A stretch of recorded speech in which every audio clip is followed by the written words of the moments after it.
place was called Superla Spa. It was a full-service establishment. Massage tables, salon chairs, mud baths, etc. The explosion went off a little after 3. The squad car was 2 blocks away when the place went up, so the fire department was able to respond within 4 minutes.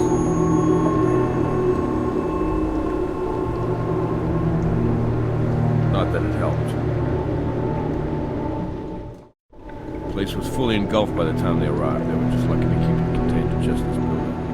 I didn't know there was a spa down here. The building's been here since the late 70s, but it's only been a spa since 98. The gentleman in the corner there is Pete Baja. His company owns supposedly. I took his statement, but you'll want to follow up with it. Have you two met yet? Not officially. I'm Sarah Seidel. The team speaks very highly of you.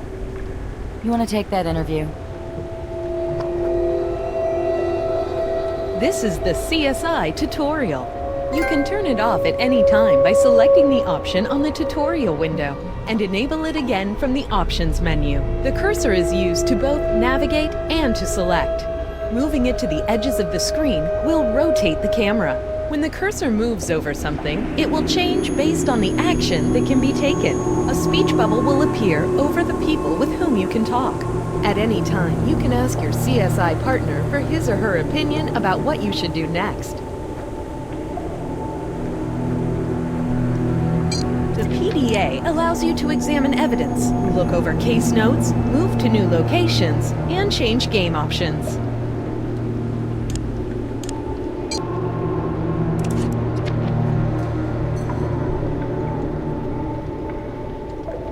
An arrow means that you can change your viewpoint. Your thoroughness score has increased.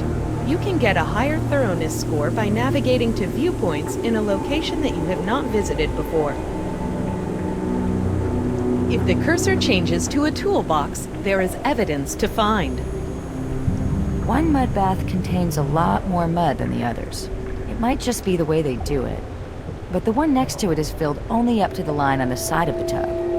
That mud is baked solid. We're going to need a way to examine it inside and out, without actually breaking it up and compromising potential evidence. You know, the other day, Catherine was telling me that we have access to an industrial ultrasound device. It sounds perfect for this problem. I'll give her a call. Your objective has changed for the first time. Your objective, located at the top of your case file, will give you an idea of what to do next.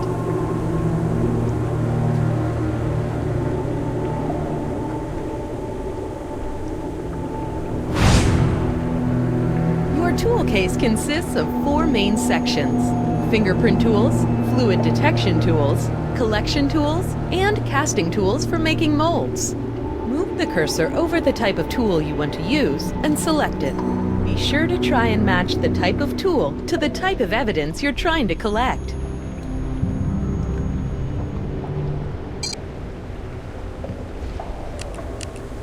We should take samples of soot from all around this place to see if we can find traces of an accelerant.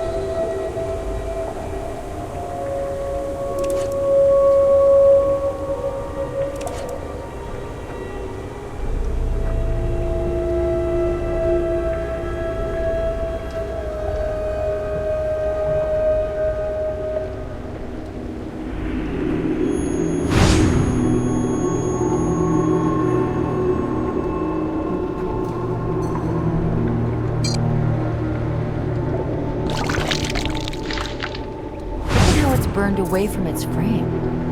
Drywall is usually fire resistant. Those holes could be there to let more air fan the fire and get to that wooden frame underneath.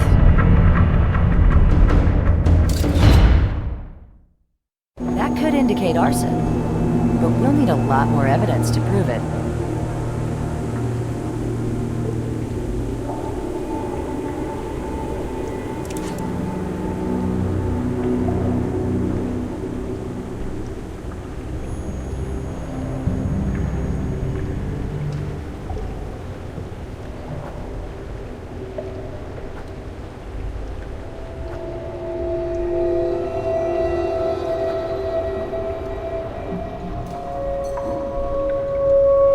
This thing was on last night? we could have our ignition source.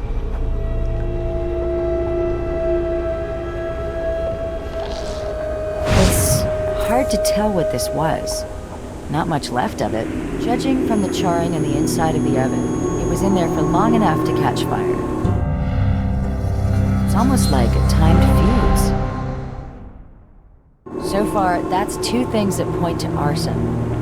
We'll need more evidence to be sure.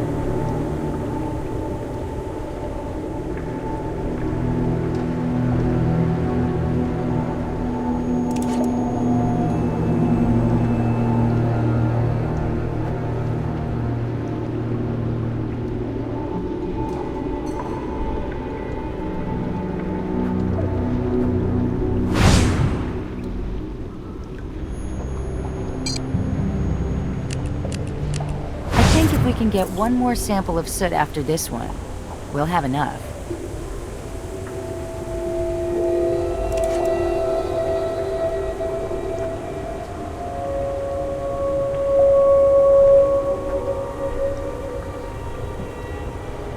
Popcorn-style ceiling. Hold your breath while you're taking that sample.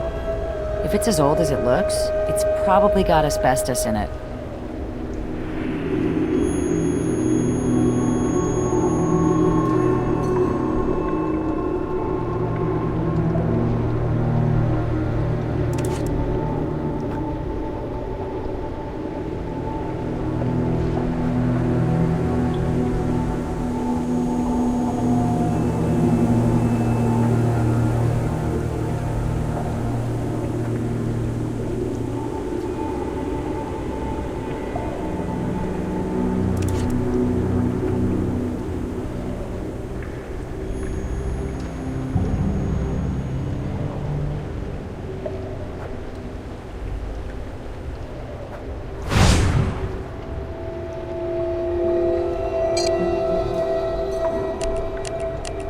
Gathered soot from all over this place.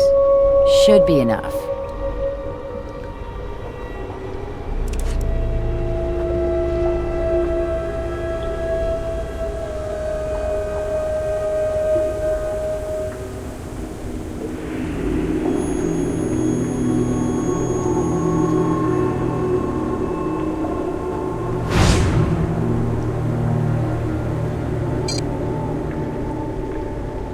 We can't just pick that up.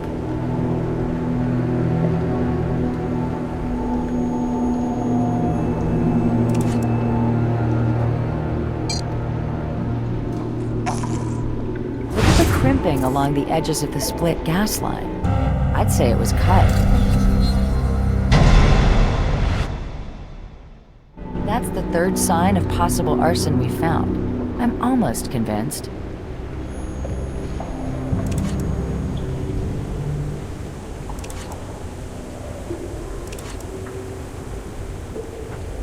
Hi, Pedro Baja. Baja, like Baja California. But call me Pete. Everyone does. Well, almost everyone.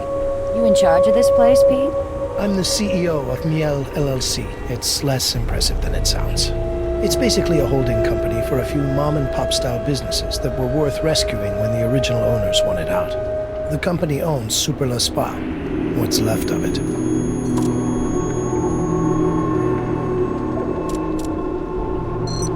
To notify the claims adjuster when we've released the scene. Actually, this is kind of embarrassing, but the policy on this place has lapsed. You let the fire insurance on one of your businesses expire? It's complicated. We sent them a payment, but they said they didn't get it. Then they wanted us to pay a late fee and raise our premium. I mean, we've done business with them for years, and now they decide to penalize us over a little slip-up? You've just... I have some things I need to take care of. Here's my card, at least until the next board meeting. You can reach me at my office. Yeah, we're living in the future. I'm still waiting for my flying car, but seeing through walls isn't too shabby. I have a rough idea, but remind me again how the device works. Just turn it on and point the wand at whatever you want to scan. The sound waves it emits penetrate at different speeds depending on the density of the material. And the onboard computer translates that into a picture, is that right? You got it. I don't think I need to tell you to be careful with it, but be careful with it.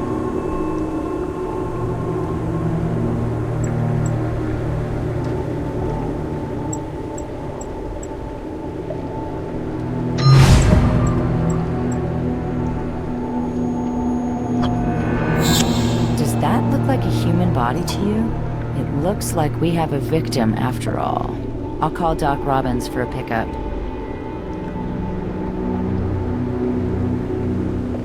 Cleaning her off is just the first step. This is going to take a while. I'll give you a call when I have something for you.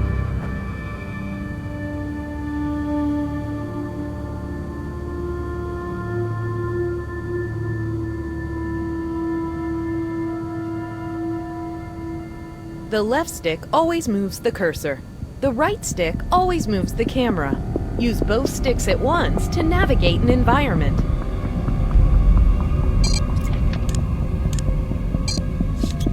The Evidence Viewer allows you to get a close look at every piece of evidence you've collected. It's important to look carefully at each piece of evidence you find, as it may contain evidence itself. You can rotate around the evidence by selecting any part of it and moving the cursor in the direction you want it to turn.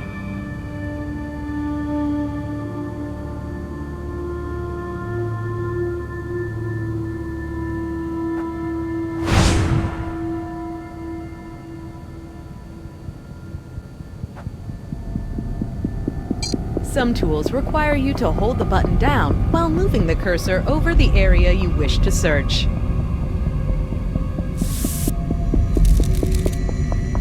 Nice of Mr. Baja to give us his fingerprint like that.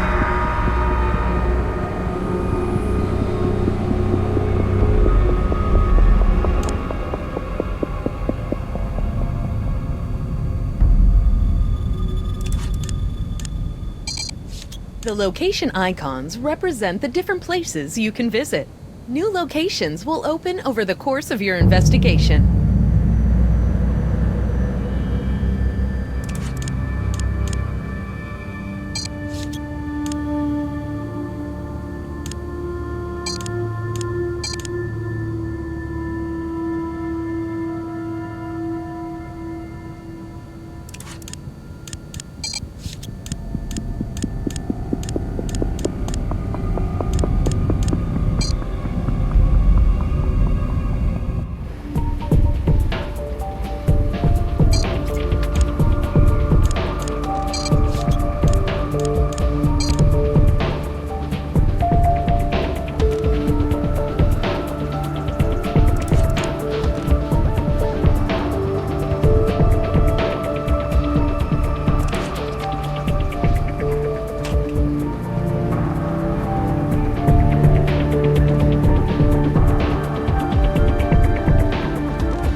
The audio-video processing station allows you to analyze and process recorded audio and video.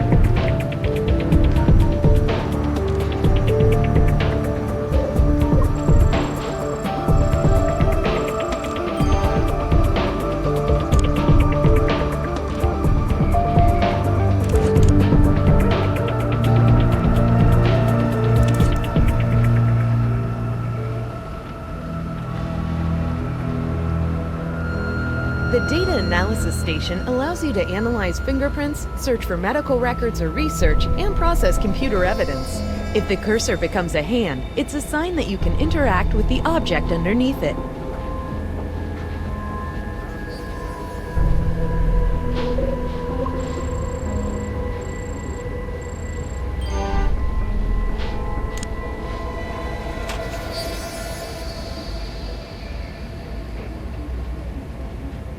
The fingerprint analysis station lets you identify fingerprint evidence.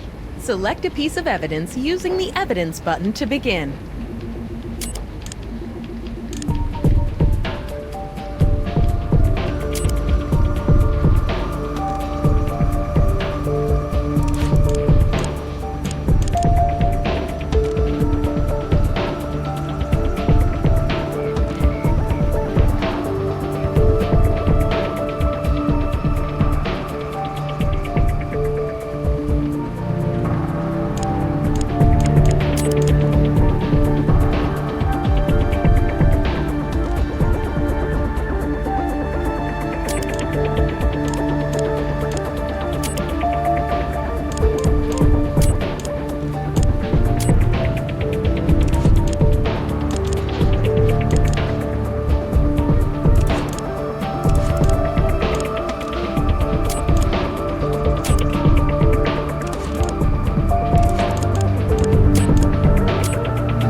To begin audio analysis, select the audio evidence.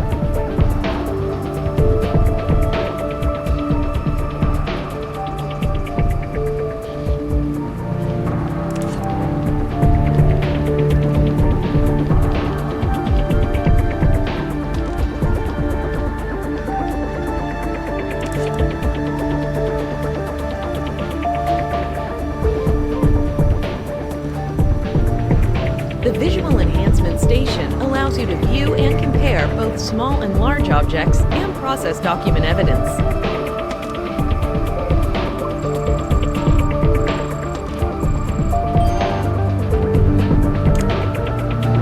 The microscope lets you view items at a variety of magnifications. It also lets you compare items side by side. Select a piece of evidence using the Evidence button to begin.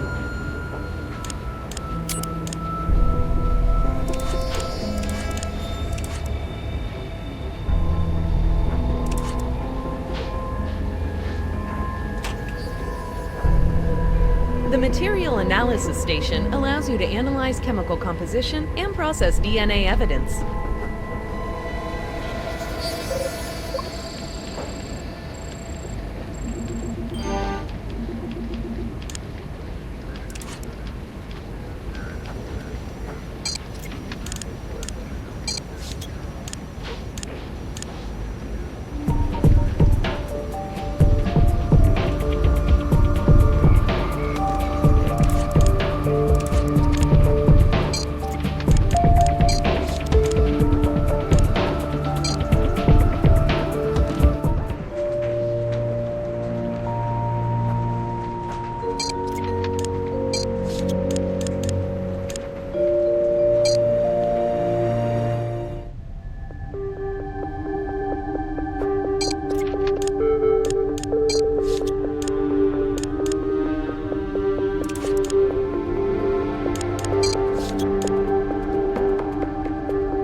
Analyzer lets you identify the chemical composition of certain evidence.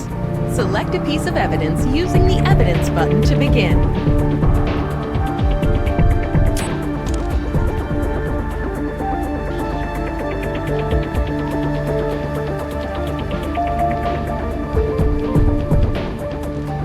You've added a sample to the chemical analyzer.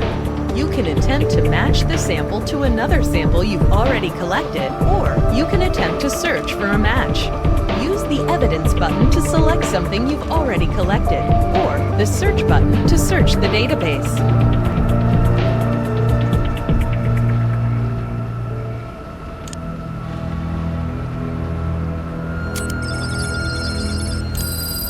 The results of your search are in the column on the right. Notice how the original sample is made up of thin and thick lines on a spectrum. Selecting a search result will add its lines to the spectrum on the bottom. Selecting it again will remove its lines. Your goal is to combine the search results on the right until the spectrum on the bottom matches the spectrum on the top. You will need to select more than one search result at a time in order to make a match. To gain a high skill score, correctly choose the appropriate search results without removing any.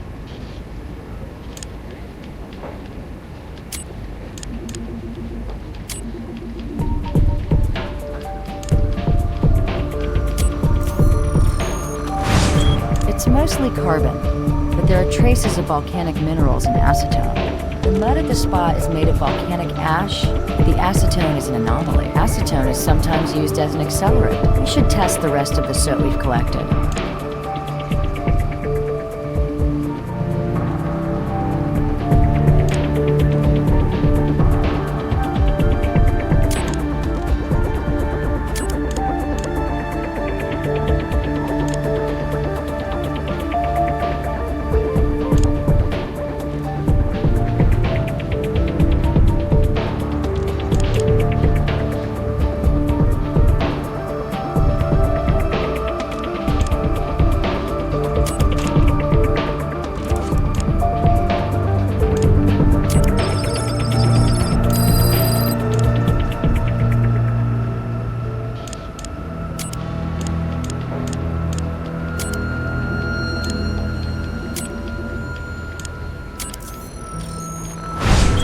There's quite a bit of carbon from where it burned.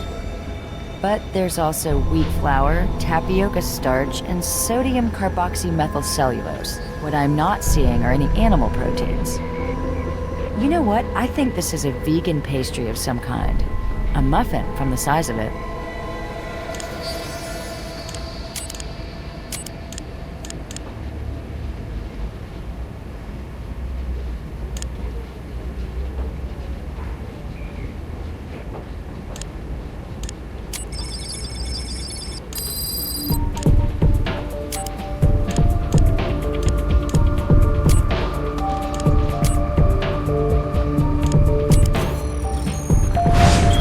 Primarily calcium sulfate and asbestos.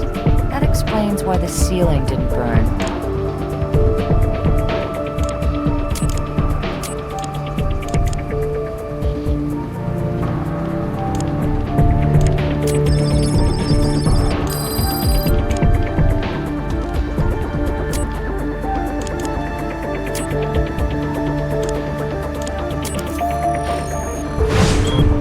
From the break room contains carbon, acetone, and T-butyl mercaptan. That's the odorant they use in natural gas. That's the second sample of soot to contain acetone. Let's keep analyzing the soot samples we've collected. I think we're onto something.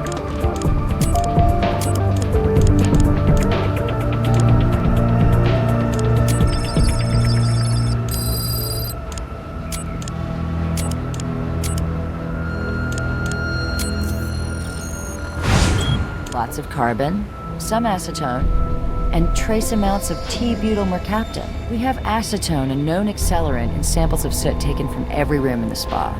We've got a gas leak that looks to be the result of tampering. The drywall here has been ventilated to get around its natural fireproofing. And then there's this acetone residue over every inch of the place. Throw a muffin in the toaster oven at 450 degrees. Then just leave it in there without setting the timer. Sounds like a recipe for arson. Hey there, it's Dr. Robbins. Just wanted to let you know I've completed the autopsy on your burn victim.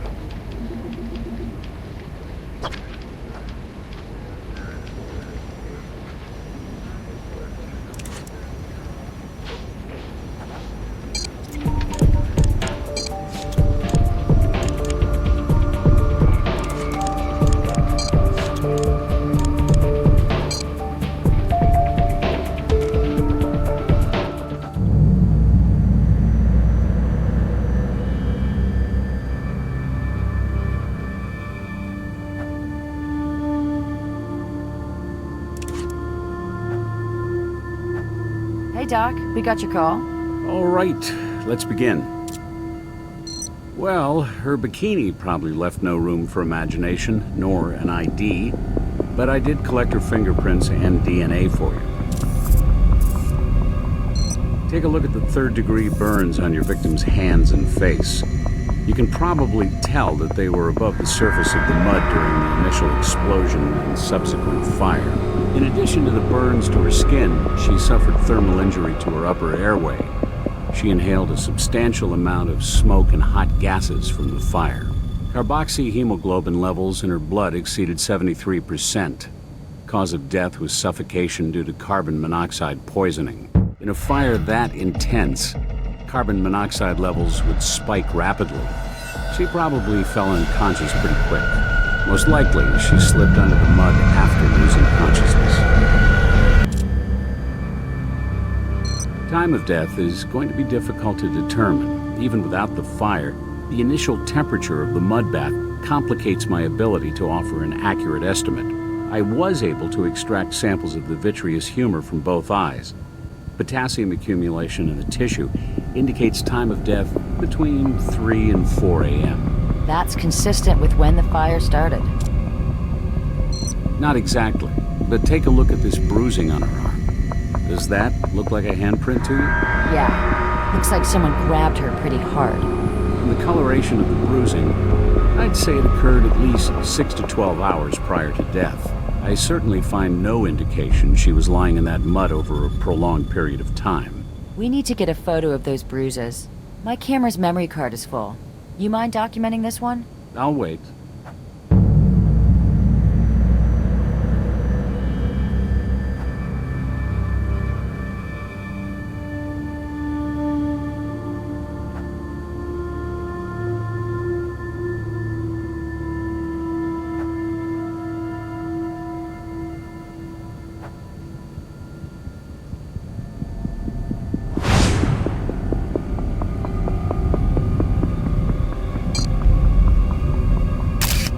Nice composition.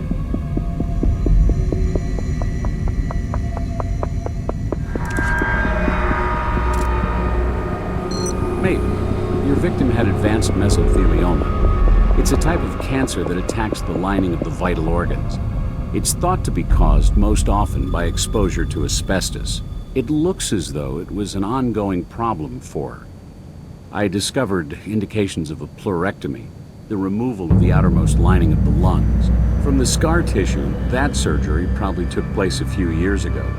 She may have thought she was out of the woods. Unfortunately, I found an active malignancy in her pericardium, the lining of her heart. She didn't have long to live. You know, we found some asbestos at the crime scene. The whole ceiling was coated with it. There was even a corner of the break room where it had come down. You don't suppose our victim set the fire, do you? Revenge and suicide all in one? We'll have to ask Brass if she filed any kind of complaint.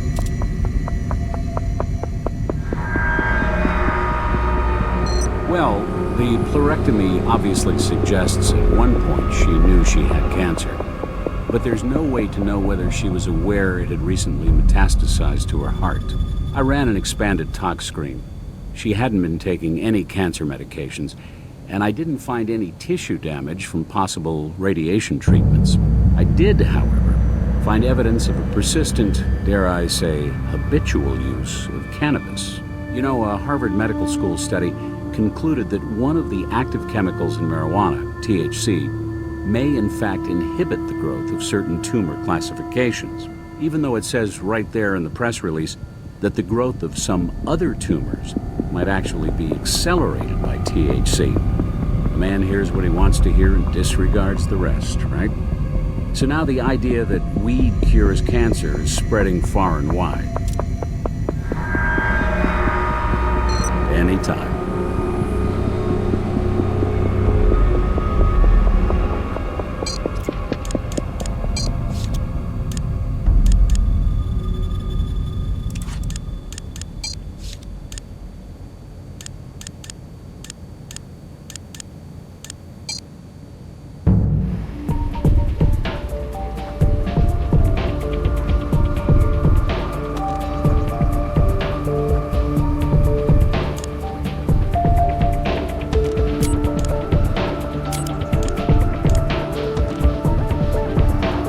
Victim's not an atheist.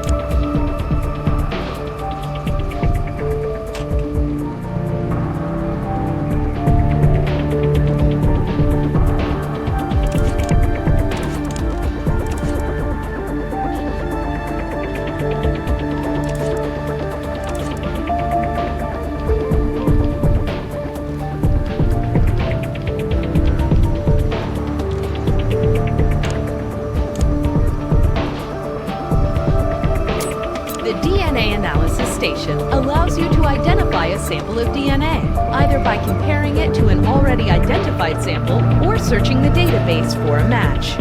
Select a piece of evidence using the Evidence button to begin. You've added a sample of DNA to the analyzer. You can attempt to match the sample to another sample you've already collected, or you can attempt to search for a match. Use the Evidence button to select something you've already collected, or the Search button to search the database. She's not in CODIS. Our Jane Doe doesn't seem to be in the system. Maybe Pete Baja knows her.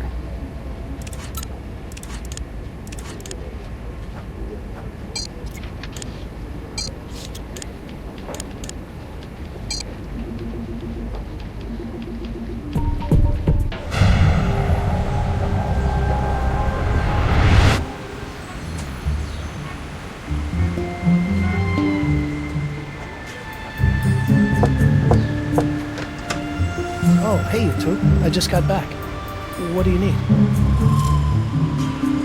We found an unidentified female victim in one of the mud baths at the spa. God. Portia. No! Portia Wiseman. She's the manager of the spa. She's the only other one with the key. Just the thought that she might have been in there when it went up. I'm sorry. It's just horrible. We can't be sure who she is until we get a positive identification. Of course. Let me lock up here.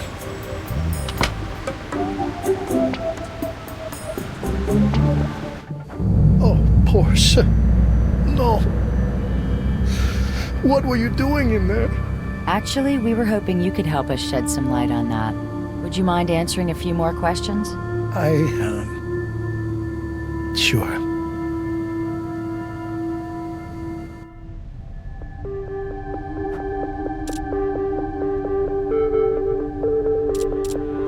Had she mentioned any kind of health problems or filed any sort of complaint against your company? No, nothing like that. Why? She had mesothelioma, a type of cancer caused by asbestos. That's horrible, but what does it have to do with my company? I don't know anything about any asbestos. The refute button has appeared. This means that the person you're questioning has said something that you may be able to refute by presenting an item of evidence that you found.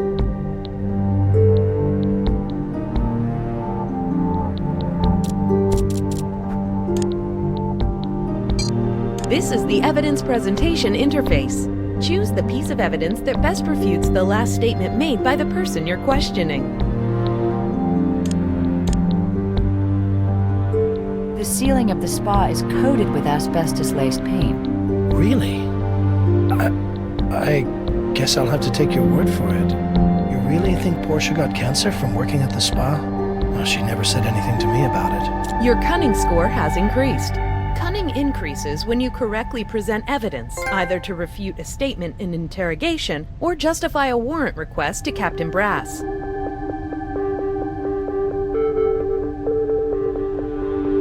Think back. Did she ever seem unusually angry or depressed? Well, we weren't exactly close, but I got the feeling she was in a troubled relationship. Little things here and there, really. Such as? One Friday, I asked her if she had any fun plans for the weekend. Not really, she said. Just hanging out with the boyfriend. She said it like it was a root canal or something. It wasn't just that. I think he hit her. Why do you think that he hit her? Well, Portia always seemed to like showing off her body. I even had to ask her once to wear more than just her bikini to work. But one week, a while back, I can't remember exactly when, she wore long-sleeve shirts every day, and she seemed depressed. When I asked her about it, she gave me some lame excuse about needing to do laundry. But when she thought I wasn't looking, I saw her rub her arm and wince. Well, Portia was a very private person. I know almost nothing about her boyfriend, except what I was able to infer. Was the spa making money? Sure. I mean, it can always get better, right? But it was profitable. Is there anyone you can think of who might have had a reason to start the fire at the spa? No. I mean, who blows up a spa? She's not in the phone book. I looked. Oh yes, I know where she lived. Let me write it down for you. Never got the chance to visit her. Here you go. So, I hate to ask, but is that everything you need from me right now? I have to come up with something to tell the board about why I let the insurance run out. And I can't really focus on that while I'm here. I think we have what we need for now. You'll be at the barber shop if we need you? I may have some errands to run, but I will be there for some time today, for sure.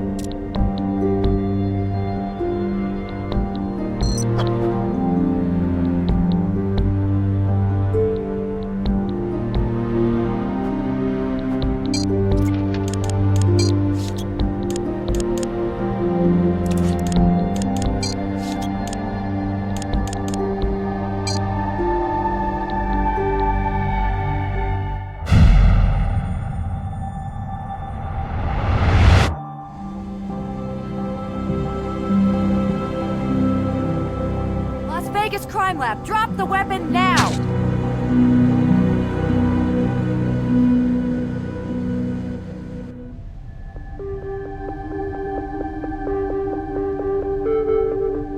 Driver's license says Brian Reed. You mind telling us why you were in Portia Weissman's apartment, Mr. Reed? It's my girlfriend's apartment. Well, ex-girlfriend as of yesterday. Do you break into all your ex-girlfriends' apartments? What? No, I didn't break in. I have a key. Come on, the door was bashed open and you were standing there with a sledgehammer. The door was busted in when I got there, so I grabbed the tool just in case the guy who broke in was still hanging around. Hey, just call Portia. She's angry with me, but she'll back me up. A fire?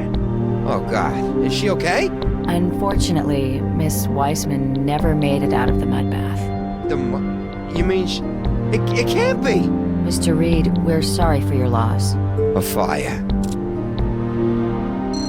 So were you tying up loose ends after you torched the spa? What? That's crazy. The only loose ends I was tying up were my toothbrush and an extra pair of underwear. And now you tell me she's gone and you're acting like I had something to do with it? Mr. Reed, Brian, we have no evidence implicating you right now. And we know it must be a shock to hear about Portia. We need your help to figure out what happened to her. I hope you can understand why we want to know the reason you were standing there with that thing. Sure, yeah, I can see how it looks. But really, it's just like I told you. I stopped by to pick up my stuff, yeah, including the hammer, and the door was broken open. I grabbed the tool for protection on the way inside. It was just inside the door. I wasn't there for more than a minute before you two showed up. You mentioned that as of yesterday, you and Portia were no longer together. Was this a mutual decision? Or did Portia break up with you? No, I broke it off with her. Her drug problem was getting in the way. Weed. She knew I couldn't. She knew I had a problem with it, but she kept putting it in my face. But maybe she'd still be alive. Oh, God. Did you hit her? Hit her? No, absolutely not. I would never hurt her.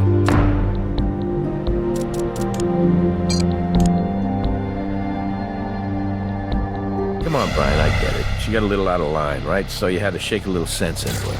It wasn't like that. She just, liked it a little rough sometimes.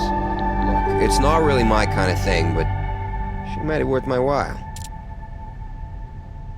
Cancer patients are sometimes prescribed medicinal marijuana to help them cope with the side effects of treatment. Cancer? Well, that may have started a habit, but her cancer's been in remission for years. The autopsy found mesothelioma in the lining of her heart. She didn't have long. But she never told... I didn't know. She never told me. Can anyone verify your location between the hours of 3 and 4 a.m.? I don't think so, no. I was at home hanging out with my buddy Jack for most of the night. But by then, Jack was gone, and I was pretty much passed out on my couch. Can your buddy Jack confirm your story? Well, I try not to ask the bottle too many questions. People look at me funny. What do you do for a living, Brian? Living? I'm kind of between jobs right now. I'm looking for something in construction, but I'm not having a lot of luck. I do have a couple of leads, so ask me in a week, maybe. We might have some more questions for you soon. Would you mind waiting? I might as well. You probably won't get much out of me once I have a chance to start drinking. Jim, could you do a background check on Brian Reed? I called it in on the way over. I'll let you know what turns up. Let's head back to Portia Weissman's apartment. Maybe there's some evidence there that can link the break-in to the fire.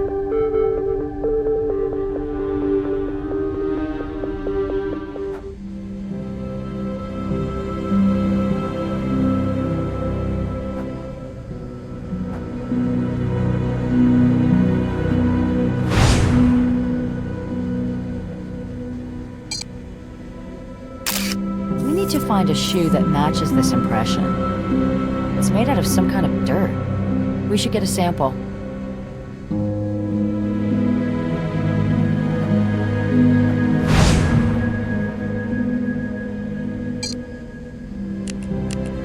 If we can link the shoe impression to someone, then this dirt might tell us where he's been.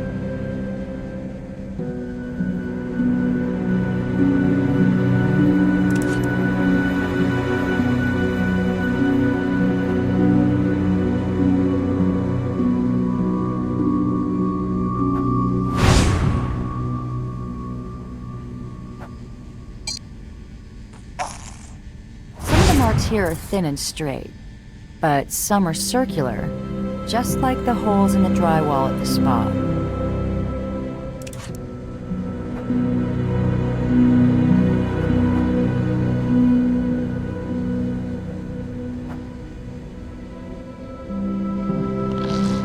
This isn't just a hammer. It looks like something off a fire truck. Hey, I read a background on Brian Reed. Turns out that up until last week, he was a captain with the Las Vegas Fire Department. His battalion chief told me Reed had a mixed service record, multiple commendations for bravery, but the guy was also on probation for insubordination. Well, when Reed failed a random drug test last week for the use of cannabis, they fired him. This reminds me. The notorious serial arsonist John Leonard Orr was both a fire captain and an arson investigator.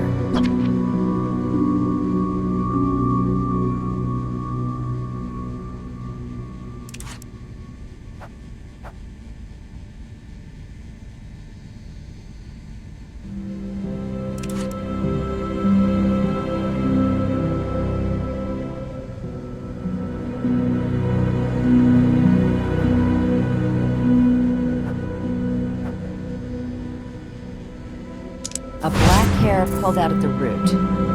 Portia was a blonde, and Brian Reed has red hair. Someone else was here.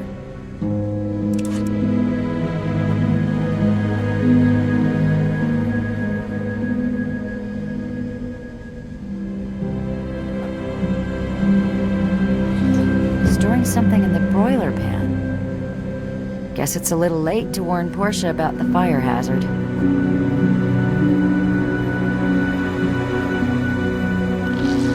Dates and dollar amounts. It looks like a record of the spa's finances.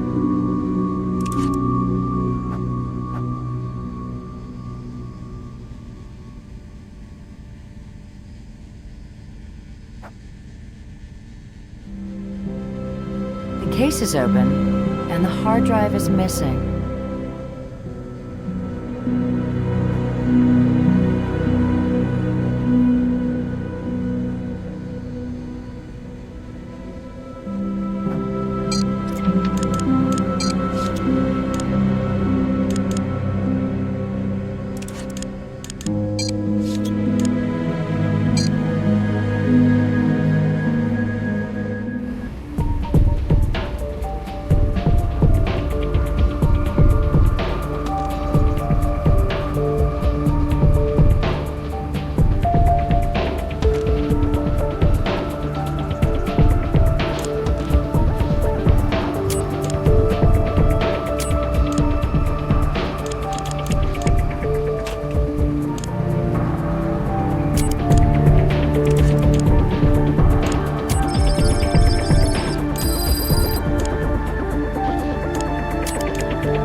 Largely made up of feldspar, clinopyroxene, and acetone. The minerals are found in volcanic ash, which is what they used to make the mud for the baths. And acetone was the accelerant used at the spa.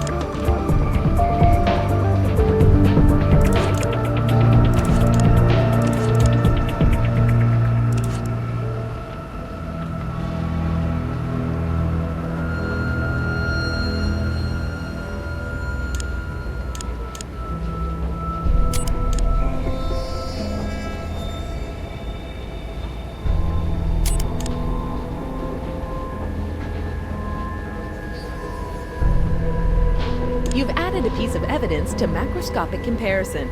Now add another using the evidence button.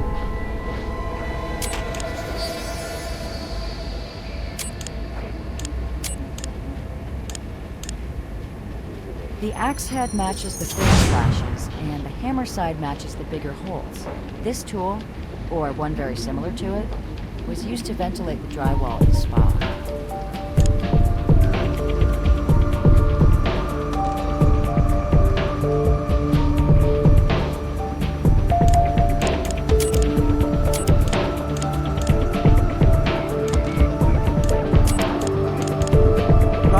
Denver tool is matched to the markings on Portia Weissman's door.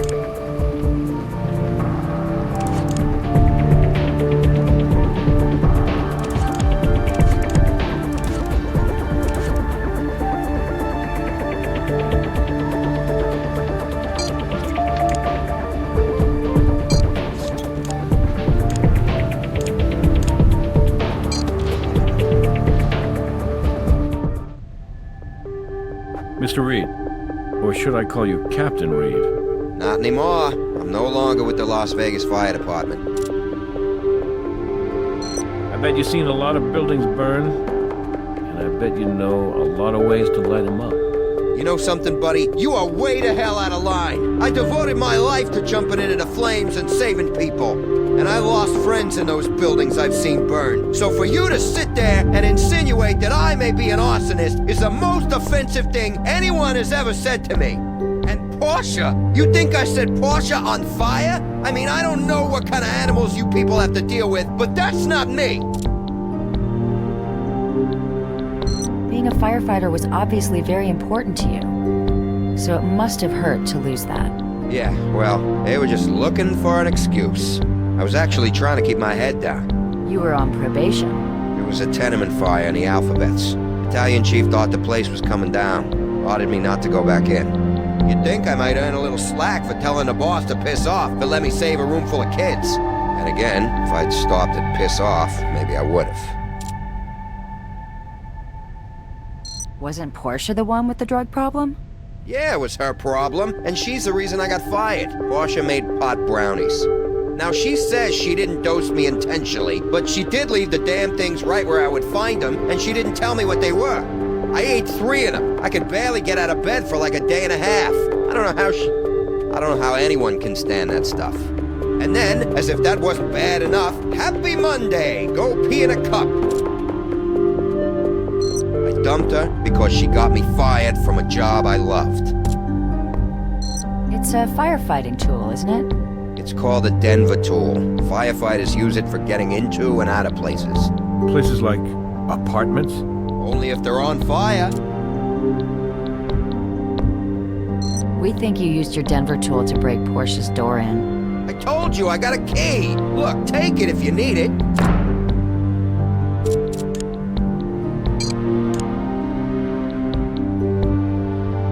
You see those marks? They line up perfectly with your Denver tool. Mine or anybody else's. Even if it was a Denver tool, no firefighter did that. If I really wanted to bring that door down, I'd pry the hinges off. The last thing I'd do is hack at it like a maniac. The fire was set by someone with the knowledge to burn that building to the ground. I don't care what you say. I would never start a fire.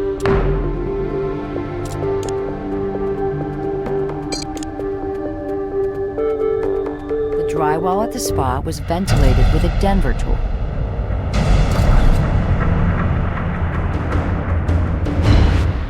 Well, it wasn't my Denver tool. Anybody can buy one on the internet. Even Portia had one. Why did Portia have a Denver tool? She took mine. She wanted it for protection. Said it creeped her out to be alone in that place all day. By that place, do you mean the spa? Yeah, she had hers at the spa. Know something? You're right. There are a lot of other Denver tools floating around out there. But in this case, I really only think there's one I need to worry about. And it belongs to you. You followed Portia to the spa. And when she was nice and relaxed in her mud bath, you torched the place. And then you went back to her apartment to get your things, and a few of her things too.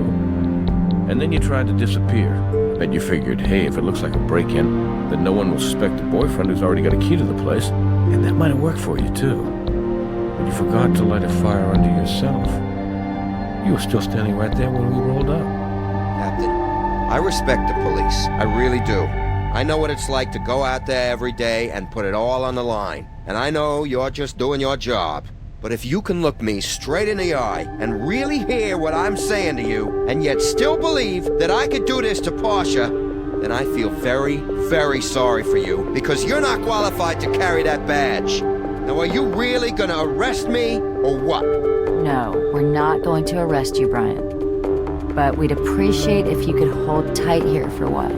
All right, I will. For now. And like I said, I'm happy to answer your questions, but no more finger pointing, or I'm done. We understand. Thank you. You said that Portia spent hours alone at the spa. How often did she do that? Just about every day. You know, there were times I started to believe that place might be some sort of front. A front? Yeah, you know, for money laundering. Portia was convinced. She was keeping her own records. She told me that place wasn't making a dime. Did anyone else know Portia was keeping financial records? I think she might have mentioned it to her boss, which seemed like the wrong guy to talk to about it, but she trusted him. At least she did. But after she talked to him, she got all paranoid. Ended up hiding all the papers in the broiler drawer. I thought she was just high. Hey, you guys looking at him for this? Thanks for sticking around. No problem. I'll be waiting.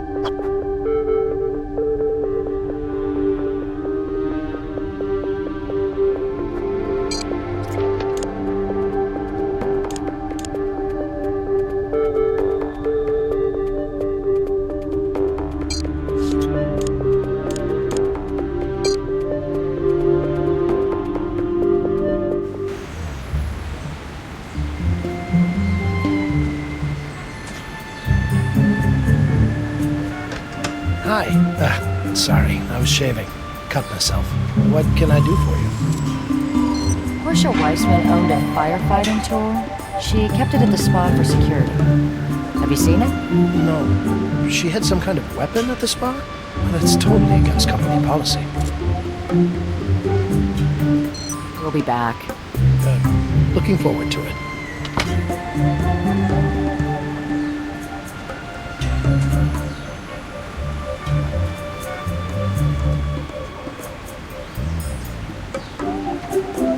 Good catch.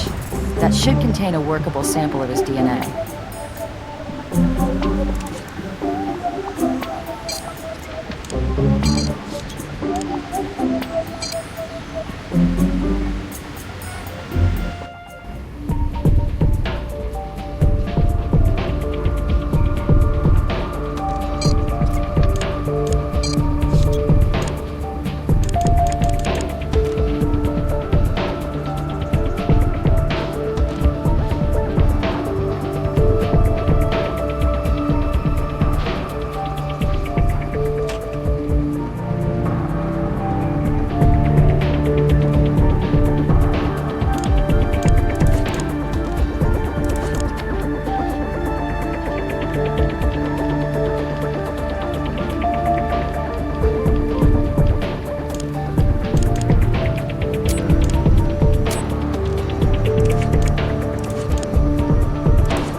DNA, ready for processing.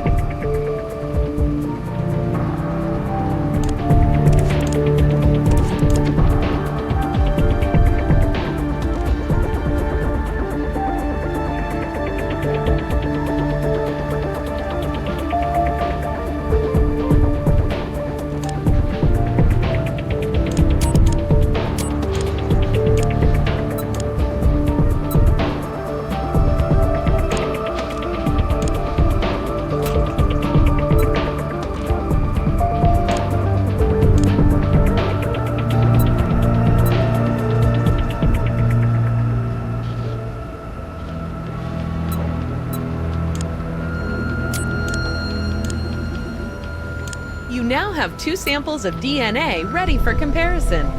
One sample is unidentified, and one is from a known subject. To confirm a match, you need to drag segments of colored blocks from the unidentified sample to the corresponding colored blocks in the known sample. If all the colored blocks from the unidentified sample fit into the known sample, you have a match. You can get a higher skill rating if you don't misplace any blocks.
Baja was in Portia Weissman's apartment, even though he told us he'd never been there.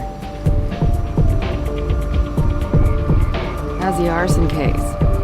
Is your decorated fireman still a prime suspect? I'm not so sure now.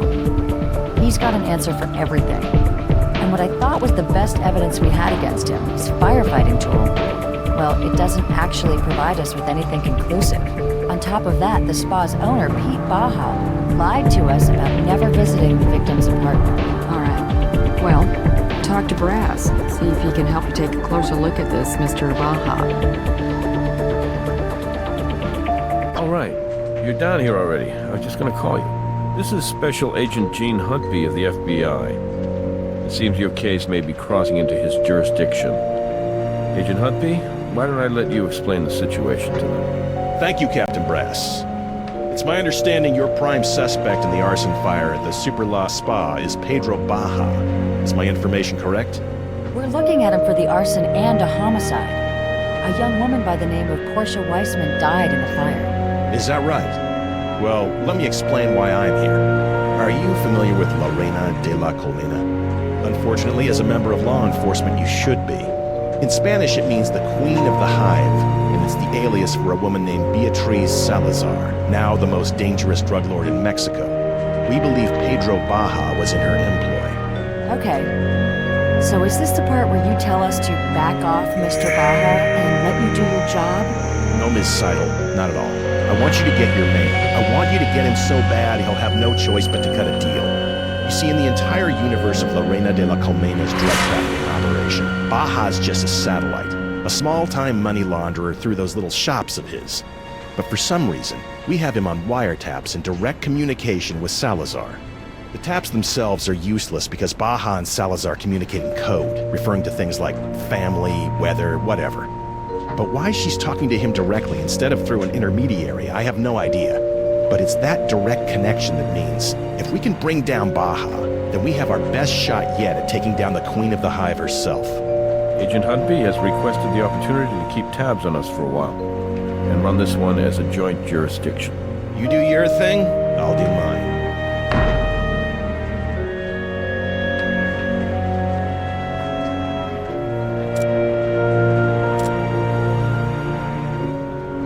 Based on what evidence?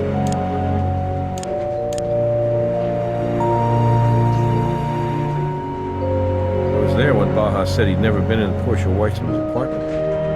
His DNA in that apartment will get you your warrant.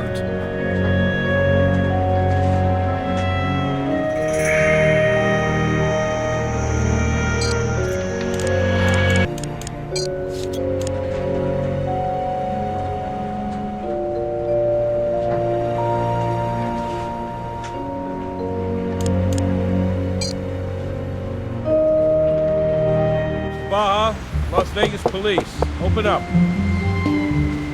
Looks like he's not here. Guess we'll have to execute the warrant without him.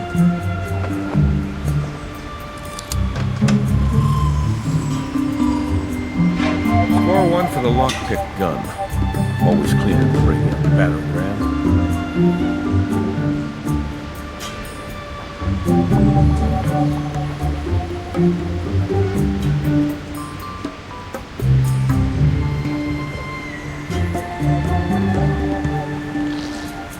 Looks like an empty financial or legal portfolio. With the spa's logo on it, those records we found in the Vic's oven are just the kind you'd keep in a binder like this.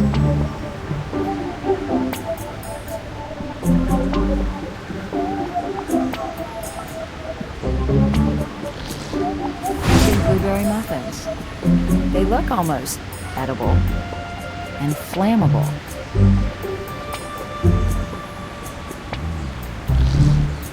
That, the hard disk isn't screwed in. It might just be new, but the Vic's PC was missing a hard drive. We can figure it out back at the lab.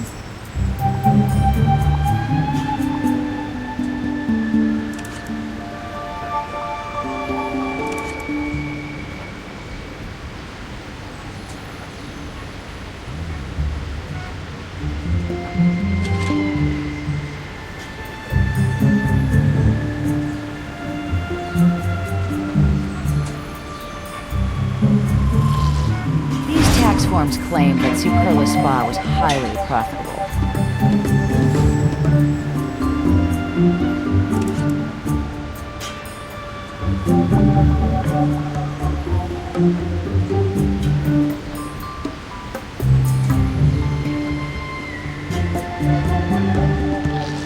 You can tell a lot about a person from the kind of shoes they wear. You can tell a lot more if you forensically examine their shoes.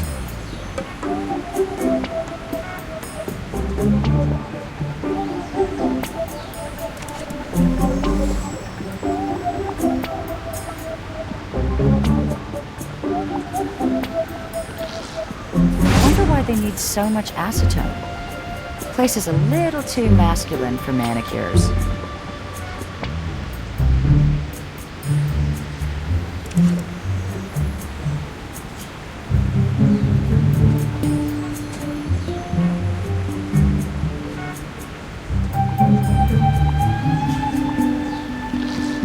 These shears are made for cutting pipes, and we have a severed gas line to account for.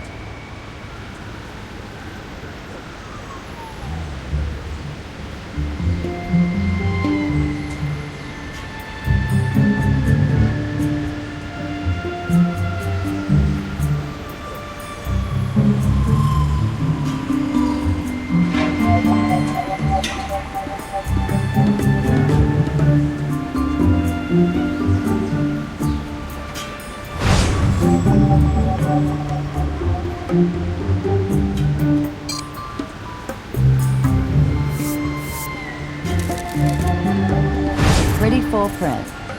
Good clarity on the sample, too.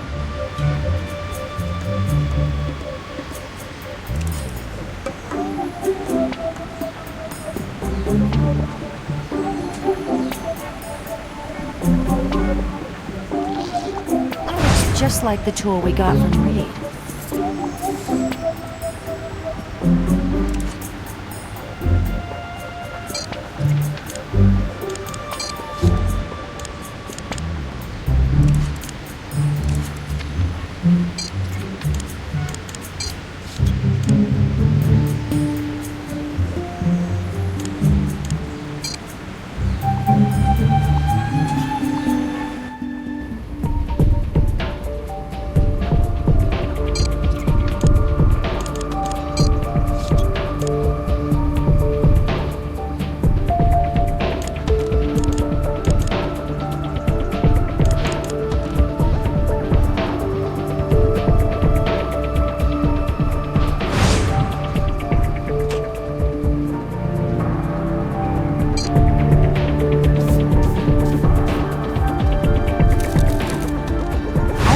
take that to be Pete Baja's fingerprint, since we found the ledger in his office.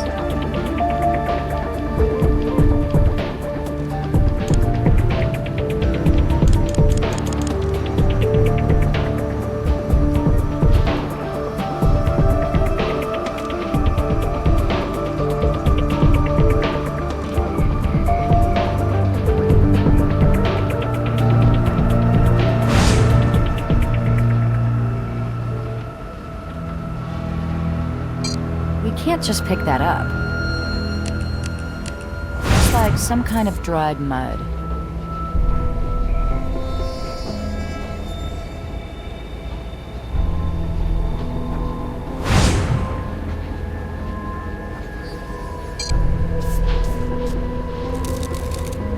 That's just where someone would hold a shoe when putting it on.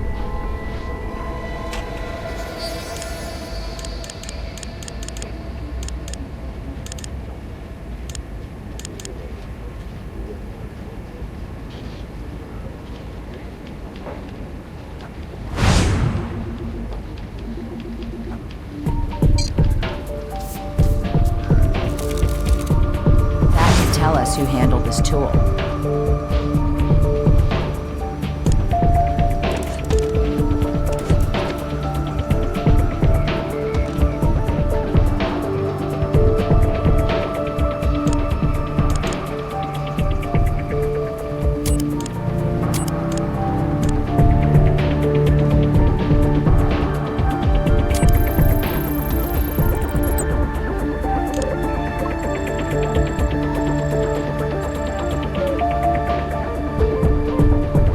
What's this? Trend Micro Internet Security Pro has detected a virus.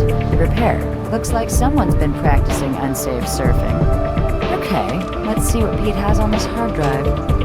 Cat pictures, puzzle games, and Portia Weissman's monthly household budget. Looks like we found the drive that was missing from the computer in the loft.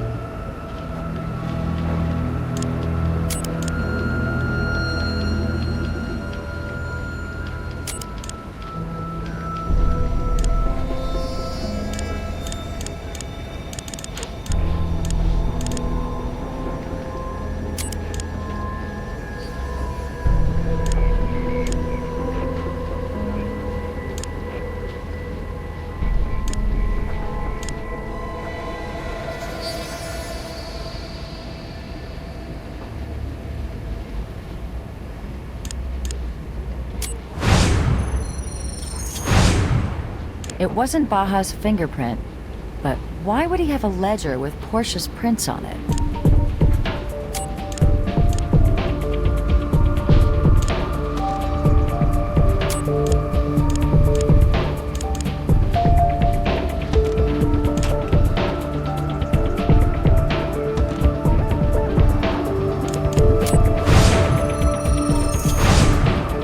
Portia Weissman used this tool. It might be the one Brian Reed told us she was keeping at the spa.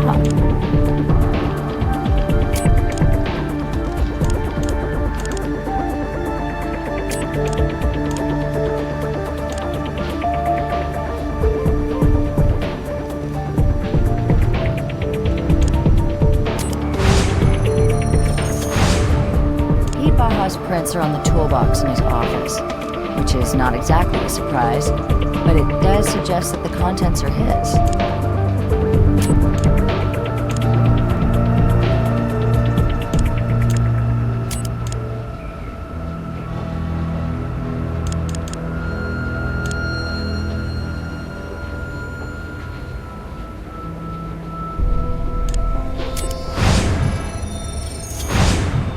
Based on the placement of Baja's fingerprint, those have got to be his shoes.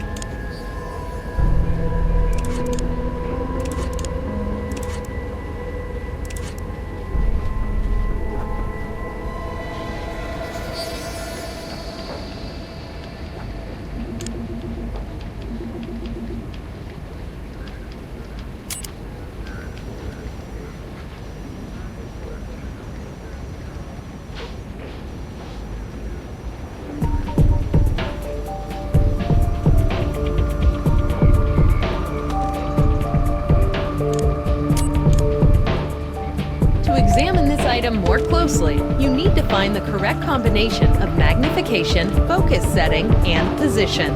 The magnification control switches between the 3 magnification settings. The focus slider adjusts how blurry the image appears. You will receive positive feedback automatically when the correct settings are selected.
Side by side in the scope. As when looking at a single item, you must combine magnification level, focus, and position to locate the informative part of the evidence. You must do this for both items. As with a single item, you'll have a match when the correct settings are found.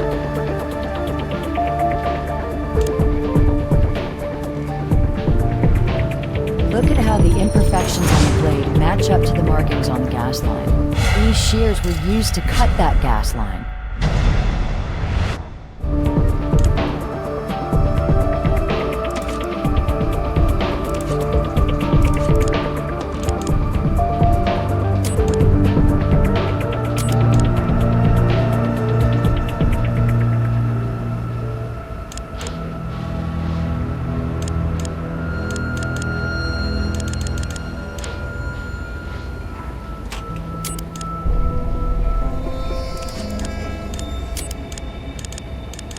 Each side of the tool matches one of the distinct shapes ventilating the spa's drywall.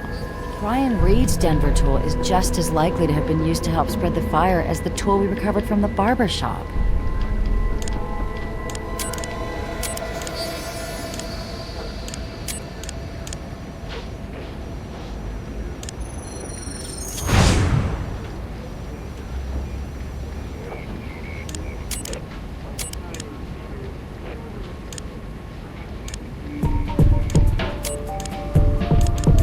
It's a match. The hair placed Baja in Porsche's apartment, but the footprint puts him there sometime after visiting the spa.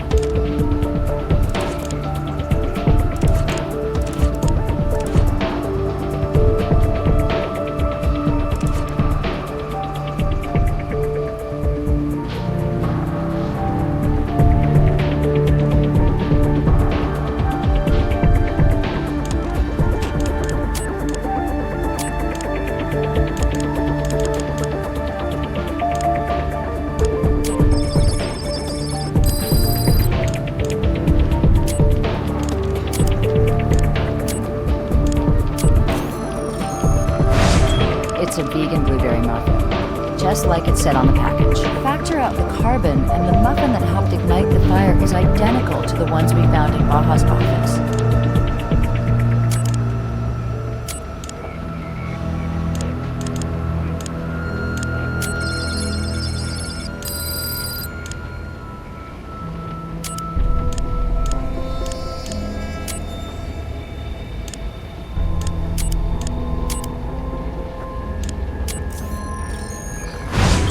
Almost pure acetone. No fragrances, no dye.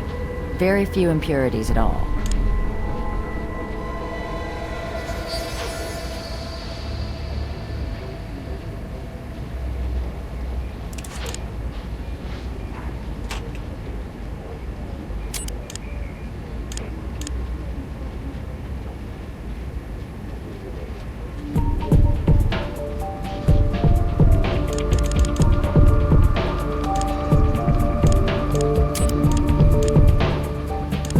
added a second chemical sample.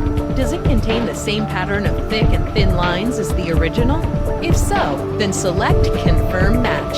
Otherwise, the back button will remove the second sample and let you try another comparison.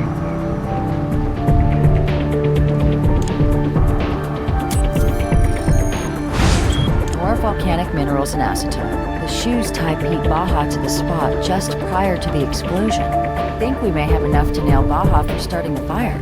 The shoes put him in the spa sometime after the acetone was dumped. He picked up quantities of both the accelerant and the spa mud.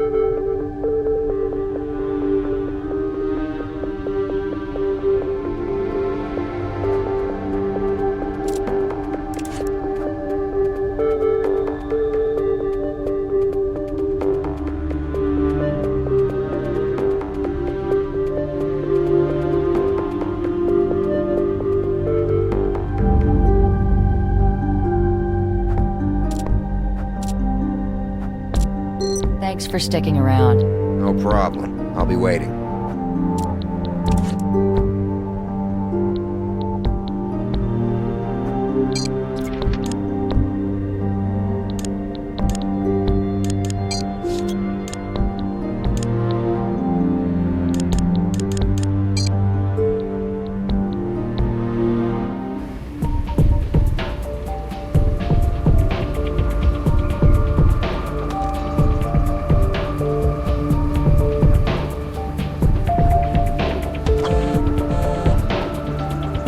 Just received an email from your supervisor. It will point out something that you may not have noticed yet. You can access this email from your PDA.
barbershop could have been used to break into Portia's apartment. Portia kept her Denver tool at the spa, right where Pete Baja could have easily taken it.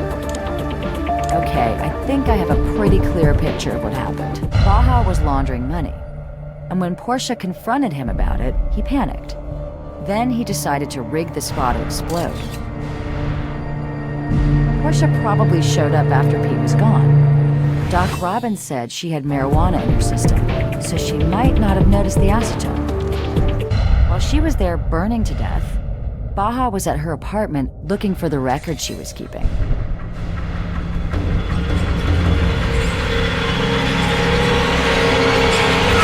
what we have now, an arrest warrant won't be a problem. Let's go talk to Brass. Good, you're all here. What's going on, Captain Brass? What's so sensitive you couldn't discuss it over the phone? We have a visitor. Miss Beatriz Salazar.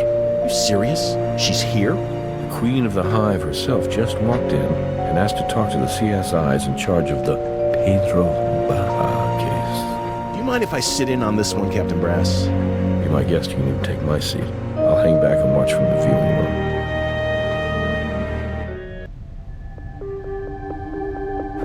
Hello, Ms. Salazar. My name is Special Agent... Jean Huntby. I know who you are. But these two, I am unfamiliar with. I shall presume you are the ones persecuting my poor, clumsy Pedrocito. We're not persecuting anyone. The evidence speaks for itself, ma'am. Usually when someone wants to talk to us in this room, they want to confess. So, is there something you'd like to get off your chest, Miss Salazar? You think you're very clever, don't you? Perhaps I know you better than I thought, but I'm here for Pedro. He is family. Family, huh? You know, I might actually be moved by that if you weren't still the primary suspect in the execution murder of your first husband.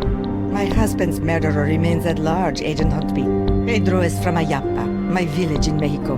He graduated from the school I built for them and prayed in the church I gave them. Pedro's family, all three of his sisters, they live in the house I provide. So as you can see, I have a significant investment in the future and well-being of this young man. Sorry about your investment, but like I said, the evidence speaks for itself. And it never lies. What precisely is this evidence saying to you? We're not at liberty to discuss the specifics of an ongoing investigation. Very well, I understand. My heart breaks for Pedro. He always tried so very hard to please me. Sometimes a man is called upon to be more than he has been in the past. Sometimes he fails. Operations the size of this one, they tend to run right under the radar, making them perfect little laundromats for hundreds of thousands of dollars of your petty cash. And remind me again, Agent Huntby, why I should need to launder money when I too am a very successful, multinational, legitimate businesswoman?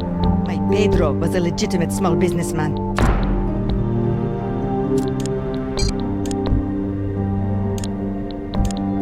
Superla Spot wasn't doing nearly as much business as he was reporting. Oh dear. First you zero in on poor Pedro, and now it sounds like you're investigating me. Shall I get my lawyer? Shall I go? We don't need to go there right now. A woman is dead because Pete Baja was trying to clean up a mess. Do you think it was his own? Or yours? I think if this evidence is speaking to you, miss, then something must be lost in the translation. Regardless of whatever mess there was, Pedro is incapable of violence. Pedrocito got in over his head, didn't he, B? That's Miss Salazar to you, Agent Huntby. I do not believe courtesy is too much to ask from an agent of the FBI. But then again, why should I expect anything else from a man who is so clearly prepared to scapegoat a young man like my Pedro? Pedro is not a murderer. Aren't you afraid you'll leave some trace of yourself behind? A hair or flake of skin? Something with your DNA that we might be able to use against you. Wouldn't want to make your job more difficult than it has to be. I believe I have made myself very clear to you. I shall not waste any more of your time. Muchas gracias. What the hell was all that about? I mean, what'd she think she was going to accomplish? Hey, about that arrest warrant for Baja. Nevada Highway Patrol was able to track him down. Bad news is, he's dead. I need you to meet me at the barbershop. See you there.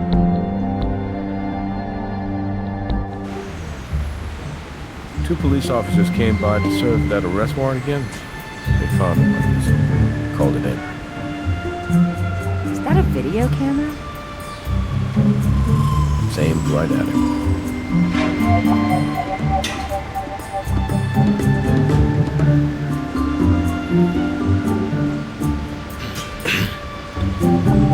My name is Pedro Baja. I'm an embezzler and a murderer. I set fire to the Superla Spa in order to cover up the fact that, for some time now, I have been fraudulently reporting its earnings. I poured acetone all over, cut the gas line and left a muffin to burn in the toaster oven. I wasn't going to do the drywall, but that tool was there, and I was nervous. I swear to God, the place was empty when I rigged it to go up. I didn't know. How could I know that Portia would come by in the middle of the night? I even went to her apartment to talk her into giving me the records she told me about. When she wasn't there, I broke in. It was made crystal clear to me that I needed to get the records. But I never found them. I know it's small comfort, but I apologize to her family and to anyone close to her. I'm so sorry for taking her away. Sometimes a man is called upon to be more than he has been in the past. Sometimes he fails. Please, tell my sisters this. I made a deal with the devil to keep you safe, to give you a better life. I beg you to remember me if you are ever tempted to make a deal of your own. So it's come to this. Goodbye.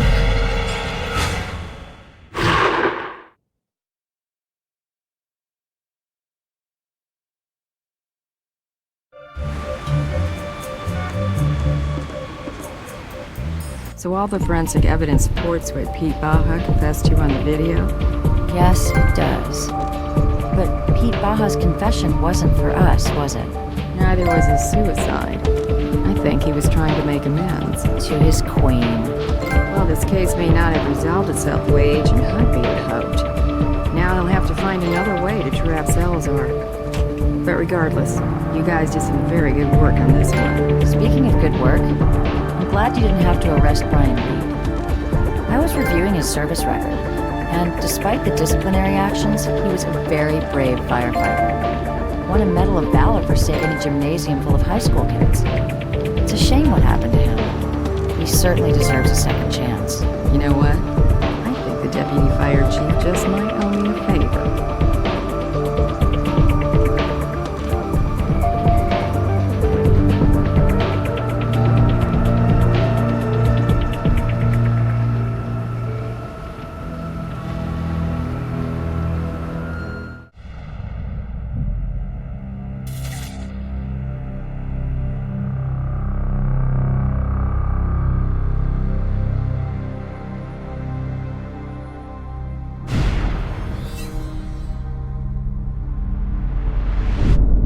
So this is going to be the brand new La Ventura Hotel and Casino, huh? Scheduled to open its doors spring of 2009. They sure don't make them like they used to. They sure don't seem to be able to make this one at all. First it was the city council, then the environmentalists. Now it's the Bureau of Sanitation shutting them down over faulty sewage lines. Nothing's getting done around here until somebody cleans some pipes. Jeez, what hasn't happened to delay this thing? A dead body. Like the place is cursed. Construction worker over there called in. I haven't taken his statement yet. Good to see you. Thought I might be flying solo on this one. Okay, time to go to work.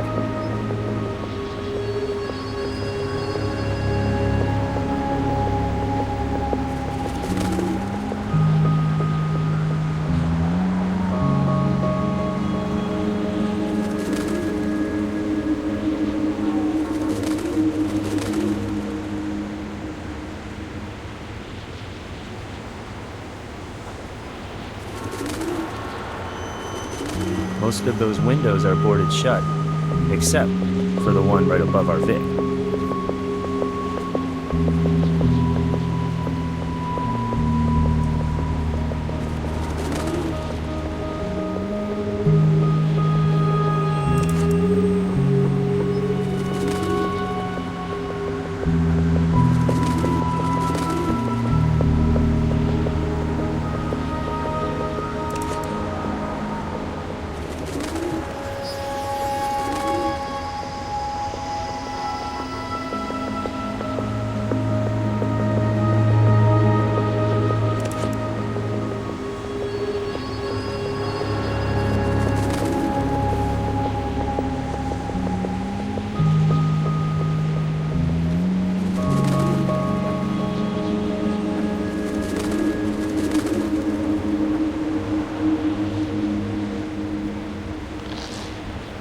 Could belong to our Vic.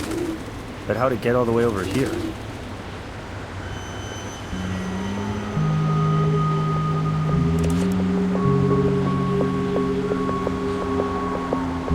Ouch. We'll take a closer look at him when we get to the morgue.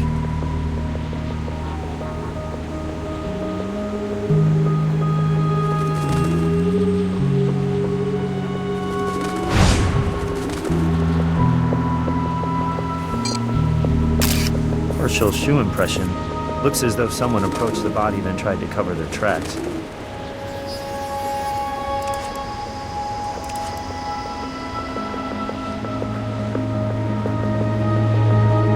We're from the crime lab. May we have your name? Marcus Conchai. I'm the plumbing foreman. Well, I guess I should say I used to be the plumbing foreman on this job. Yeah, that's right. I arrived this morning to pick up my last check. I looked over there and I couldn't believe it. I immediately called 911. Bureau of Sanitation shut us down because of some faulty sewage pipes, and the construction company's basically holding me responsible. So, yesterday they finally decided to let me go, and like I said, I just came by this morning to pick up the rest of my equipment and my severance check. No, I mean, I didn't get close enough to the body to look at his face. I couldn't bring myself to walk all the way over there. It's just too horrible. Why do you want to do that? To exclude you as a suspect, Mr. Kunchai. Okay, sure. Thanks for your help, Mr. Kunchai. We'll be in touch. I kind of hope not, but, you know, good luck with everything.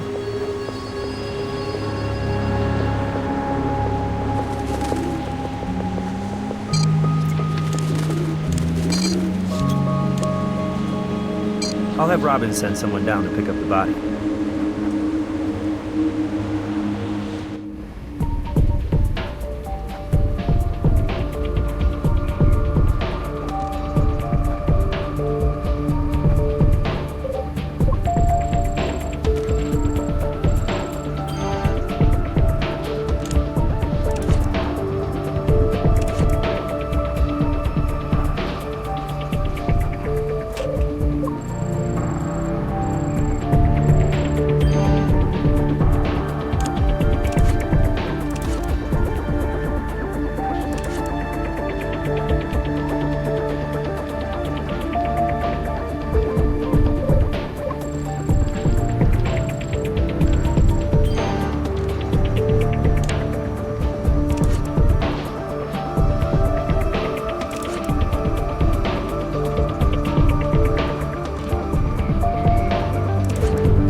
Silver Sierra is a pretty big building contractor in Las Vegas. Looks like this Zachary Lynch is the company's boss. Office is locked.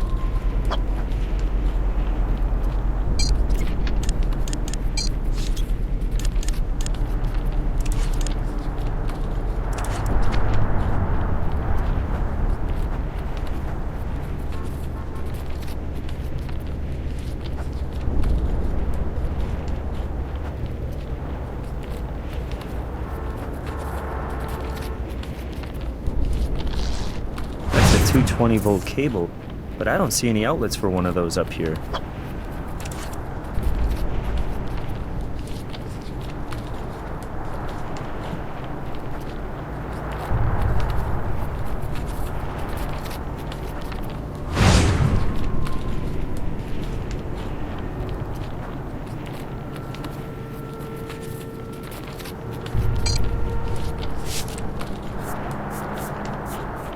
Strange, don't you think? If this turns out to be our victim's blood, why was he bleeding before he took a header off the balcony?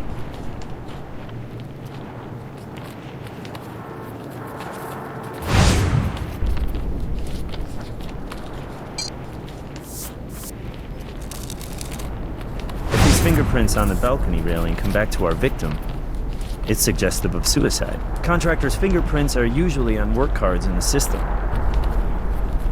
We can head over to the coroner's office or the lab as soon as you think we're done here. Brass will hold the scene for us just in case we need to come back for something.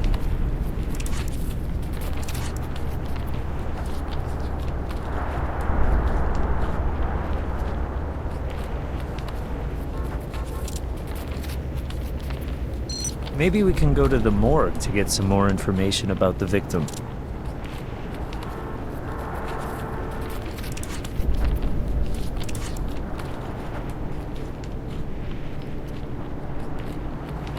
Office is locked.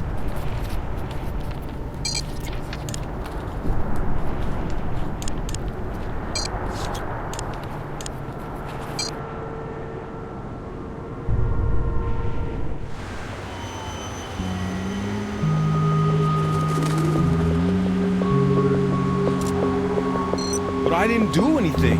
Your fingerprints will help prove that. All right.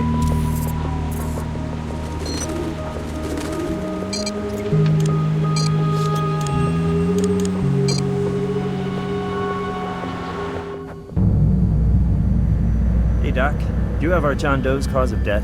Massive internal blunt force trauma. His rib cage is shattered, both lungs are punctured, and his spleen and right kidney are ruptured. He basically bled out internally. That's right. Time of death? Based on lividity and rigor, I'd estimate 10 to 12 hours ago. Which would put his TOD between 9 and 11 p.m. last night.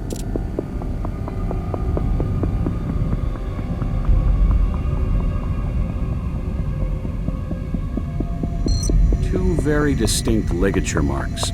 The larger ligature mark directly into the chin here goes all the way around the neck and angles upwards at about 65 degrees. The second, smaller mark is also all the way around, but practically straight back and parallel. You can clearly make out those two different ligature patterns. They'll be easy to compare to the separate ligatures, if you're able to find them.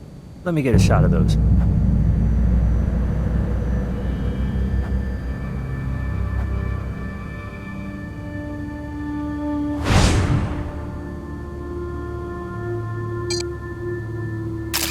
Make sure you photograph each ligature mark.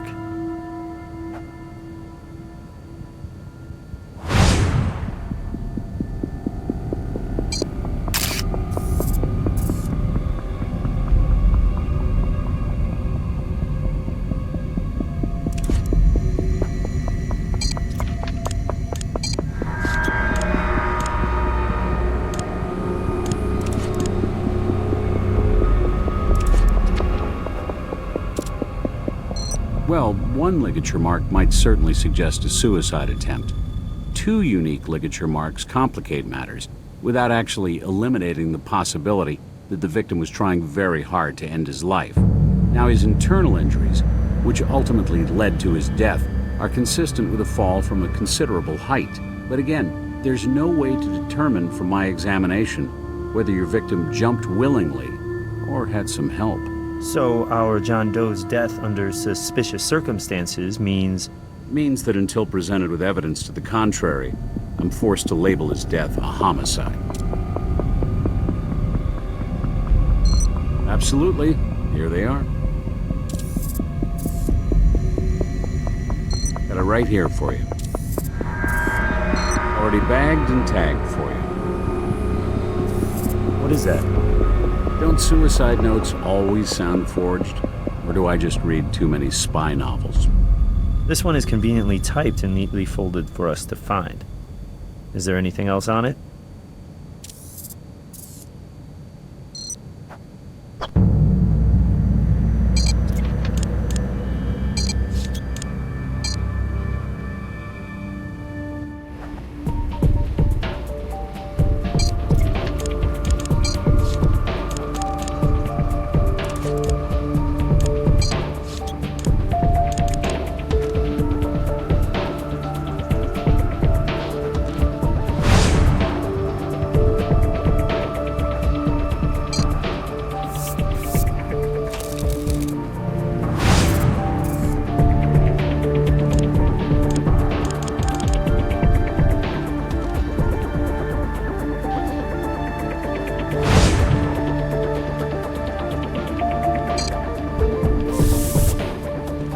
Fingerprints here. No fingerprints here. No fingerprints here. No fingerprints here.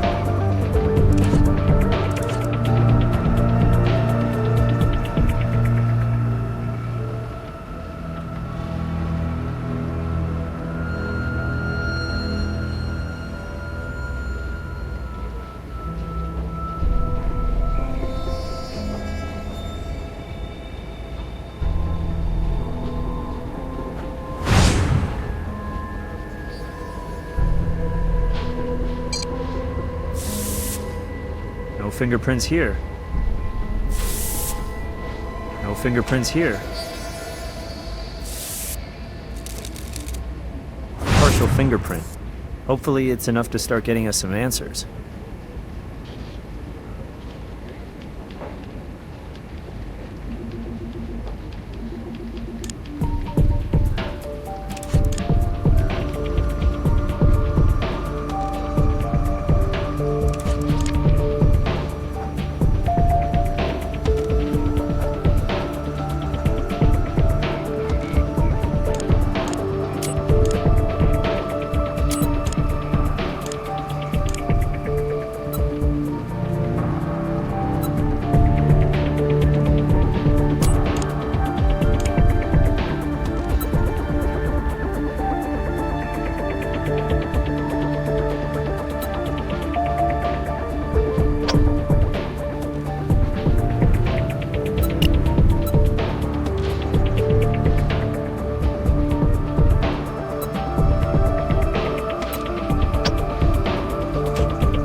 The victim's blood is on the balcony railing.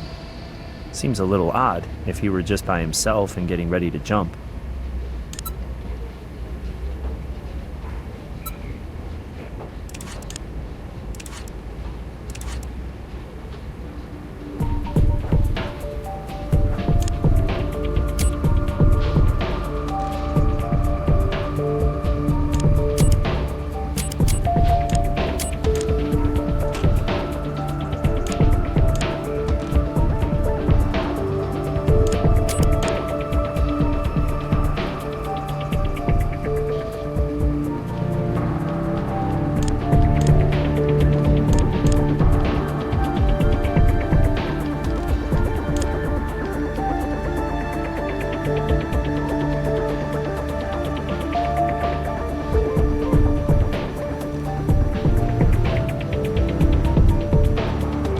power cable left the larger of the two ligature marks around the victim's neck.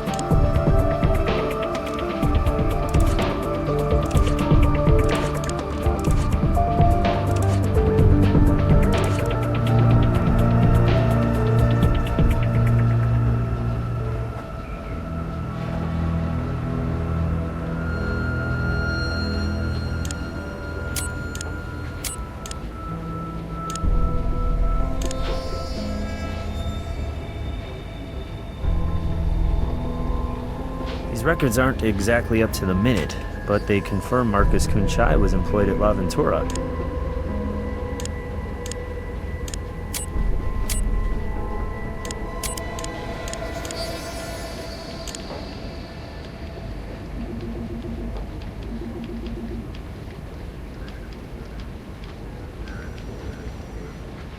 Mark Ensign. Well, we've confirmed the identity of our victim.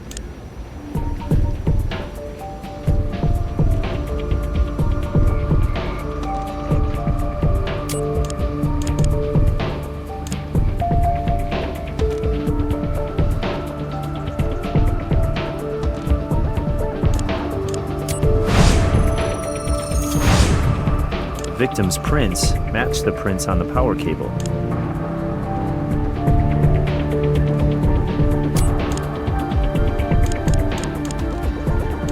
Added a fingerprint to the analysis window. You now have two options. You can attempt to match the sample to another sample you've already collected, or you can attempt to search for a match. Use the Evidence button to select something you've already collected, or the Search button to search the database.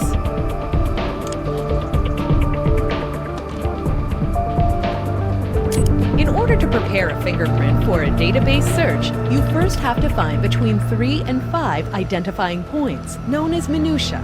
Use your cursor to select places where a ridge, one of the colored lines, splits or ends. You can get a higher skill rating if you only try to select areas that contain valid minutia.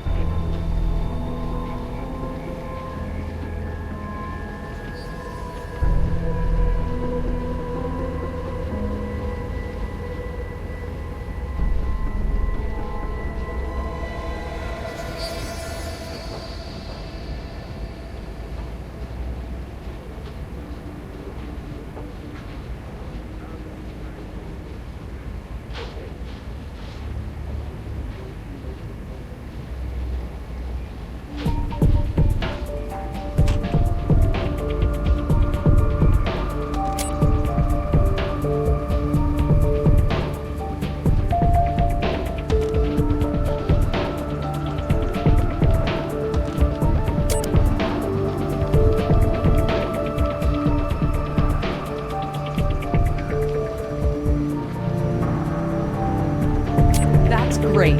You have enough minutia to continue the search.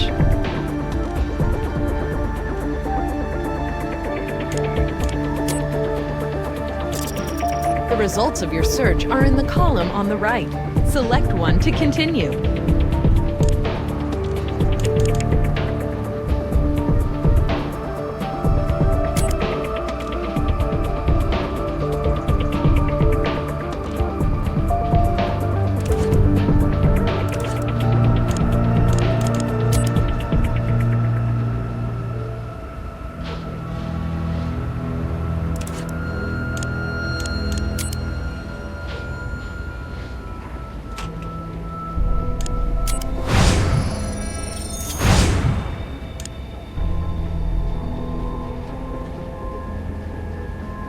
Whoa, the fingerprint on the suicide note belongs to Zachary Lynch. What a boss, huh? He even helps his employees with their suicide notes. Agent Huntby here has some information he'd like to share with us. It's regarding Mark Ensign's apparent suicide. I don't know where you're at with this investigation right now, but there's no way Mark Ensign killed himself. I think you may be getting a little bit ahead of the evidence, Agent Huntby. Look, I was this close to turning him into a criminal informant. Ensign was about to go out on a limb, so he was pretty scared. Scared enough to take his own life? Absolutely not. Or aren't you authorized to discuss that? Look, off the record, Ensign was on the verge of turning state's evidence on allegations of kickbacks and bribes involved in the construction of the La Ventura Casino. He would have been my eyes and ears at the Silver Sierra Construction Company. He'd been working there as Zachary Lynch's right arm for 5 years. Lynch is the president of the company. And before that, he was Beatriz Salazar's lawyer, back in Miami, about 10 years ago. But we suspect she's maintained the relationship through Silver Sierra. So Ensign might have been your way to get to Salazar. Well, with your help, I'm hoping he might still be. Good luck.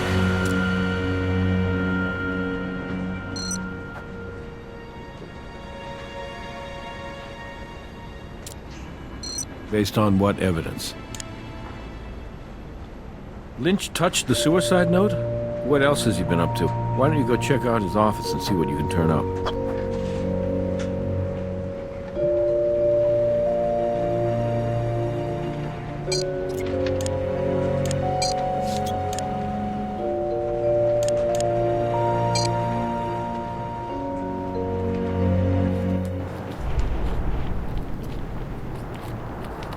Look who's here. Zachary Lynch. You want to talk to him first, or should we check out the office?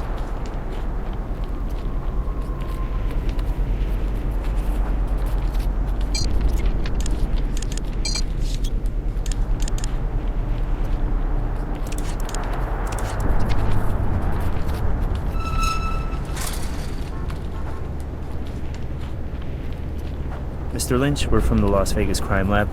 We have a search warrant for your office. Of course you do, but you're wasting your time. Mark was dealing with a lot of personal issues, and I think you're way out of line here, using his suicide as an excuse to harass me. I talked to Mark on the phone last night. He sounded awful, worse than I'd ever heard him. I told him he needed to take some time off, clear his head. So we planned to meet this morning to discuss the details of a temporary leave of absence. But when I got here, I found him, and I found his note, and I read it. And then I put it back where I found it.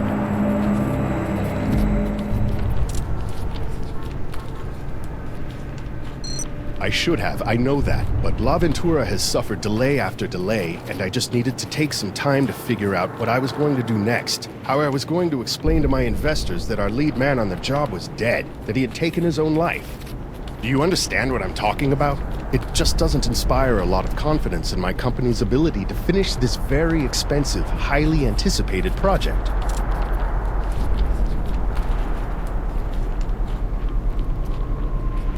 I went home, poured myself a drink, and waited. I guess I was waiting for a conversation like this, with people like you. Whatever it takes to get this over with.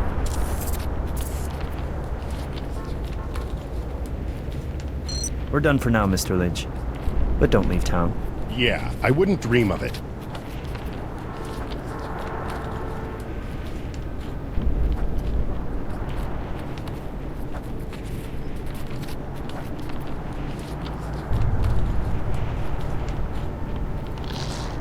Even if files have been deleted, we should be able to recover them. Check out whether this is the computer that generated the suicide note and when it generated that note.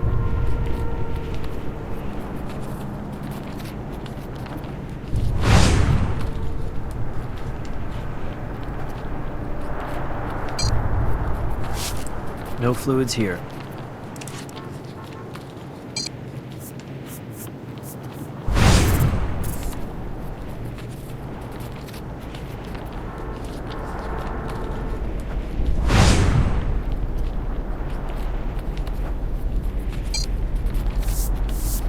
No fingerprints here. No fingerprints here.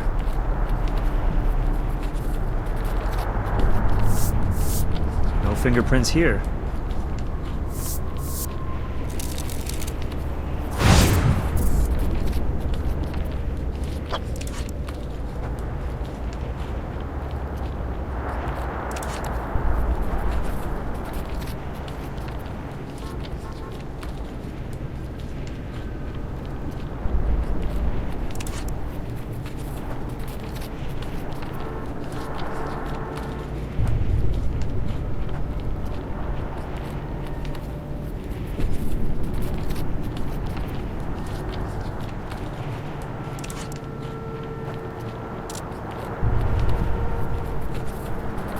blood on my keyboard?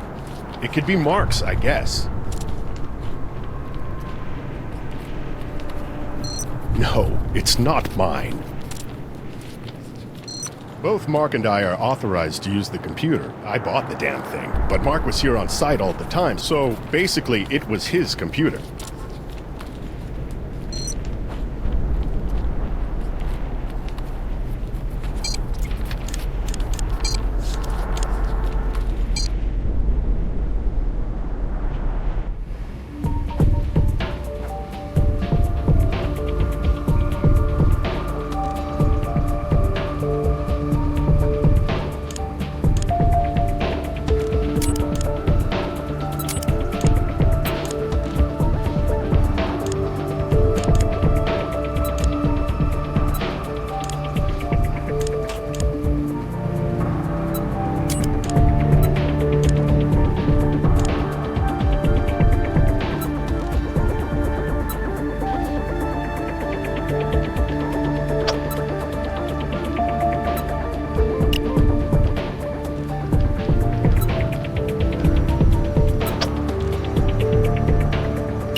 Blood on the keyboard belongs to Mark Ensign.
So the last document created on this computer was the suicide note, but it was created nearly 8 hours after Mark Ensign died.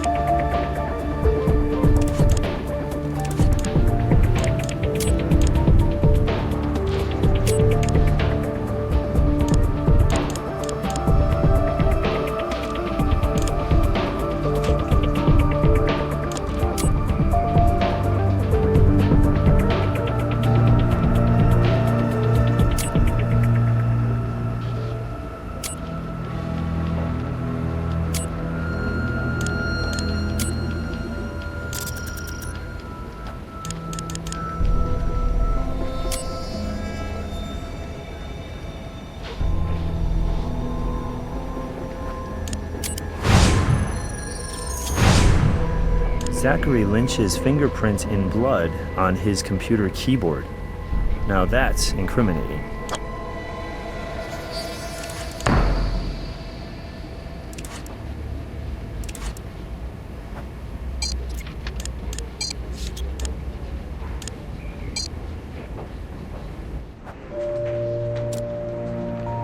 What do you got in the way of evidence?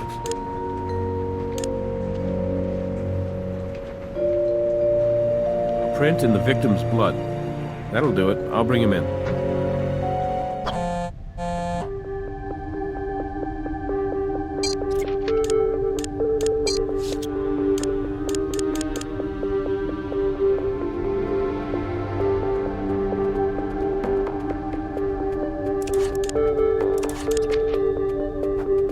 We found your fingerprints in blood on the computer keyboard in your office. So what? I already told you I found Mark and I picked up his suicide note. There was blood everywhere. And then you told us you left the construction site. You didn't mention going back to your office first. Are you serious? Look, I wasn't keeping a record of my every movement, so yes, I went back to the office. And I went to the computer to check on where Mark had left everything. And then I went home.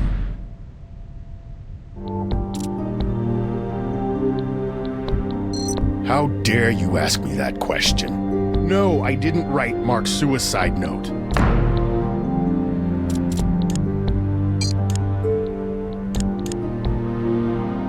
Turns out that Mark Enson's suicide note was printed from your computer after the time of death. Care to explain that? Oh my god. This is not what it looks like. Really? Because it looks like you did a very bad job trying to make a murder look like a suicide. I didn't kill Mark. All I did was frame a guilty man. What's that supposed to mean? Mark killed himself. He jumped off that balcony. I don't think there's any question about that. But just in case there was going to be some question about it, I didn't want you guys snooping around my property for God knows how long looking for a killer. So I planted the suicide note, hoping you guys would just think it was an open and shut case. That is one of the dumbest stories I've ever heard, Mr. Lynch. Not only is it an admission of obstruction, but it doesn't even begin to give you an alibi.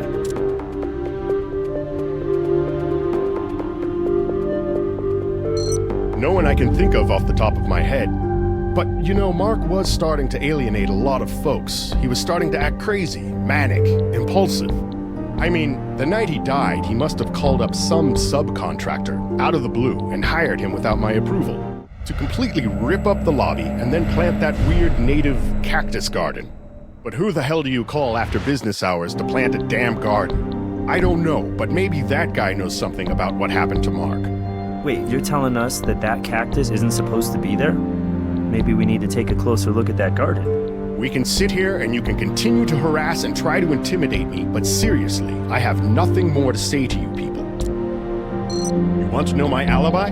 Why don't you just ask Agent Huntby? Oh yeah, I know him. We actually haven't had the pleasure of a formal introduction, but let's just say we have mutual friends, and some of his friends have been tailing me for the last 6 months. Maybe they'll have some pictures for you. Maybe a recording, video. I understand they like to do that sort of thing. They're kinky like that. Absolutely not. I never laid a hand on Mark.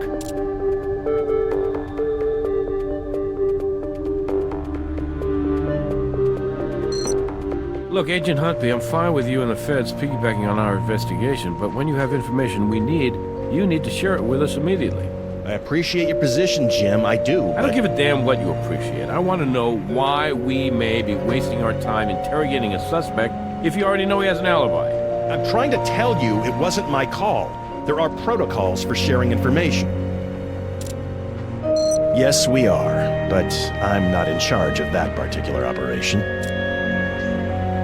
Well, according to the field report, Lynch returned home from dinner at 3 a.m. No further movement was observed inside his house until the following morning.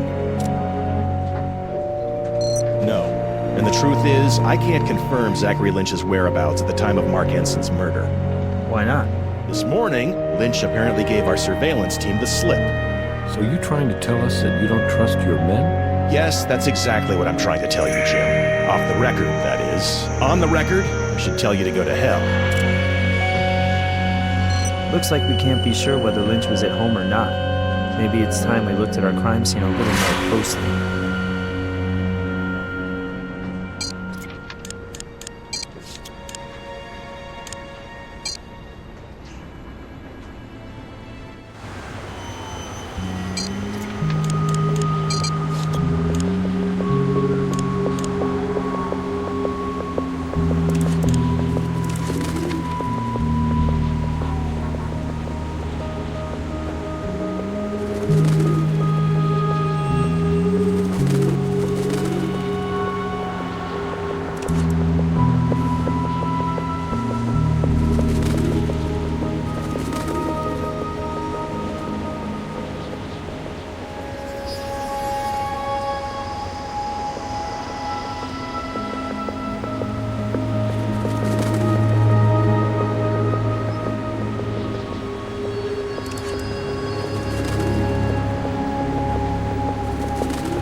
Let's get this to the lab and find out what kind of plant it is.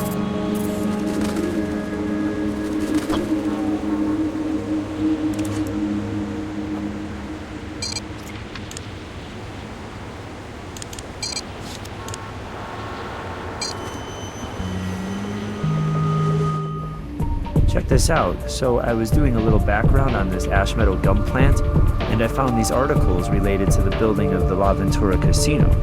It seems that an environmental group called Primeval won a temporary injunction against Silver Sierra's construction of La Ventura. It was seeking a supplemental environmental impact report on the ash meadows habitat, which Primeval claimed was being threatened at the building site. But it looks like an appeals court overturned the injunction.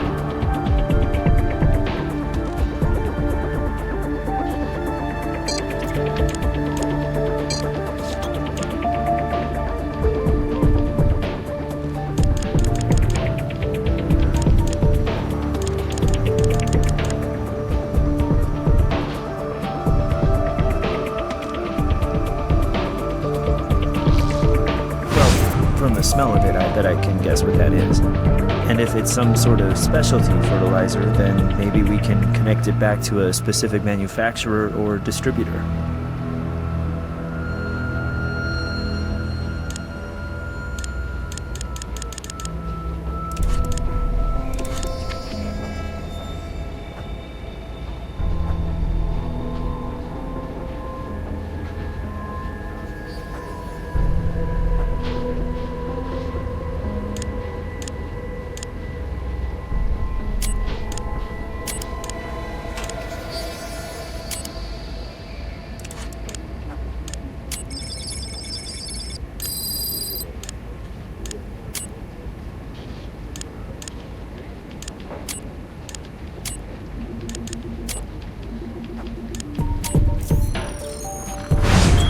This is a high-grade synthetic fertilizer. It's rare enough that Brass should be able to contact the manufacturer and get a record of the people to whom they sell and ship their product. We should swing by his office.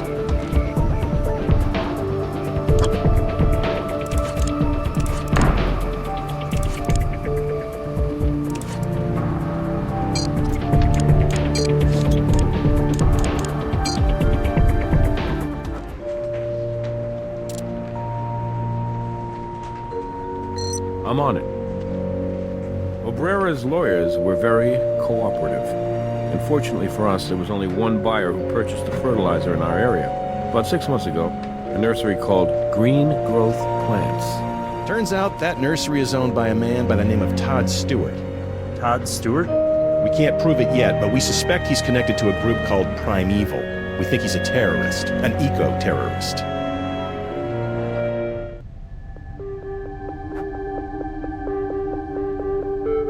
Todd Stewart? We'd like to ask you a few questions. I'm a little confused. Am I in some kind of trouble here? Your name came up during the course of a homicide investigation. Homicide? Who got killed? Construction foreman over at the La Ventura site. His name is Mark Ensign.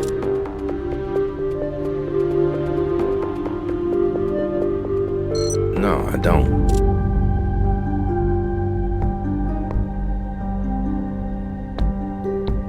No, sir, I don't. Not that I know of. No, I'm sorry. You know, build a garden? Maybe water some plants? No, no one ever has. And I would never accept a job like that, even if it were offered to me. Their money no good for you? Do we really need another casino in Las Vegas? Really? For that matter, do we really need another gated housing community or a freeway? When is this gonna stop? Not to get on my soapbox here, but I do consider myself to be a very active environmentalist, and I can't stand to bear witness to what we are doing to literally exterminate our planet. She truly is our Mother Earth, and we owe it to her to do whatever we can to keep her safe. Yes, I am familiar with them, and I already know what your next question is gonna be. Are you a member of Primeval, Mr. Stewart? No, I am not a member, but I will be honest with you. I believe in their cause, I do. This runaway train of so-called progress must be derailed somehow, otherwise this beautiful planet will die. And if protecting our planet sometimes means resorting to guerrilla gardening, so be it. It falls right in line with the traditional practice of civil disobedience. Well, you may not be a member, but it kind of sounds like you might have pledged a few dollars over the years. I often wish I had. And I bet you wish I had. Because that would mean you could arrest me right now for helping to finance a terrorist group. But the sad truth is, I don't have the courage of my convictions. I'm just a gardener.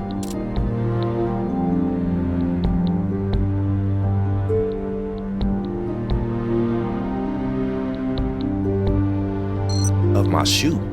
Why? Is there a problem, Mr. Stewart? I got a problem with you playing fast and loose with my rights. But you know what? Let's just get this whole thing over with. Take my whole damn shoe if you like.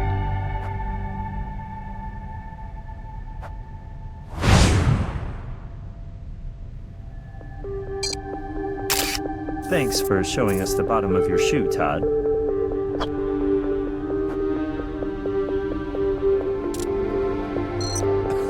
You gotta be kidding, right? We don't even need to draw your blood. Just a swab to the mouth will do. Totally painless. But why? We'd like to be able to exclude you as a potential suspect. You guys really are a piece of work. Whatever, take it. You know I did. That's why I'm here, isn't it? Anyone else have access to it? Yes, I have several people who work for me.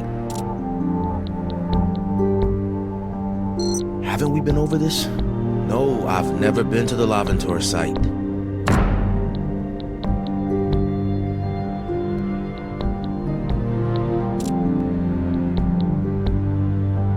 What?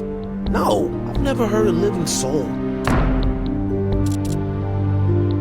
Thank you for your cooperation, Mr. Stewart, but we'd like you to stick around for a little bit while we verify some information. You know, I don't mind helping you guys. I just mind being treated like a criminal. Well, if the shoe fits.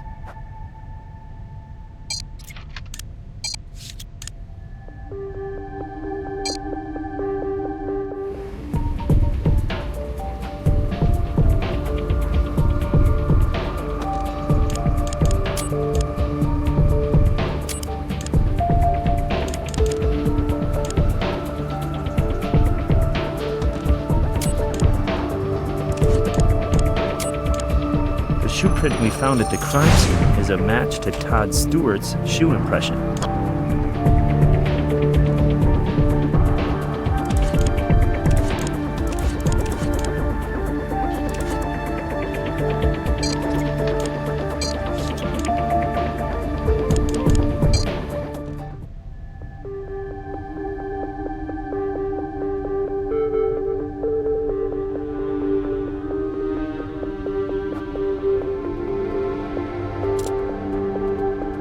Haven't we been over this? No, I've never been to the Laventura site.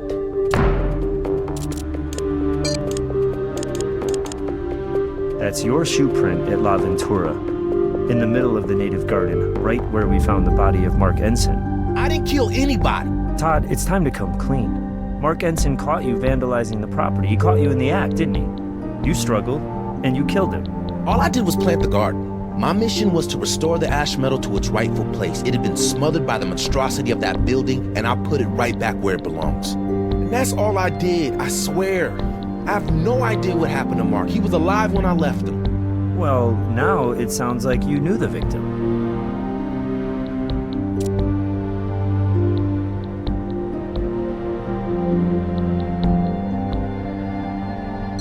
It wasn't like we were friends or anything. I approached him, introduced myself, and appealed to his sense of justice for the planet.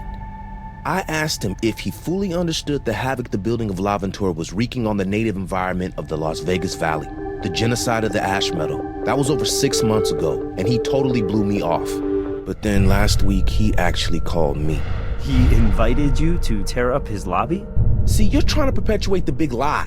It wasn't his lobby. He was an employee. It had nothing to do with him. He was just a cog in the machine that is this whole consumer capitalist corporate complex, and somehow Mark finally got it. It was like he found God. Total conversion. Really? Next, you'll be telling us Mark started writing checks out to Primeval. Look, this operation had nothing to do with Primeval. It was my own initiative, and Mark turned out to be my greatest ally. I finished setting the garden around 9 p.m., but before I left, another construction worker had shown up. I think he was the plumbing foreman. They started discussing the Bureau of Sanitation halted construction. And then they started to argue. Kept hearing them mention this guy named Lynch like he was their boss or something. But they were really fighting over some money, some cash left in a safe. Apparently it was a lot of cash, and the plumbing guy thought he was entitled to it. And I guess Mark didn't think so. Was this plumbing guy's name Marcus Kunchai? Mark kept yelling Marcus this, Marcus that, but I didn't catch the guy's last name. From their argument, it sounded like he was right up there in their office under a rug.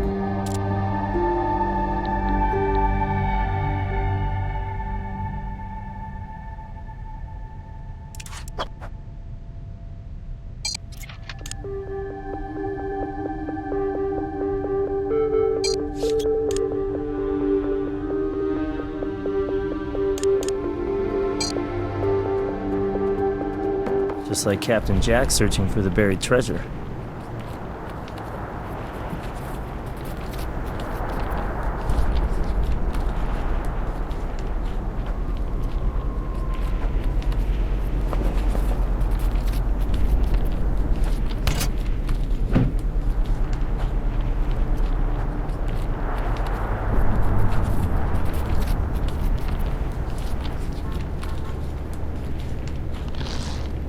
Whose laptop this is.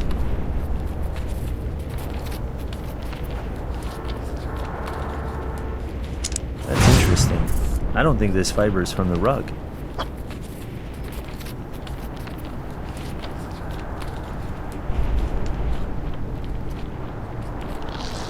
Well, whatever cash was here is gone now. Looks like it could have been a lot.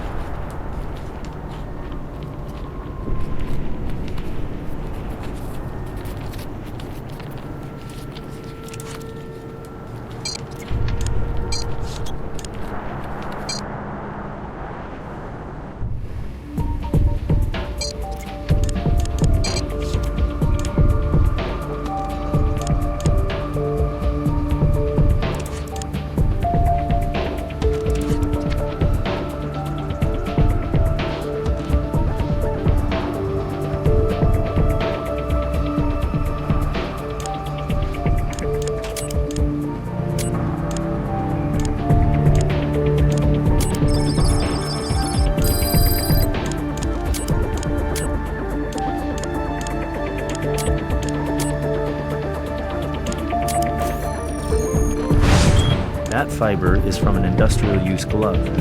What do you think? Maybe the kind of glove used by a plumber?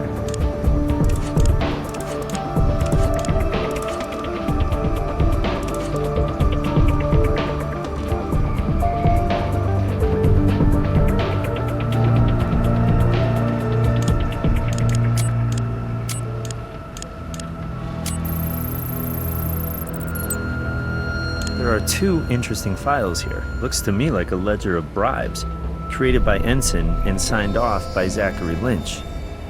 But it'll be difficult to prove. Wait a second. Marcus Kunchai lied to us. He told us he was there picking up his last check when he found Mark Ensign's body. But according to this payroll file, Kunchai was fired a week ago. Okay, maybe Todd Stewart was telling us the truth. If Kunchai felt entitled to the cash in the secret safe as a kind of severance package or hush money, then maybe he wasn't going to take no for an answer.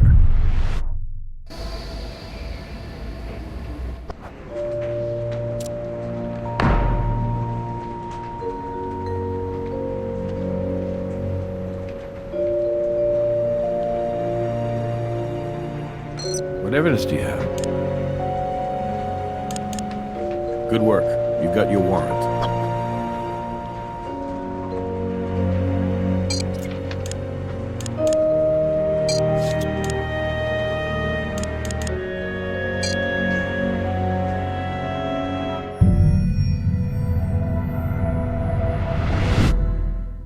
Mr. Kunchai. I've got nothing to say to you.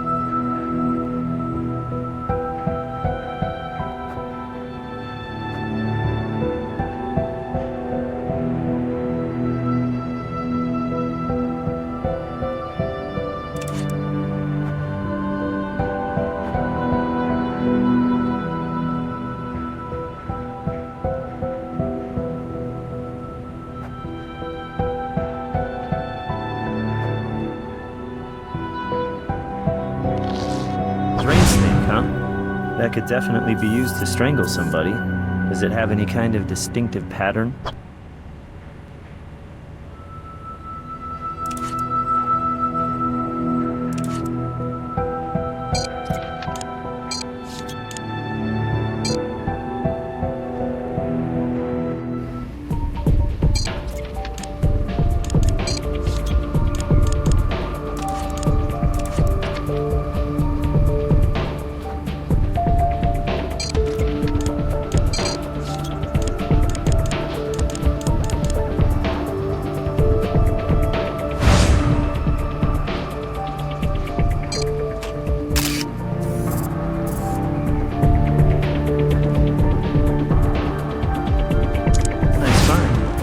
Familiar to you?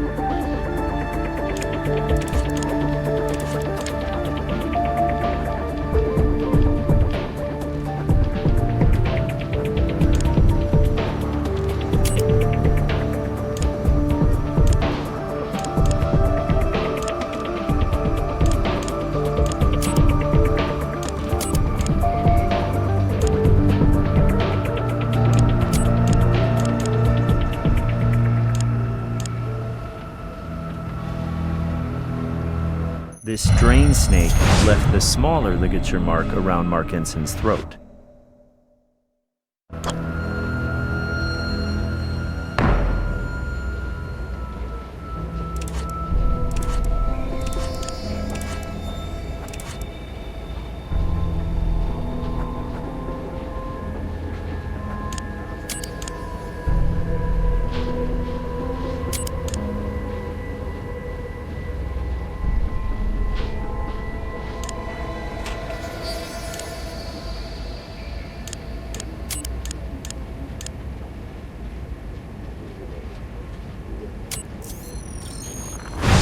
The fiber on the drain snake matches the fiber we found in the safe, and they're both from a pair of industrial use gloves.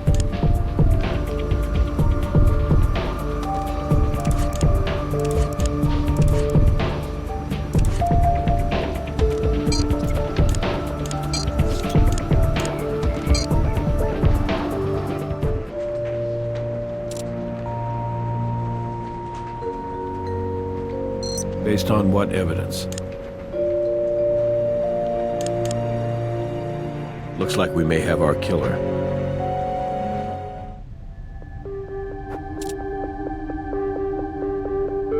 Look, I haven't been entirely straightforward with you guys. I was with Mark the night he died.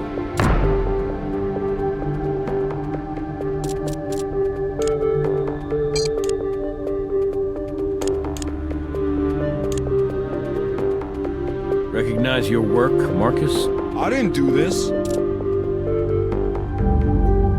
I was fired yesterday.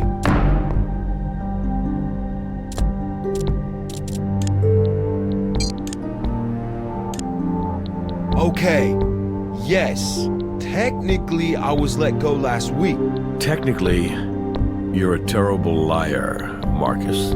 Hold on. Mark never wanted to fire me.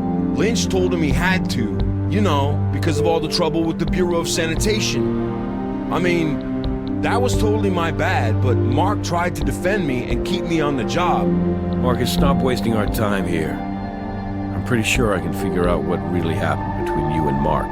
Mark fires your ass, and maybe you come back to beg him to give you your job back, or maybe not.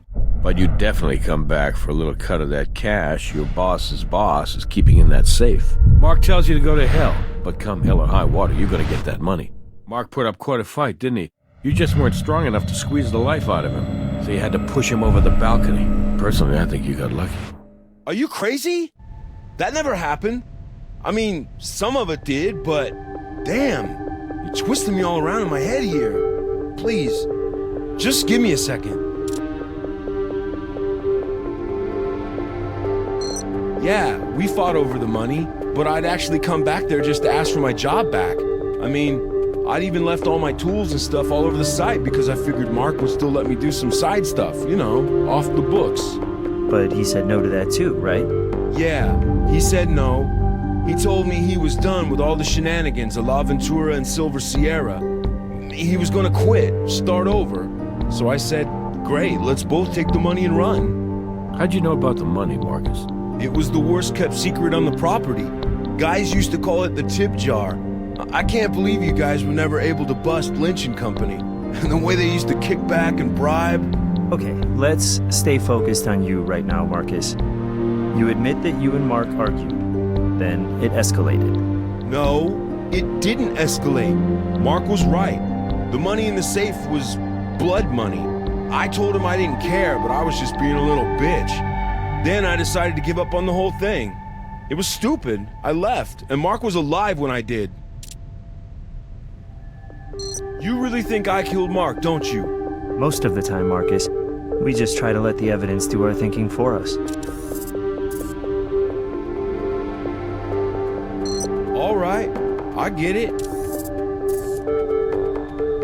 We're going to hold you in custody at least until we process this evidence. Okay, do what you need to do. I swear, I'm innocent.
Inside the glove are Todd Stewart.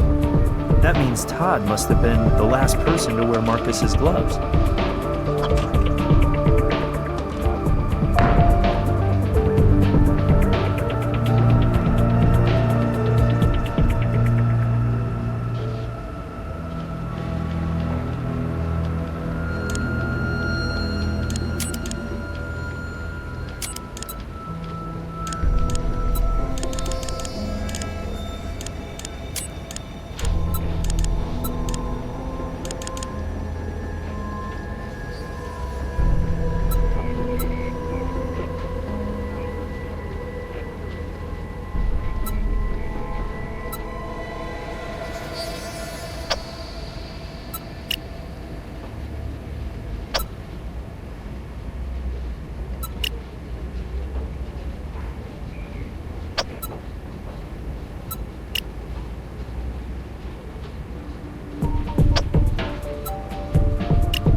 blood in Marcus's glove matches our victim.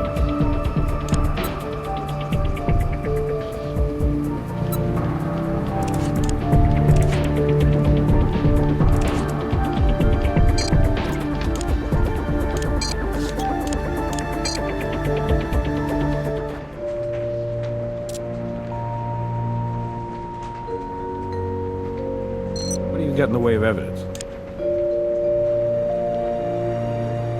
Stewart's DNA was found in the glove that handled the murder weapon. I can work with that.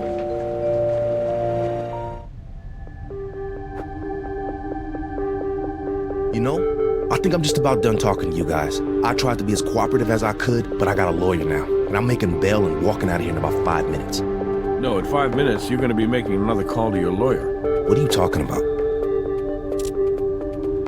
I told you, when I left him, he was fighting with that plumber. Why aren't you out looking for him? I didn't do a damn thing to Mark.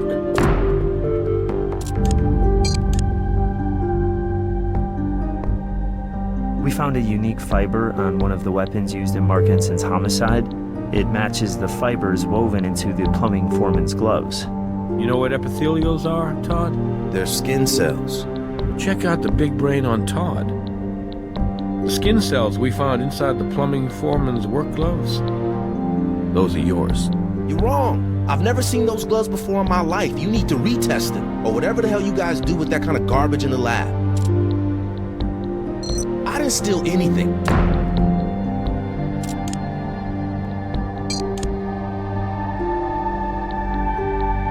We recovered another stray fiber, this one from inside the safe, and it also matches the fibers in the work gloves. So what? Oh, give it up, Todd. It's over. Is that why you two fought? Is that why you had to kill him? This is a setup. I'm being framed. Maybe I used someone else's gloves when I was doing the gardening, but I swear, I didn't use those gloves to kill Mark Ensign.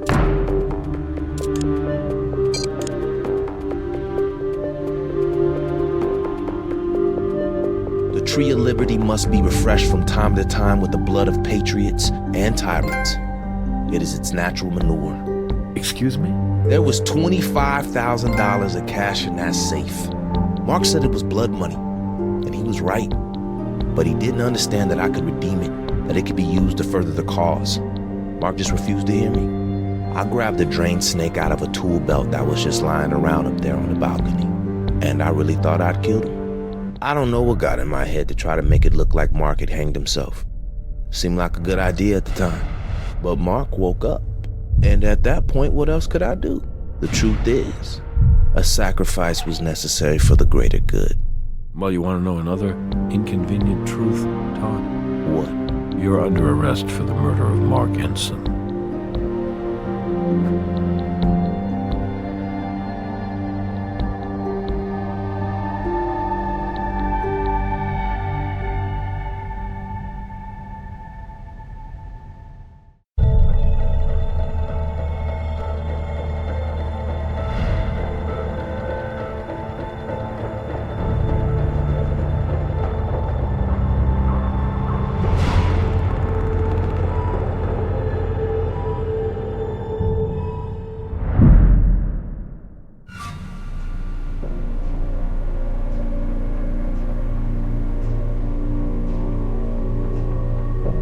That's Mary Marst, isn't it?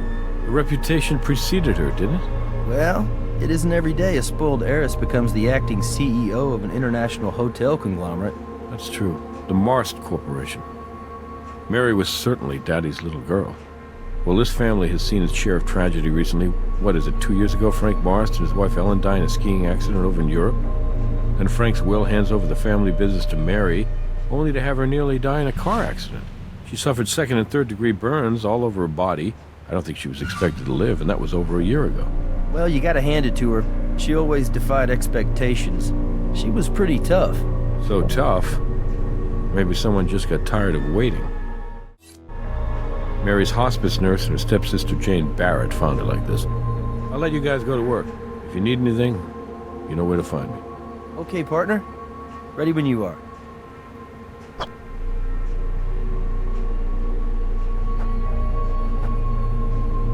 Shoe impressions? left in mud. The mud's still moist, fresh.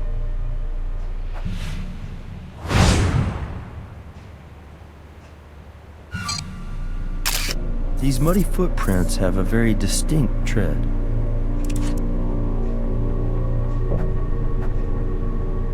Have you ever seen one of these before? It's a device used with an IV to monitor a patient's dosage of medication. So it looks as though if Mary were experiencing some pain, she could just push this little button here, and the regulator would release a dose of morphine into her IV. See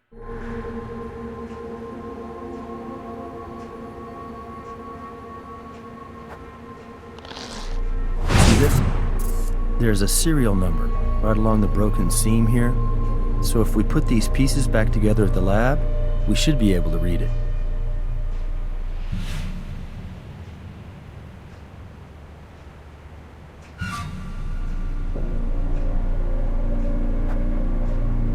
Bottle of morphine. So there has to be a switch inside that regulator unit which prevents a patient from overdosing.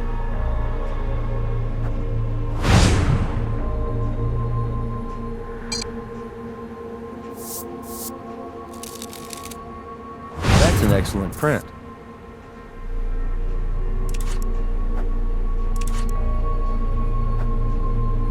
So once we've processed the scene, we'll call Robbins and arrange for the body to be transferred to the coroner's office. We'll get a better look at the body at autopsy.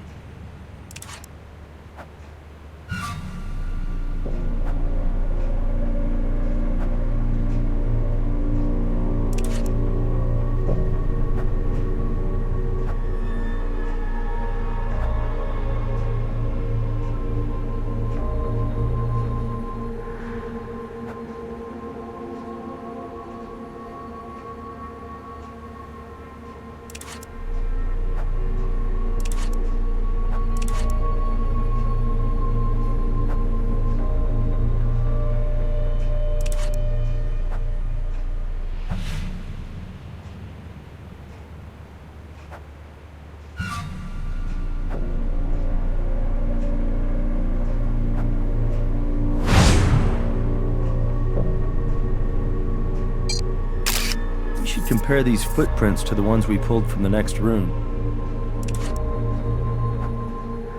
Look like anyone you know? Maybe not.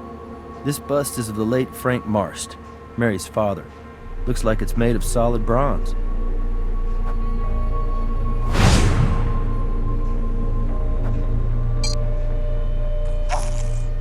That's good. We'll be able to compare those marks back at the lab. Not bad for a preliminary assessment.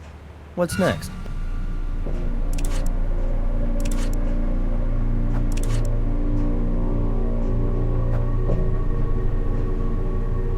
Excuse us, miss. We're with the Las Vegas Crime Lab. We'd like to ask you a few questions, if you don't mind. Starting with your name, please. I'm Pauline Liu. I'm Mary's hospice nurse, but I suppose you might have been able to guess that from the uniform.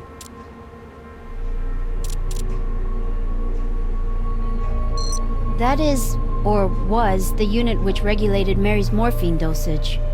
The mobility in the two fingers on her left hand allowed her to press the button on the regulator.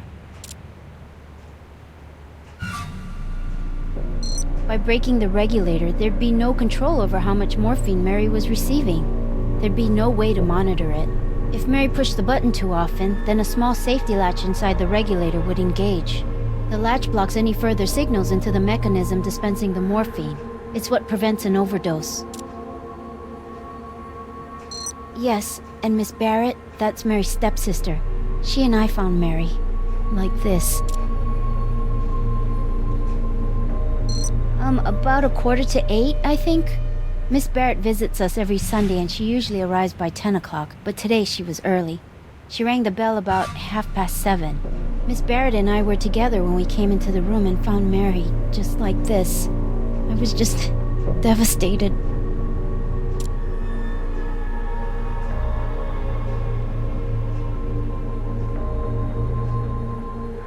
No, it's just not physically possible. Mary was burned over 75% of her body, and we're talking about burns which were 2nd and 3rd degree. The scar tissue is so extensive, her mobility had been limited to 2 fingers on her left hand. It's hard for me to say this, but I do believe Mary wanted to die. It's a miracle she survived the car accident, but the quality of her life from that moment on was extremely poor. It's difficult to imagine just how much physical pain she was in on a daily basis. We did as much as we could to ease that pain, but I know she's in a much better place now. Could she talk at all? No, the damage to her vocal cords was too severe. And she couldn't move enough to sign either. Miss Barrett once purchased a computer for Mary so she could literally talk through it. But even though you could operate the voice software with the touch of a button, Mary showed no interest in it.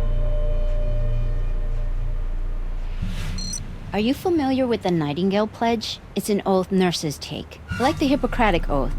Part of it goes, I will abstain from whatever is deleterious and mischievous and will not take or knowingly administer any harmful drug. So in answer to your question, no, I did not assist Mary in ending her life. I have a small room at the house. Family prefers I refer to it as the chalet. Anyway, when the family hired me, it was with the understanding that Mary required 24-hour care. I can't remember Mary ever having a call button, actually. I used to just check in on her 4 or 5 times a night. But I stopped doing that a few months ago when the doctor was able to adjust the regulator to administer a dosage which allowed her to sleep peacefully through the night. I should have never have stopped checking in on her. Maybe I could have saved her. No, Mr. Barrett, I mean John, Mary's brother, well, stepbrother, actually. I'm sorry, it's a little confusing. He lives in the chalet. He told me he moved in right after they decided to check Mary out of the hospital. She hadn't been expected to live very long, and they thought it would be nice for her to live out the rest of her days looking out over the waters of Lake Merritt. He spent a lot of time with her every day, talking to her, reading to her. They were very close. When we couldn't revive Mary, Mr. Barrett got very upset and left the house. I don't know. I took care of Mary, but I was not particularly close to the family. I tried to be as inconspicuous in their lives as possible. Yes, of course.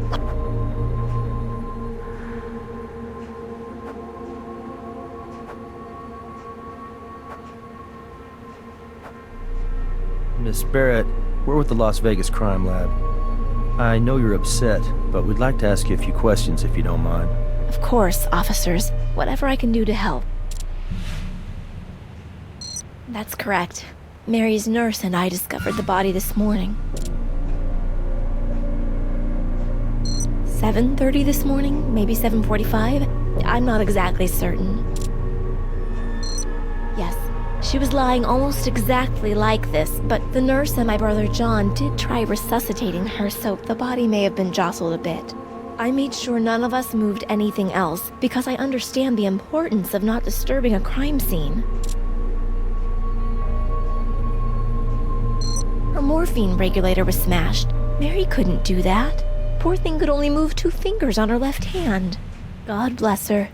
I pray she's in a better place now. You'd think anyone living like this would want to die. Not Mary. She was a fighter, and she was a real inspiration to me. When I moved away from here, I thought I'd never come back. But after Mary's accident, I started flying in from LA every Sunday. I swear to you, as God is my witness, Mary wanted to live. Yes, I live in Los Angeles. I work for a public relations firm, but like I said, I fly out to visit Mary every Sunday. Yes, that's right. I'm sure you've heard of my stepfather, the self-proclaimed hotel tycoon. The bust is almost as imposing and impressive as the man himself. He and my mother died less than a year after it was commissioned. They were skiing in the Swiss Alps. I can tell you, everyone was shocked when the living will entrusted Mary to step in as the acting CEO of Mars Hotel and Entertainment. Well, needless to say, no one thought a party girl could take over the reins of a multinational travel and leisure conglomerate, including me. But I have to admit, we were all wrong. Tragically, the very same night she announced her retirement and appointed her successor, she crashed her car. Yes, it is. She was so badly burned, the doctors told us she wouldn't live through the night. I will never never forget the look on my brother's face when he heard the doctor say that. It's all impossibly difficult to describe to you.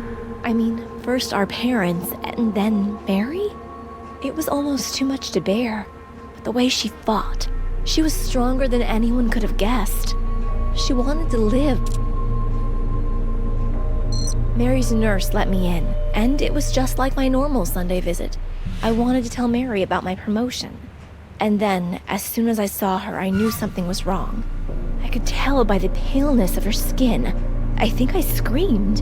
And the nurse screamed, and that's when John ran in and we tried to revive her. This is the family's chalet.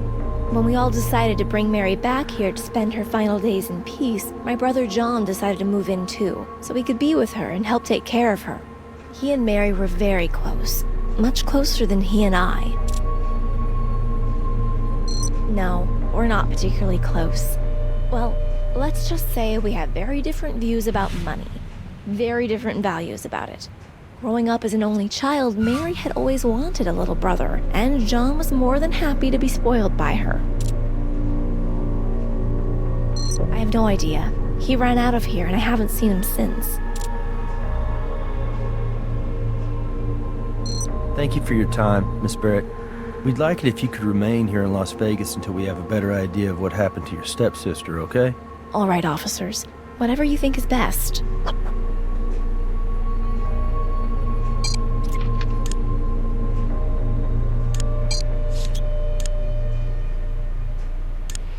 I'll call Robbins, tell him to send somebody down here to pick up the body.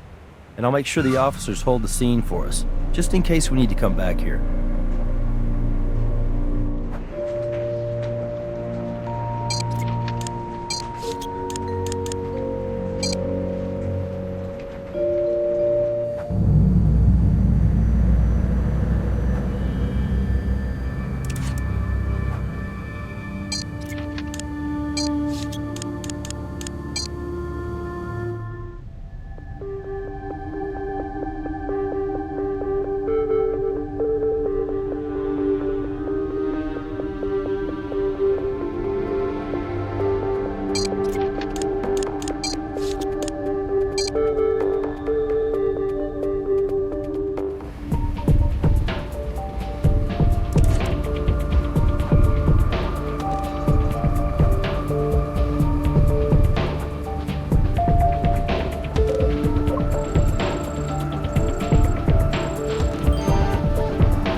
tongue should be able to read the serial number.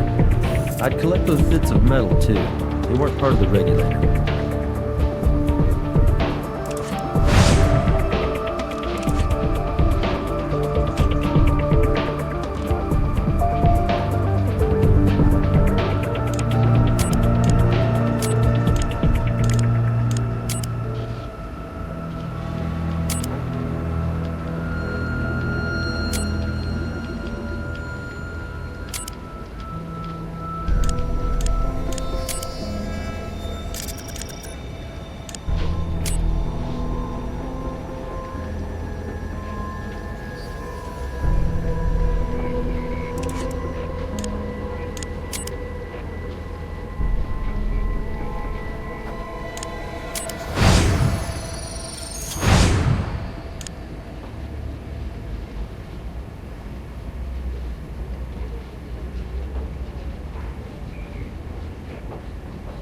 So, the print on the bottle matches Jane Barrett. It says here she was arrested 6 months ago as part of a Death with Dignity demonstration in Carson City.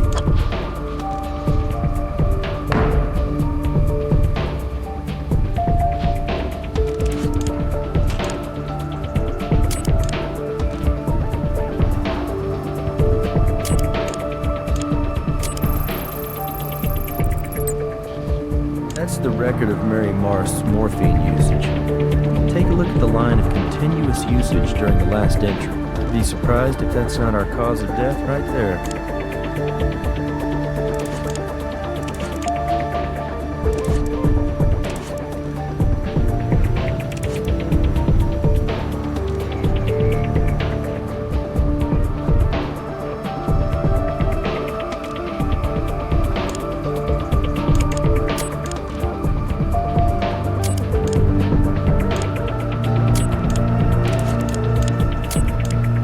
Same tread, same side.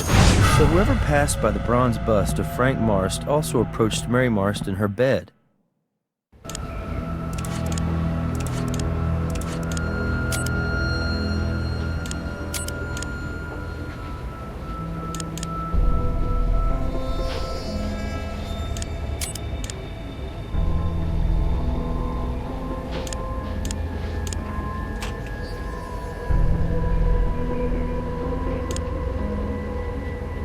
It's a match.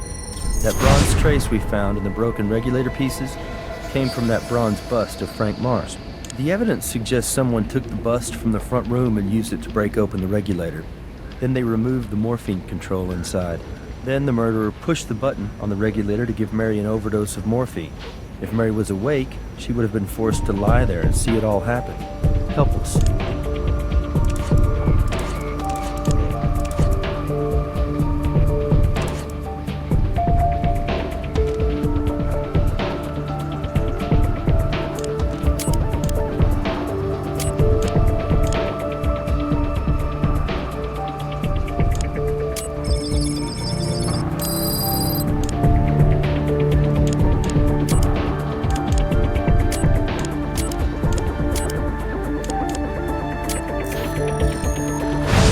It's almost 100% bronze.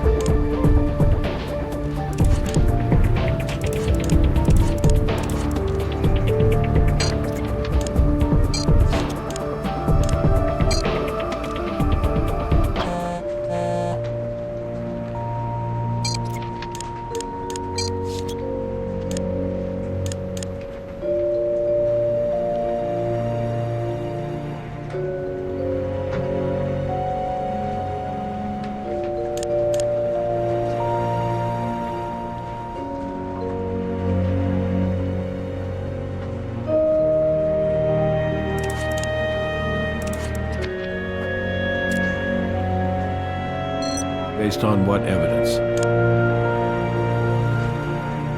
Prints on the bottle of morphine belong to Ms. Barrett? Well, until Doc Robbins gives us the results of the autopsy, we can't even think about a warrant. But maybe Ms. Barrett will come in here voluntarily to answer some more questions. No harm in asking her,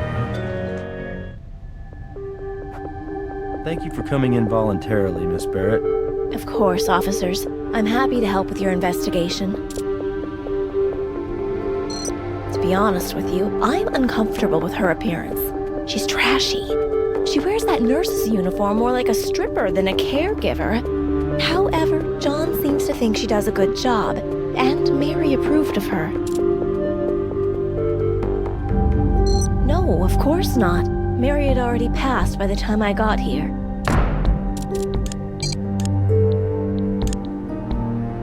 Oh, I'm sorry. I thought you meant today. I did change her morphine when it ran out during my visit last week. Euthanasia? Well, it's one of those... In theory, it sounds like something which could be a good thing, but in practice, what scares me is the opportunity for abuse. Kids offing their grandparents in order to inherit the money to buy a new cell phone? No, I'm opposed to it.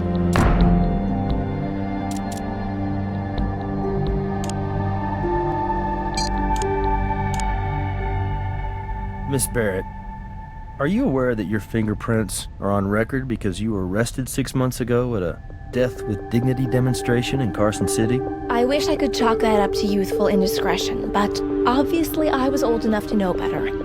Suffice it to say, my politics 6 months ago had more to do with my personal relationships than my personal beliefs.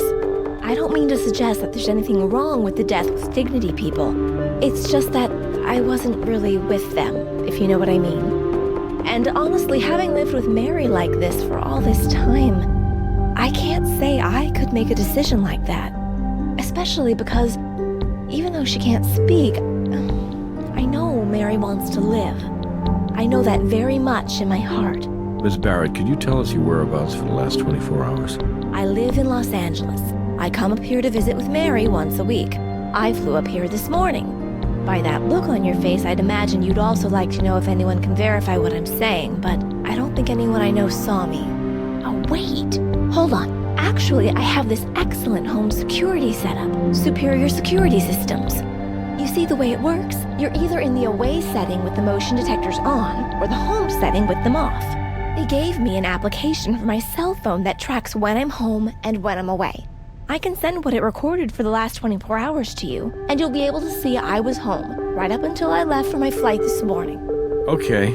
Send us those records, Miss Barrett. But we'll still have to authenticate them with your security company. So I just got the records for Jane Barrett's security system from Superior Security. Looks like they check out. According to the records, Miss Barrett was at home last night at 11. You know, the Mars family is still a pretty powerful player in this state. And it's pretty much an open secret that John Barrett was set to inherit everything when Mary Mars died. Jane Barrett wasn't even going to get a little something for the effort. Well, being left out of the will is a possible motive, but what do we think about Jane helping Mary end her own life? Trying to give her death with dignity? You know what death with dignity is? It means you don't drool. I think when you have a family with a lot of money to fight over, I don't trust any of them.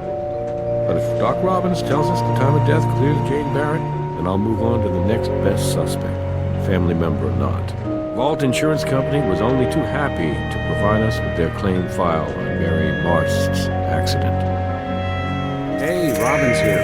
Sorry if I slowed you down any, but I was finally able to determine your victim's time of death. You're looking at somewhere around 11 p.m. last night. Why don't you meet me in the morgue and we can go over the rest of the autopsy results.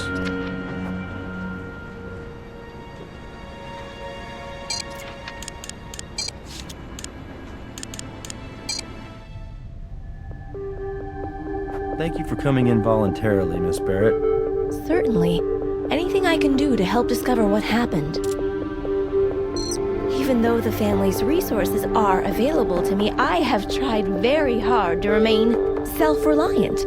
Truthfully, my only indulgence is using the family plane to fly back and forth for my Sunday visits. This is my first time flying commercially. It was more frustrating than I'd expected. It took about 4 hours in actual travel time to get to Vegas. I mean, I could have just as easily driven here. But you don't really need to hear about any of this, right? Sorry. Thank you for your cooperation, Miss Barrett. We may have some more questions for you at a later time, if that's all right with you. No, not at all. Please don't hesitate to contact me.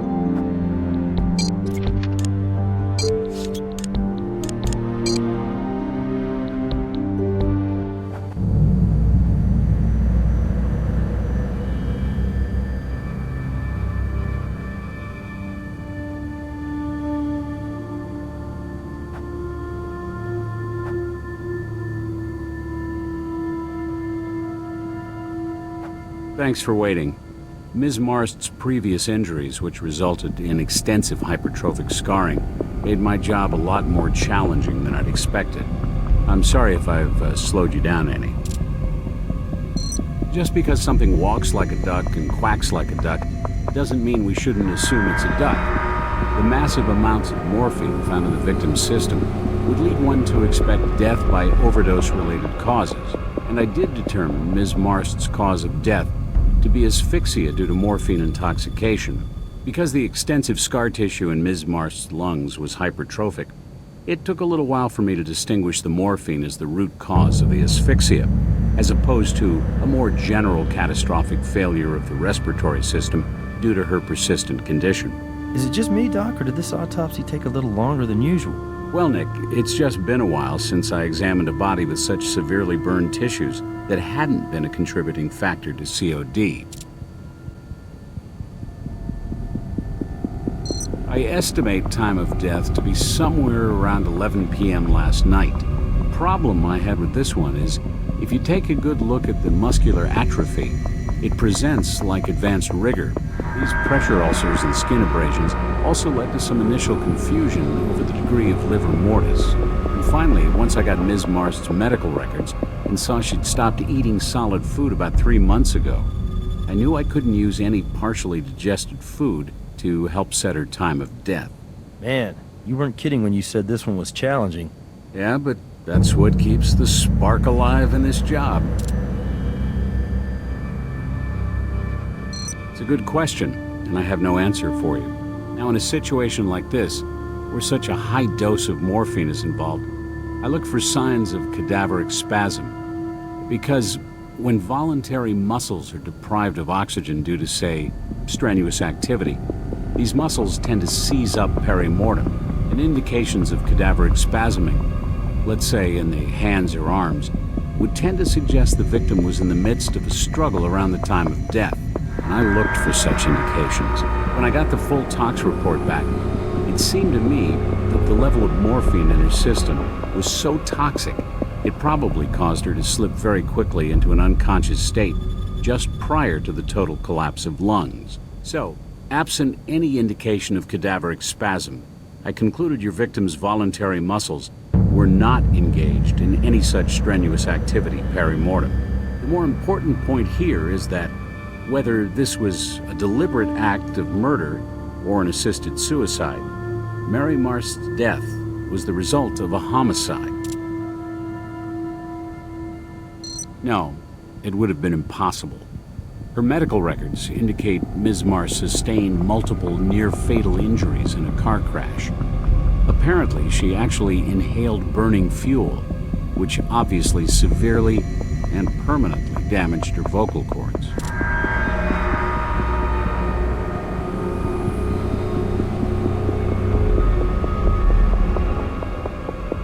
Sure, I collected them for you, as usual.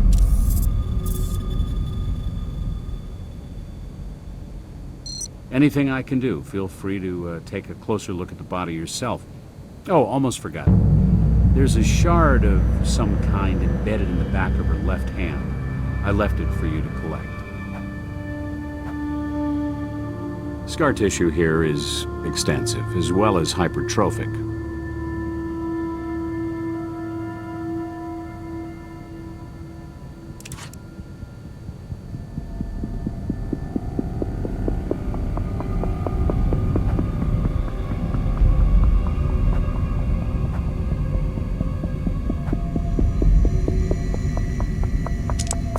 The shard I told you about.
document analyzer lets you examine documents for hidden content.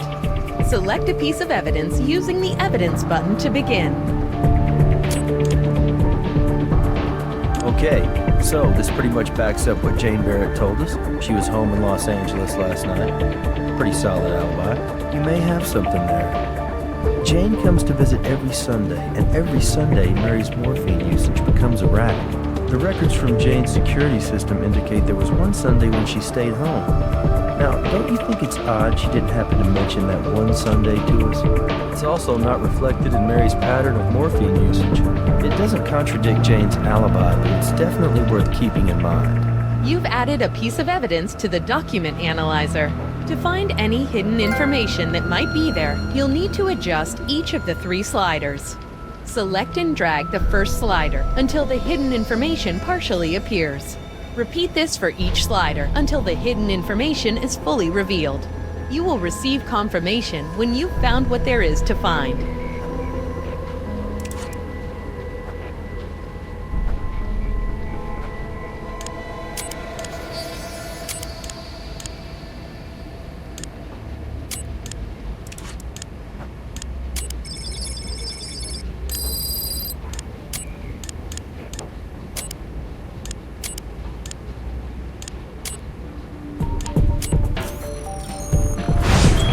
Looks like an acetone and some hydrogen cyanide combined into fibers of an ethyl methacrylate monomer and bonded with a similar but complex polymer of transparent thermoplastic.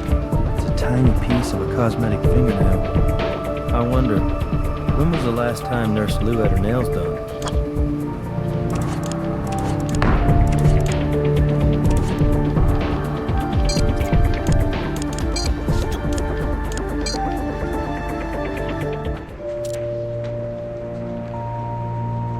What evidence do you have? What if we do this? I'll talk to the nurse. See if she might be willing to come down here voluntarily to answer some questions. Maybe we'll get lucky.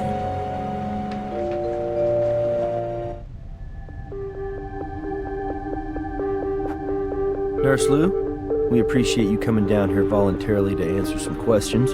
You're welcome. I don't think there's any more I can tell you, but I'd like to help you if I can. These? Yes, they are.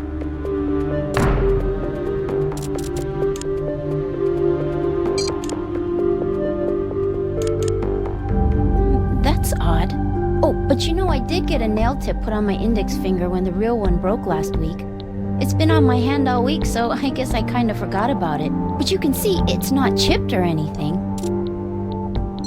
I don't know for sure. I do know there's an area down by Lake Merritt where the family keeps their boat, and Mr. Barrett, he likes to go down there when he wants to be by himself. Given what's happened, I wouldn't be surprised if he's there now. Mr. Barrett would tell Mary about the boat and the lake and how it was the only real place in the world he could find any peace. He and Mary spent a lot of time together. He would sit there beside her and carry on a conversation as if she were talking right back to him. I wasn't eavesdropping, I just couldn't help but overhear their talks. Or his talking, that is. Mr. Barrett is my employer. He pays me to provide home care for his sister. Honestly, I can't say I really know Miss Barrett. When she came to visit, she would seem uncomfortable. But seeing someone you love in the condition Miss Marsh was in, well, it's very, very difficult. So I tried not to take anything personally. Thank you, nurse. We may call you in if more questions come up. I understand.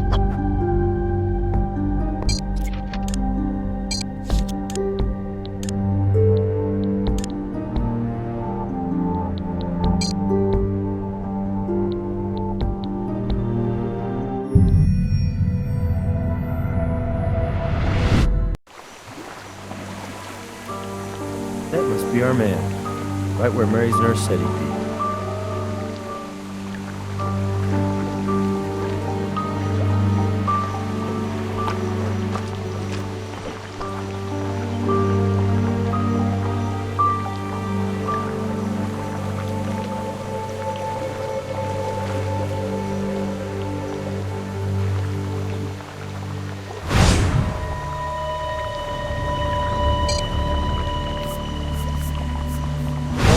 will ever accuse you of not being thorough.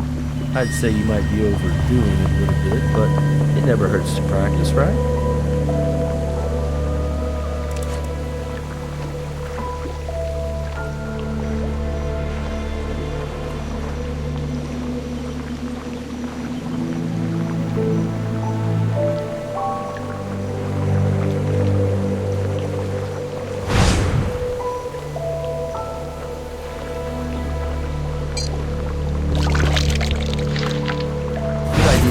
We can use the microscope to compare the mold against any prints we find.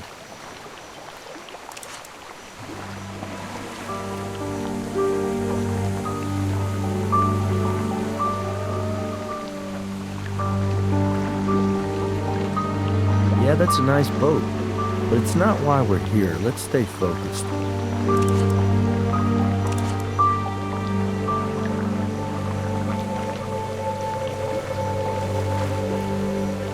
John Barrett, we're with the Las Vegas Crime Lab. Okay. Do you think I'm gonna need my lawyer? We're looking into the death of Mary Marst, and we'd like to ask you some questions. I didn't do it. What else do you need to know? Sister. Mary was my sister. Even though our mothers were different, that didn't matter. And Mary was the only real member of my family I had left. She's gone. What the hell are you trying to insinuate? Mary was a fighter. Most people just lose their will to live. Not Mary. She was an inspiration. You know what? That's really none of your business. My opinion? I think you're wasting your time. And mine. My sister's gone, and your investigation isn't gonna change that. I'm gonna let you in on a little family secret. We have a real problem with authority, unless we're invested in it. So any more questions you have, save them for each one of my lawyers. Yeah, give me a call. We'll grab a drink or something.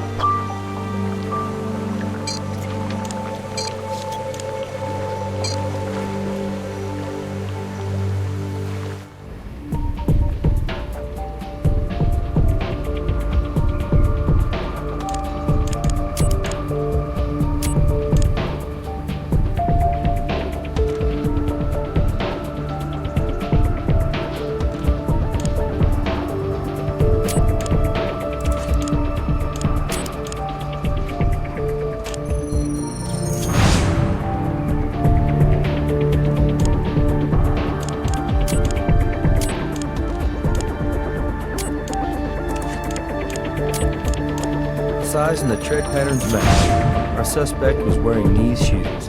We need to talk to Brass.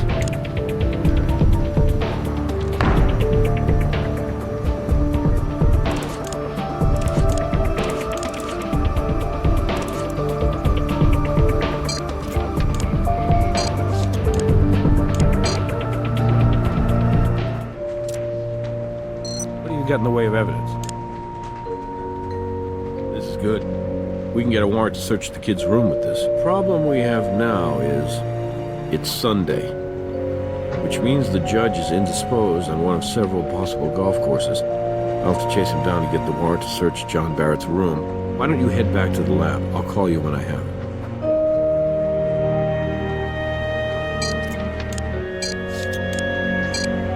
it. Recognize him? This is a statue of St. Ambrose, patron saint of beekeepers. The statue belongs to Beatrice Salazar. At least it belonged to her back in 1982. That dried blood there belonged to her husband, Miami drug lord Humberto Salazar. The theory goes Humberto Salazar fell in love with a beautiful teenage prostitute he plucked off the streets of Mexico City. She got the house, the car, and the drug empire. He got St. Ambrose to the head. At the time, nobody could find any physical evidence to tie Salazar to her husband's murder, but obviously, we've come a long way since 1982. And that's where you guys come in. Salazar's grandstanding when she showed up the other day was just for show. Her DNA has been on file for a while. What are these white, pasty flecks? Adhesive from an evidence locker sticker. I just need you guys to pull her DNA off this statue, and if you can, that's the ball game. We've got her for murder.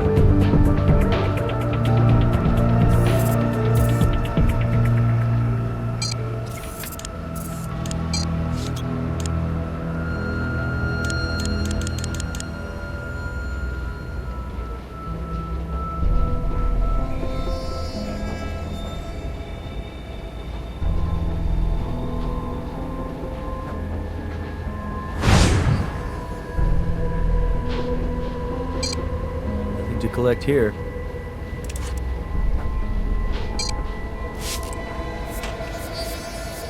Nice job. Now let's run the sample.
What's going on?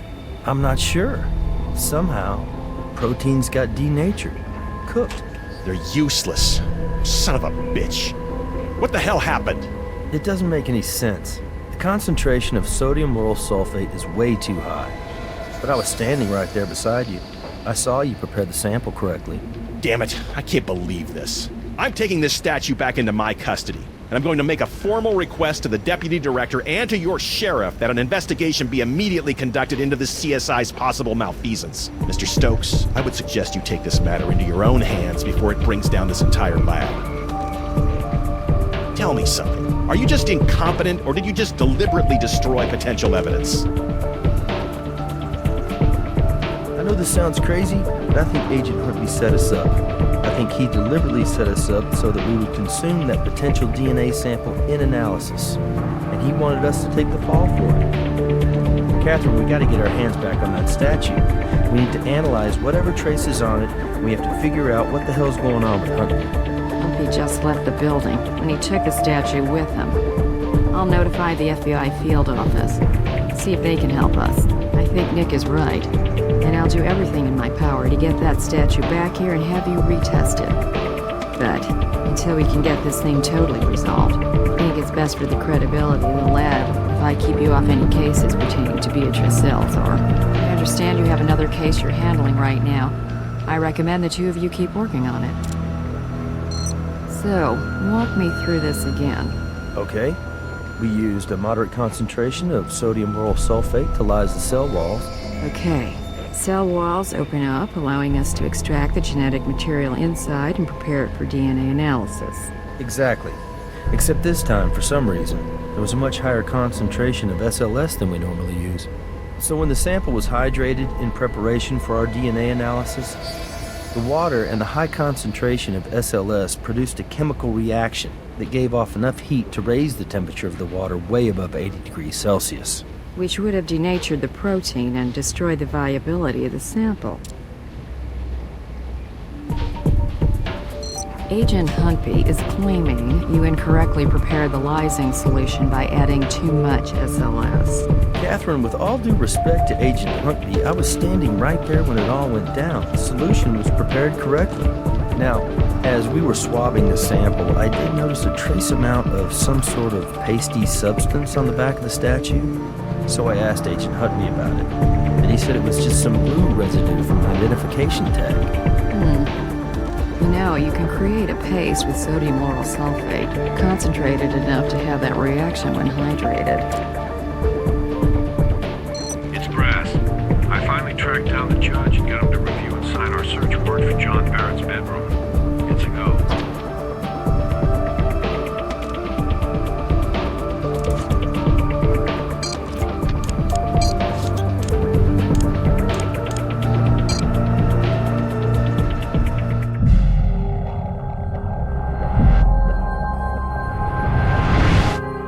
Brass had a hell of a time getting this search warrant.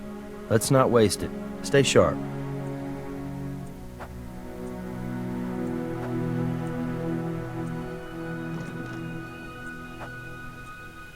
The man likes his shoes.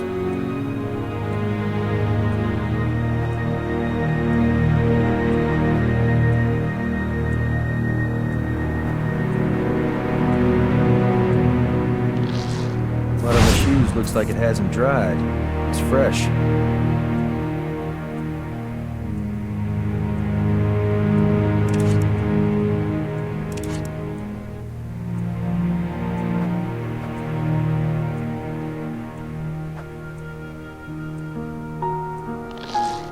Parts of the job, right?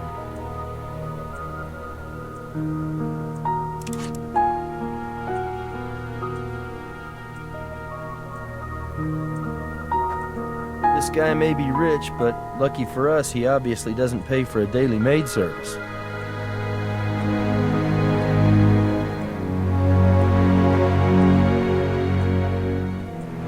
Look what we have here. Cosmetic fingernail, which looks as though it's fallen off, and taken a bit of the real nail with it.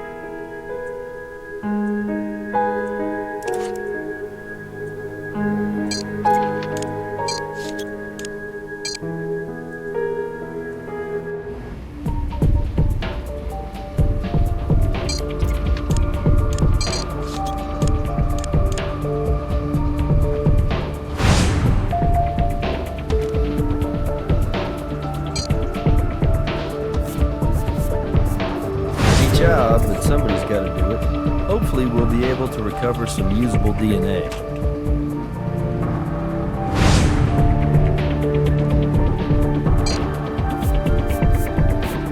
we're lucky, we'll find out if she had a partner.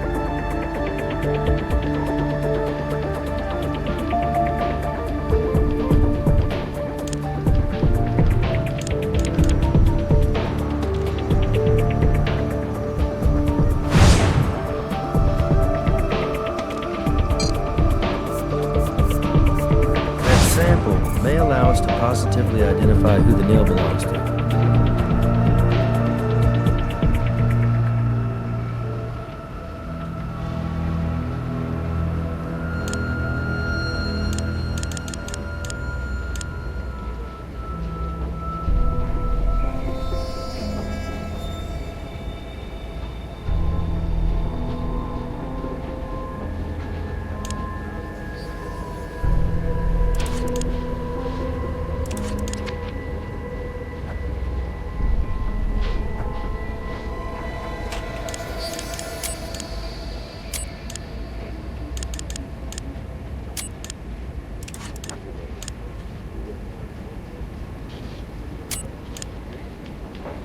The tread of this shoe is the same size and pattern as the shoe impression we collected from the crime scene.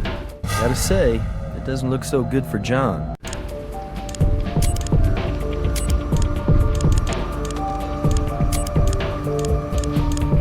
The tread of this shoe is the same size and pattern as the shoe impression we collected from the crime scene. Gotta say, it doesn't look so good for John.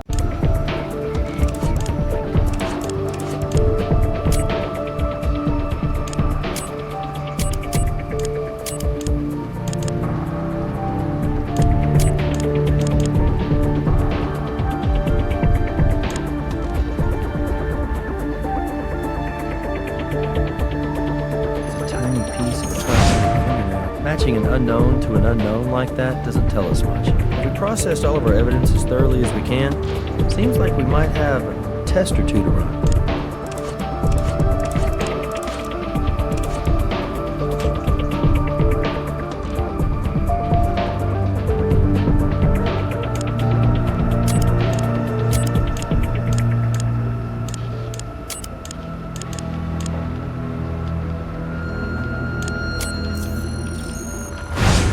They're a perfect match.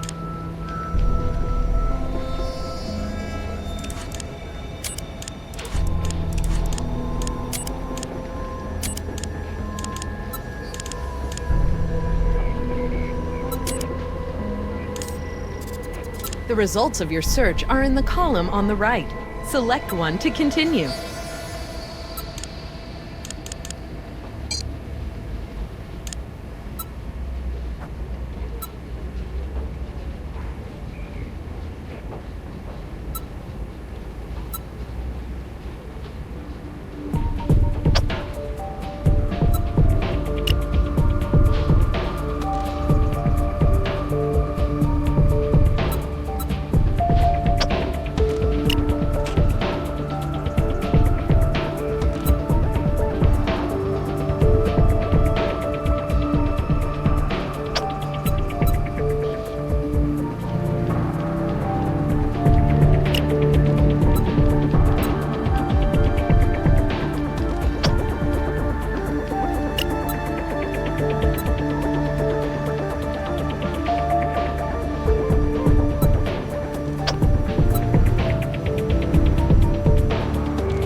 Okay, so not only is Nurse Lou a stripper with a rap sheet, she lied to us about the fake fingernail.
Hello!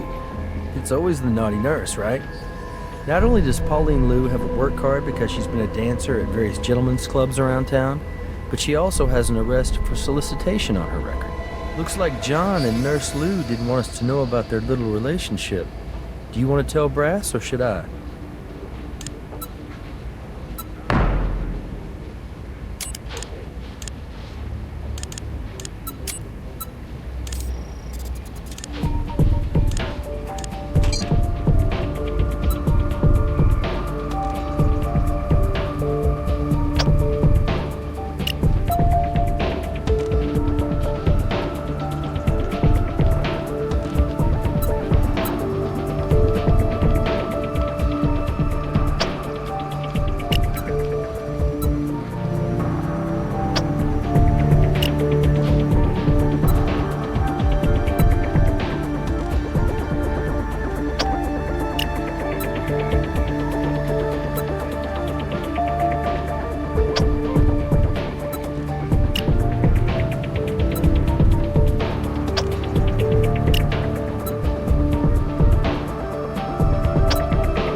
John and Nurse Lou didn't want us to know about their little relationship.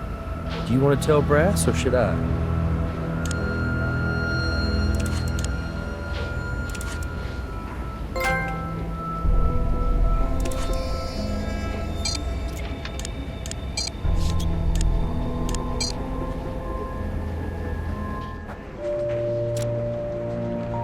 What evidence do you have? Pauline Lou and John Barrett were lovers. Great. So I'd call that motive, wouldn't you? So let me get this straight. John Barrett stands to inherit a fortune. His girlfriend, the nurse, provides him with an alibi, and lucky for her, vice versa. And on top of that, her intimate knowledge of the regulator unit gives the kid a great big opportunity for murder. Looks like John Barrett doesn't seem too interested in providing an alibi for anyone, including Pauline Lou. Okay, let's not tip our hand here. If we try and talk to John Barrett first, his lawyers might circle him and the nurse. But if we call the nurse in here first, then maybe she'll be willing to make a deal and give up her boyfriend.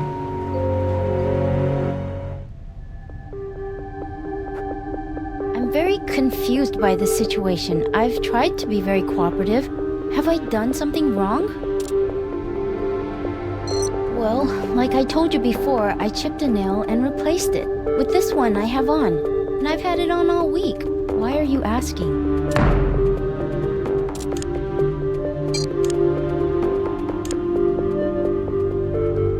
We found your DNA on a cosmetic fingernail. Oh, that's right. You know what? When I first broke my nail, I put on a different replacement. But I didn't apply it right, so then I put this one on. In fact, I didn't even put this one on. The woman who does my nails did. But I don't see why any of this matters, because that was all like a week ago. Why are you asking me that? I'm a registered nurse, and Mr. Barrett hired me to provide hospice quality care to his sister.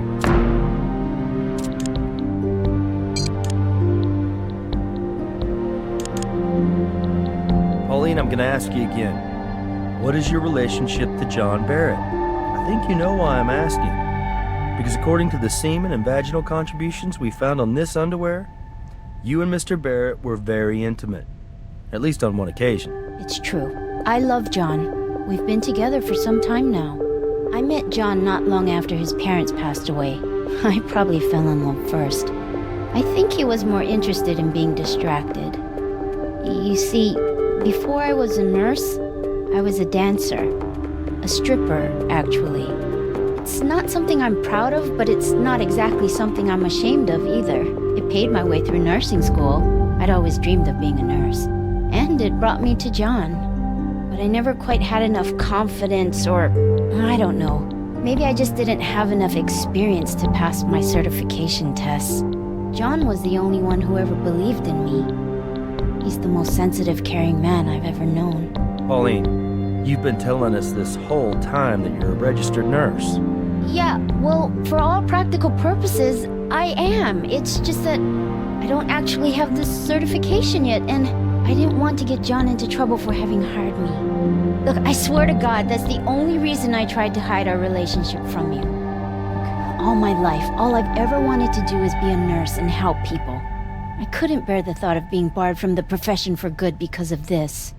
As Mary's nurse, you definitely had what we like to refer to as opportunity. You following me? Okay, now since you and John had a little thing going on, and he stood to inherit the family fortune if and when Mary died, well, that gives both of you motive. What really complicates things is that you've told us two different stories. I'll tell you what, Miss Lou. We're all reasonable people. We know you and John are in this thing together. That's why we're prepared to offer you a deal. Testify against Mr. Barrett, and we'll make sure that you do the bare minimum of jail time. What do you say?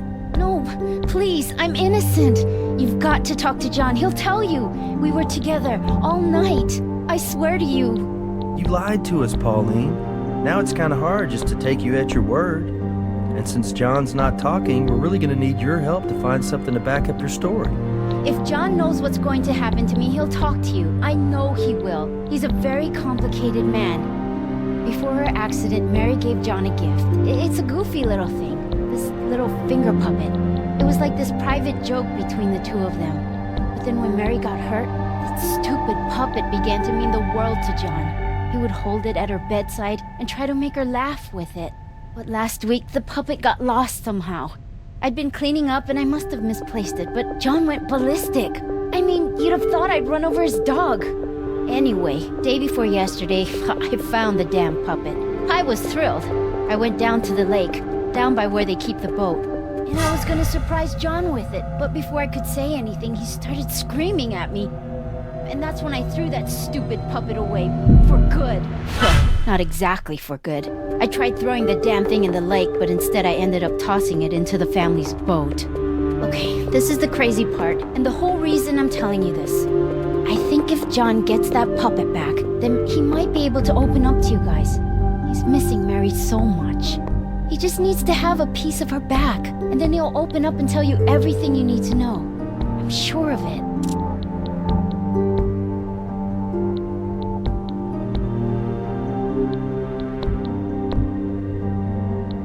That's all for now. Thank you.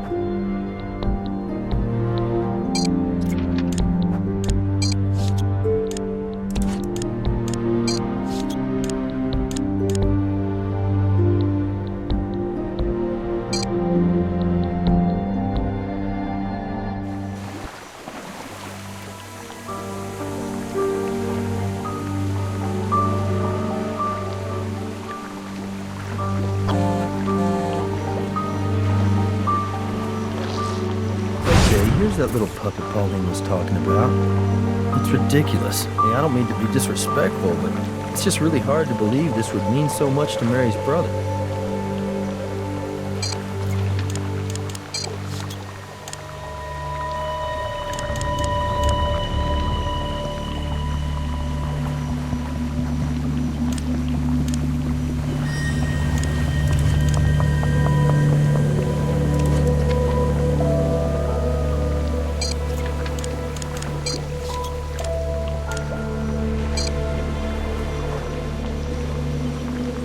Looks like John's come out of hiding. Oh, God. Where did you get this? We understand it has a lot of sentimental value for you. It does. It may seem silly to you, but it means a lot to me. Thanks. This finger puppet, this dumb, ugly little finger puppet, is proof I killed my sister. She gave it to me just before the accident. And then afterwards, you know, I'd put it on her finger. She'd make me laugh. It disappeared a week ago, right after I made Mary promise me she'd keep living. For me. Because I could tell, in her eyes, she wanted to give up. She was tired. I couldn't let her go. When I thought I'd lost this puppet, it suddenly occurred to me that instead of convincing Mary to stay with me, I'd actually pushed her into leaving. I killed her. Someone else may have helped her, you know, carry it out, but it's really my fault. John, I don't understand something, and I don't mean to be insensitive, but How would you know what Mary was thinking? She couldn't speak. She could hardly move. How were you communicating with her? We both knew Morse code. We tap into each other's palms. It's almost like how Helen Keller used to communicate. Mary knew Morse code. Yeah. You know, for laughs, she'd tap out the things that bothered her on the regulator button because she knew it would cut off after a certain point. She complained about blisters and cramps. Jane. Jane? Yeah. Mary told me every Sunday at some point she'd get so bored when Jane came over that she'd spell her name out with the regulator button. It's like the finger puppet. Stupid, but funny. I really miss her. We need to get back to the lab and review those regulator records. I think we may have overlooked our best witness.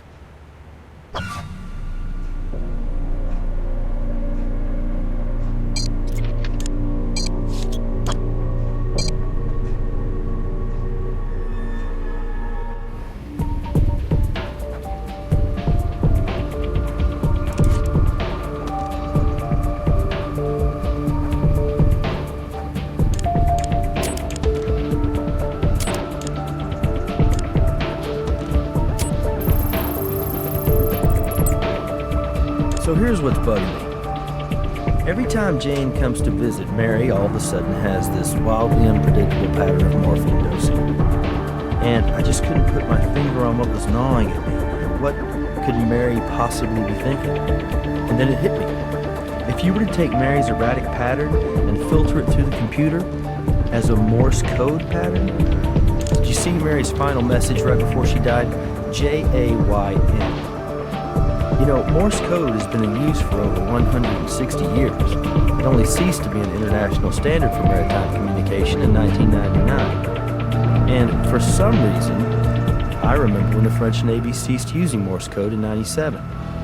The final message transmitted was, "Calling all. This is our last cry for our eternal silence." Let's go talk to Brass.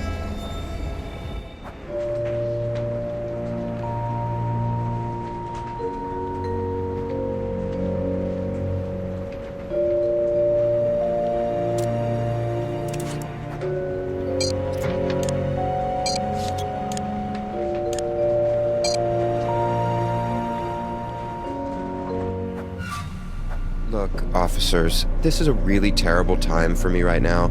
I'm sorry for lashing out at you. I realize you're just doing your job. I lied to you about one thing. If someone did this to Mary, I want to know who. I'll help you. In any way I can. Ask me whatever questions you need. I could talk about Mary all day if you wanted me to. That Pauline wasn't actually a registered nurse? Yeah, Mary knew. She didn't have a problem with it. She liked Pauline a lot. She also knew how I felt about her. I think Mary probably thought I could do better than an ex-stripper, but she was happy that I was happy. Everyone knew we were a couple, including Jane. I love Pauline, and I know she would never do anything to hurt Mary. And even if Mary had wanted Pauline to help end her life, I mean, even if Pauline had found some way to communicate with Mary about that, she would have come to me first. Whatever you think you have on Pauline, I'm telling you, you're wrong. Pauline doesn't know Morse code. How could Mary have asked her? I know you probably think I'm blinded by love or something, but Pauline couldn't have been the one who ended Mary's life. Pauline and I were home all night. We got back around 10, and then we basically crashed in our room till morning. It's not really much of an alibi, right? Nobody saw us, nobody called us, but it's the truth. I understand you have to ask me that question, but it still hurts. And the answer is still, no, I did not kill Mary.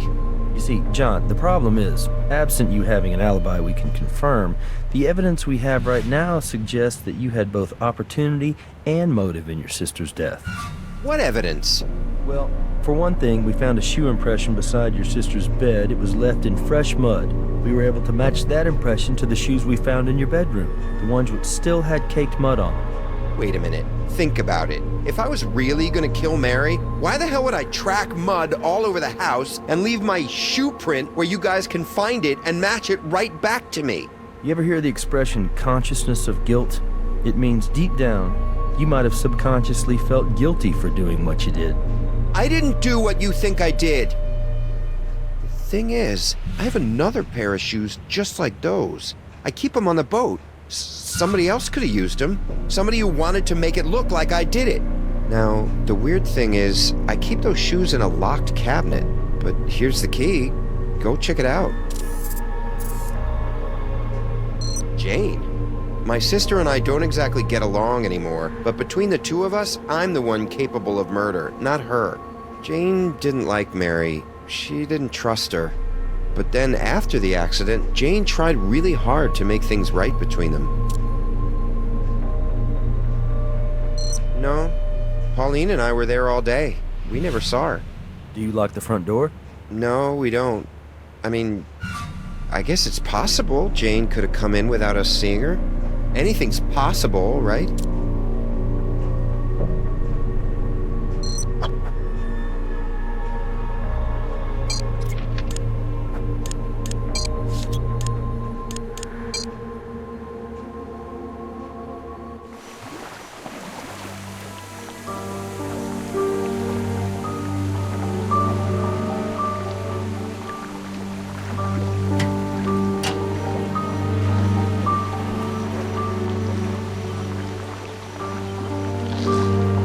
Size and brand of shoe with mud on them, right where John told us they'd be. Okay, now the trick is to distinguish one pair of muddy shoes from the other.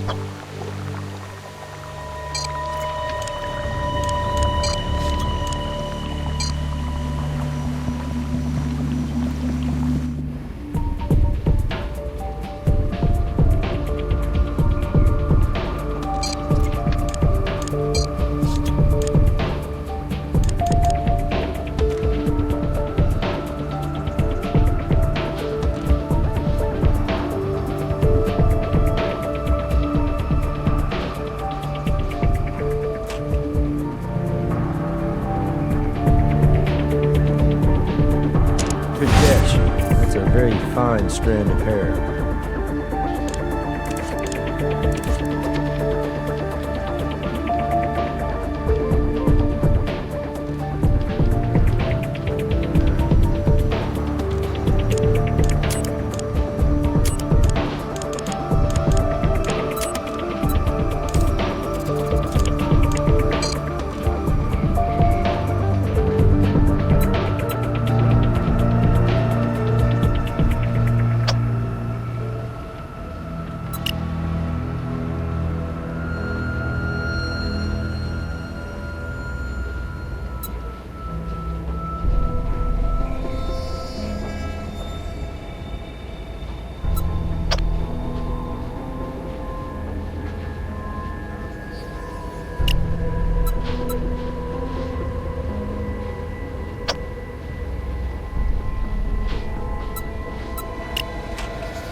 Appearances can be so deceiving, can't they? That's Jane Barrett's hair.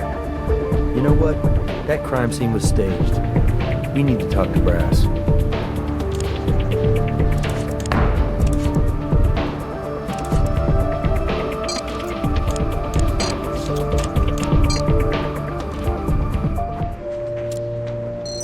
get in the way of evidence?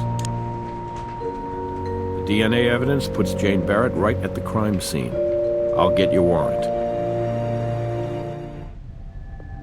I don't understand. Why am I being brought in like this? I told you before I was at home in Los Angeles.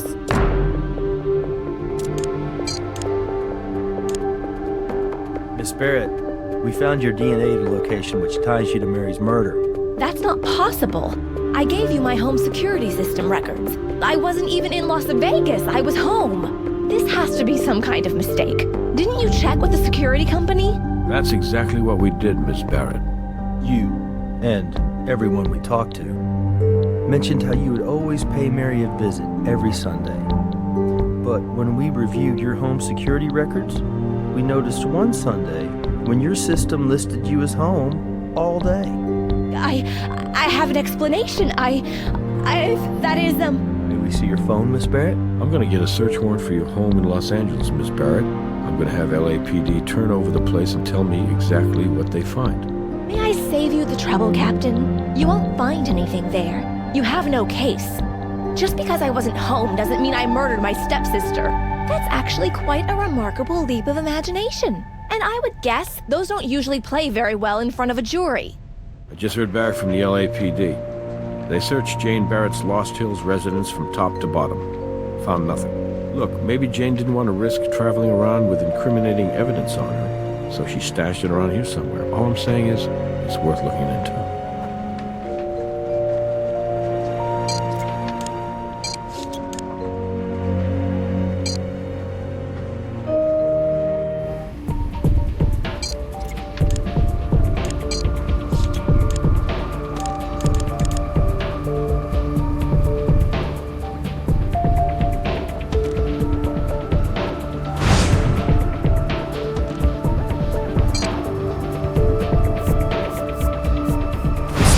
On her phone earlier.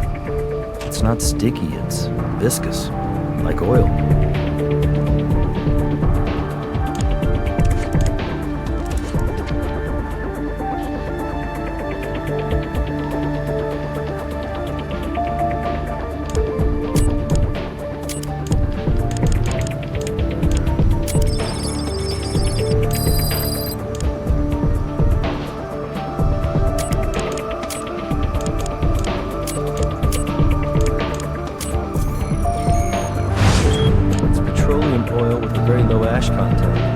Looks like the type of two-stroke oil you'd use in jet skis. Jet ski oil rings a bell for me. Haven't we seen something like this before?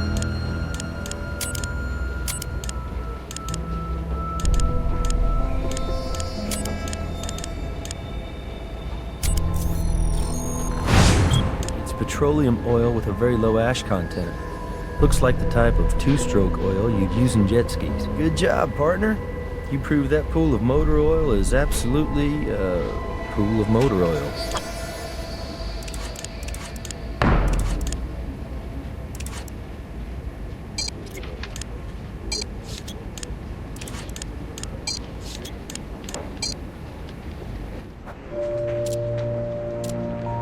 Ah, yes, the ultrasound device. It's impressive, but it's also expensive. Let's just be sure we really need it before we start wasting valuable resources.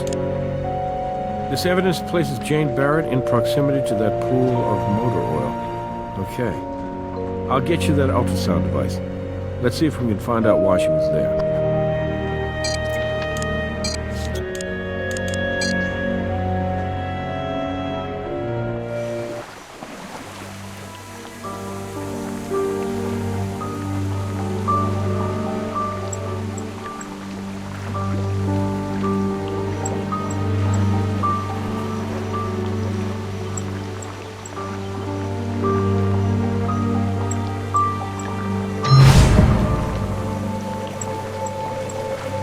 So this is what Jane was trying to hide. A hammer. She buried the hammer right on top of a wrench, which looks as though it's been down there for a while.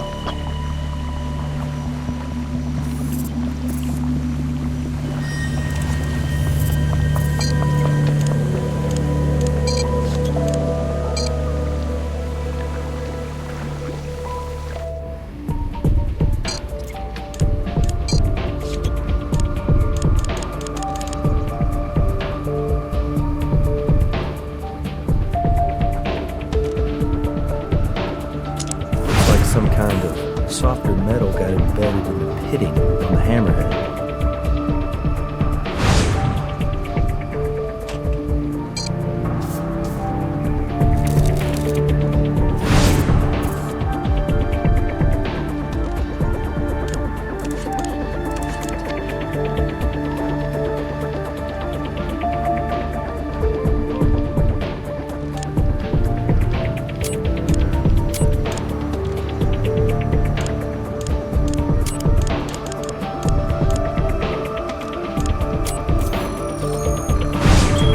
Particles are bronze, and they're a perfect match to the bronze that the bust is made of. The bronze particles didn't come off by smashing the regulator. Someone deliberately shaved them off and planted them. So our killer wanted us to make the connection to the bust, and wanted to make sure we found those muddy footprints right by it. And he or she assumed that if we did, our focus would turn to John and Pauline.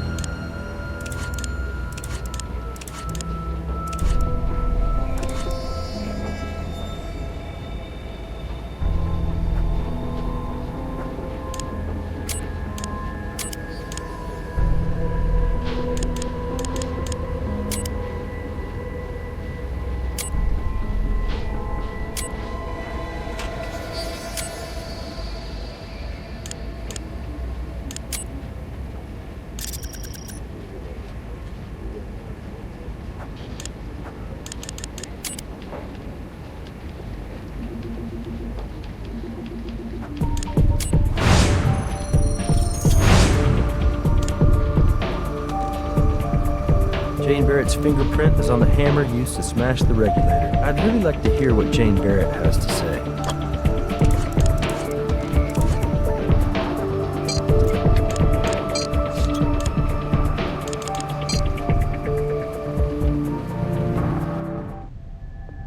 You didn't find anything, did you? I tried to save you the trouble. So is that it, officers?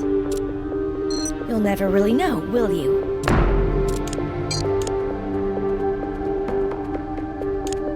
Here's your fingerprint. We found it on the hammer you buried by the lake. The same hammer you used to knock off a piece of that bust. The one you planted with the broken regulator. I'm just curious, Jane. Why the bust of Mary's father?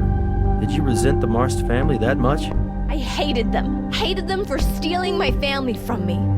You know, when my parents died in that oh-so-tragic skiing accident, it made me start believing that there was the possibility of justice in this world. Like God had answered my prayers and punished them for abandoning me. But then Mary took over the company. She was just a stupid little party girl, and there was nothing I could do about it. But as soon as Mary resigned, that very night, I was ready. God really does help those who help themselves. Mary survived her accident, which upset me. Why was God punishing me? But I planned to try again. And that's when I bought that application for my phone so I would be able to create an alibi. But you know, I realized I could just watch Mary die. Bit by bit. It was then that I completely understood God's plan for me. I wasn't being punished. I was being rewarded. And then one day, I found John standing over Mary, crying and begging her not to die because she was the only family he had left. But I'm his real sister. That very day, I snuck into John's room to find something that would lead you to him and his naughty nurse.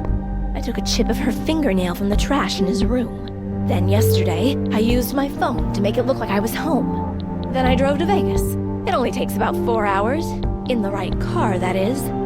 I went down to the family boat, put on my gloves, got John's muddy shoes, and drove to the chalet. I waited for my brother and his whore to go to his room, and then I snuck in.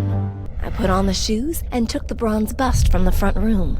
As soon as she saw me, Mary started panicking, pushing her regulator button over and over and over.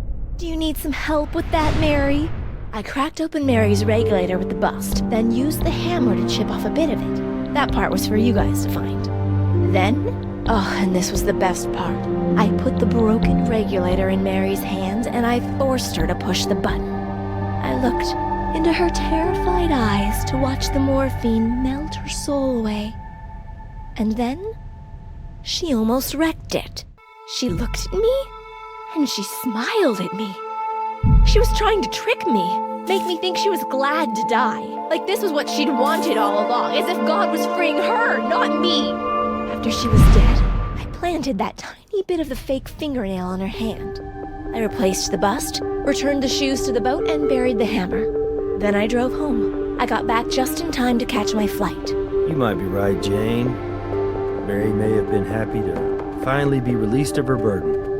Or maybe she was smiling because she'd been able to spell out most of your name on her regulator right before she passed. I think she was smiling because she knew you weren't going to get away with murder. Well, we'll never know for sure, now will we? I do know one thing for sure, Miss Barrett. You may have been neglected by your family, but we're going to be paying a lot of attention to you now, probably for the next 25 years to life. Very good work, you two. A confession is always a nice bonus in a case like this one. Technically, 2 confessions. One for last night's murder, and another for last year's attempted murder. You keeping score, Nicky? I just think my partner here deserves full credit for chalking up 2 scores. I think it should go a long way towards breaking up that cloud hanging over the team because of Huntby. You let me worry about Huntby. I'm telling you, Catherine, he's dirty. Good night, Nicky.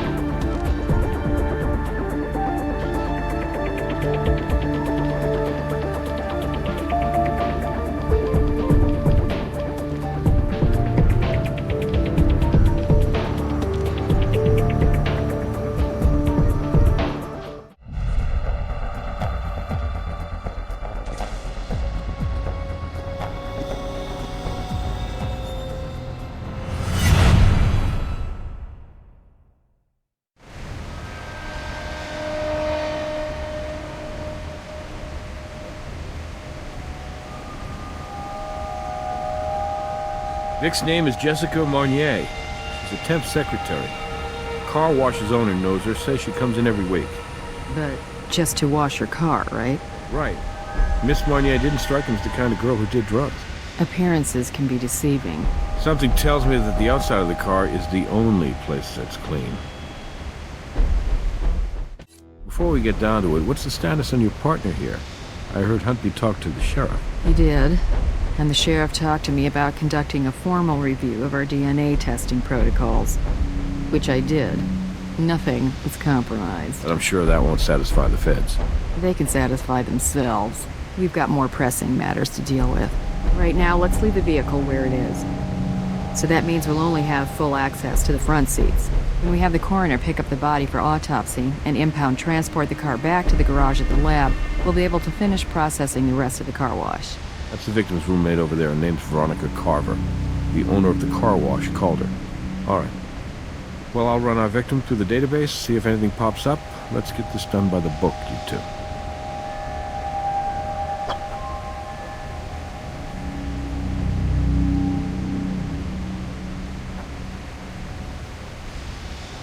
The surveillance camera's aimed at the car wash's entrance. If it's working, it must have caught our victim driving in. I'll check with the owner.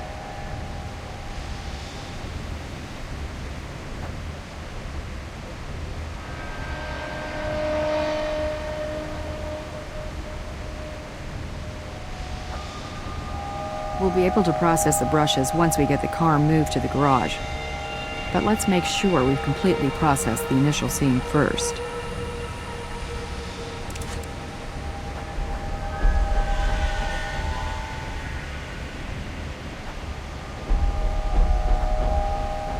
Looks like she's missing an earring.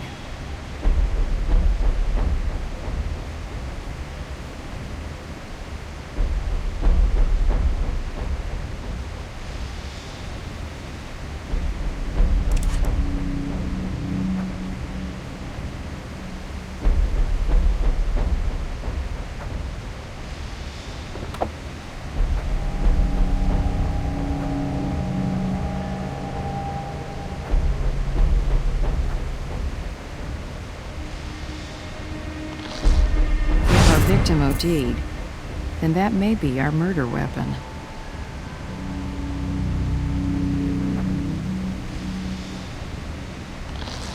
This GPS unit is broken. I'll take it back to Archie and see if he can recover any data from it.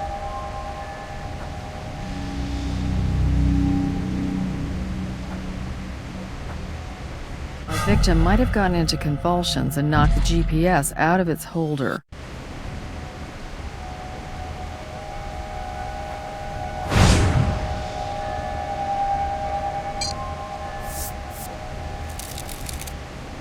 Got a usable print.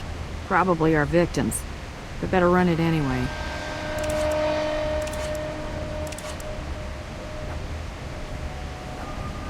Hello, Ms. Carver. We're from the Las Vegas Crime Lab. We just need to ask you a few questions. Okay, sure.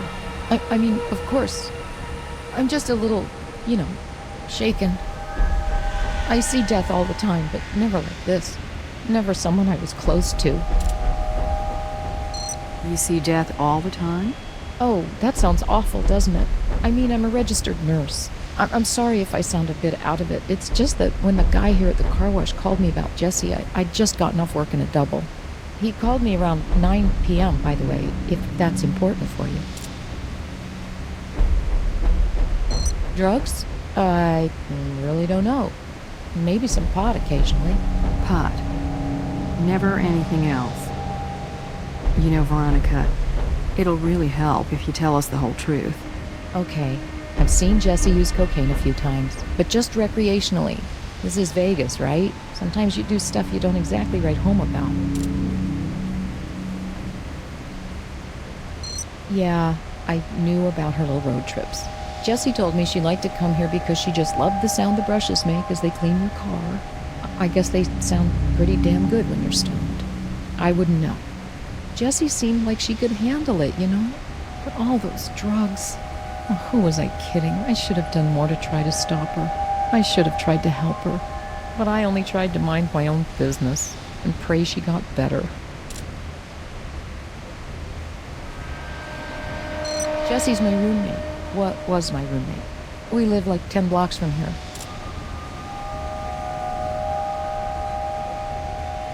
Just Will. I mean, his name is Guillermo Rice, but everyone calls him Will. He's an old school friend of mine, and he's Jesse's boyfriend. Oh, God, how am I going to tell him about this?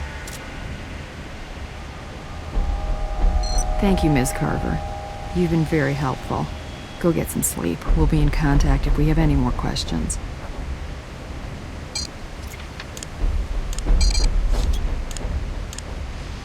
I'll call down to the coroner's office to arrange for the body to be picked up.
Definitely been used.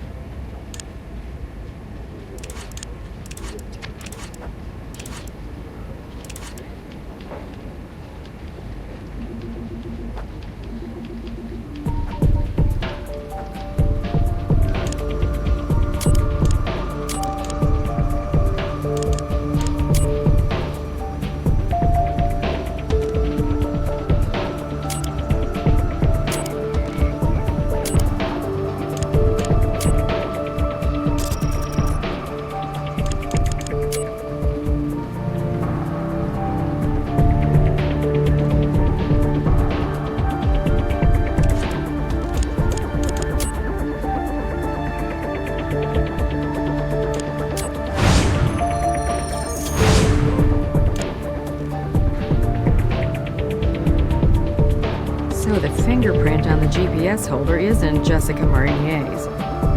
It belongs to Manuel Molina's. And according to Mr. Molina's arrest record, he's no stranger to possession and distribution of narcotics. Right now, he's on parole, so we have an address for him. I'll have Brass pay him a visit. I've completed the autopsy on Jessica Marnier. Come on down when you get the chance.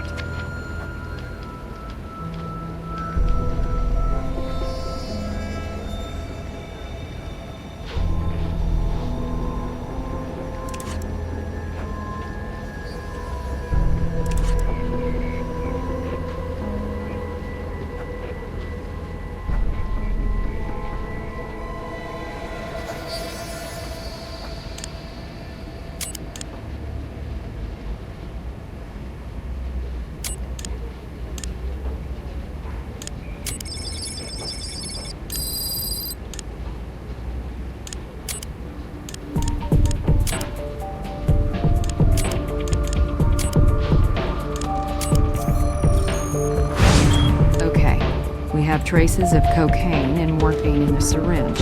Mixing uppers and downers, particularly two as strong as these, definitely runs the risk of heart attack, seizure, or stroke. That's consistent with the scene we found. We'll just have to confirm COD with Doc Robbins.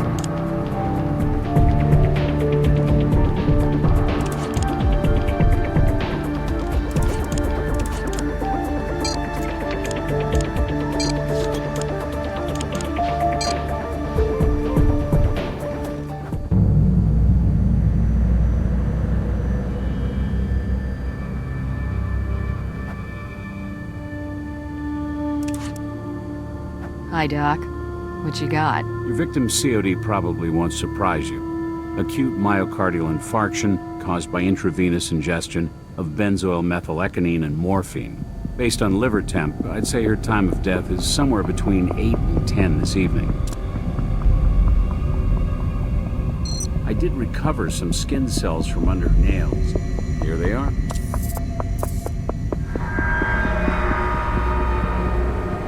The pattern of the bruising is very suggestive of a 4+1 on both arms. Fingers on one side, thumb on the other. Someone held your victim hard enough to leave an impression, I'd say very close to the time of her death. Tox indicates high levels of benzoyl methylecgonine, but you know it better as cocaine. There are also toxic levels of morphine. This particular drug combo you might also know better as a speedball.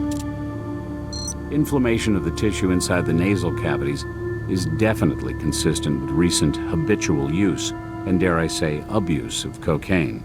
So Jessica Marnier may have been looking to kick her high up a notch. Yeah, because it's all fun and games until your heart stops.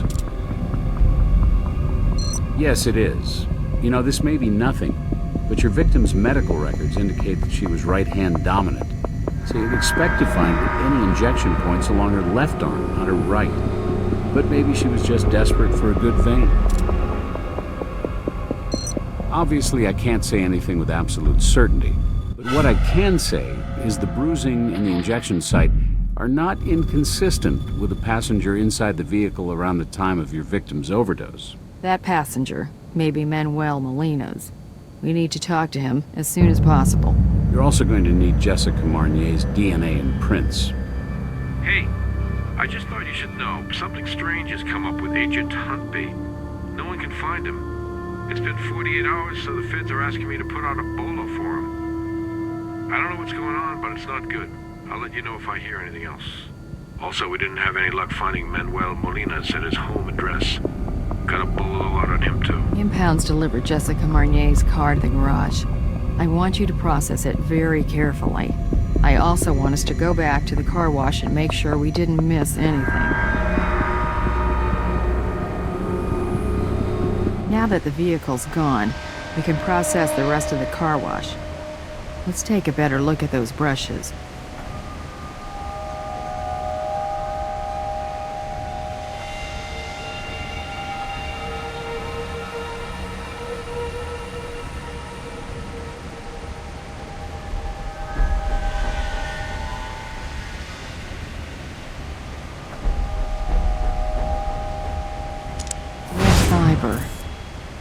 The employees here wear red jumpsuits. I'll see if I can get a sample for comparison.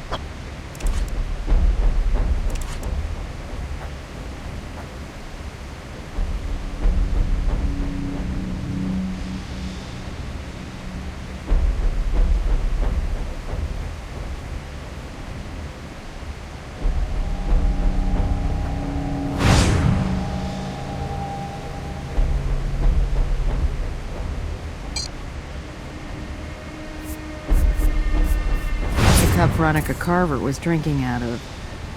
And it was lying there in plain sight. So, we don't need a warrant to collect a sample of her DNA.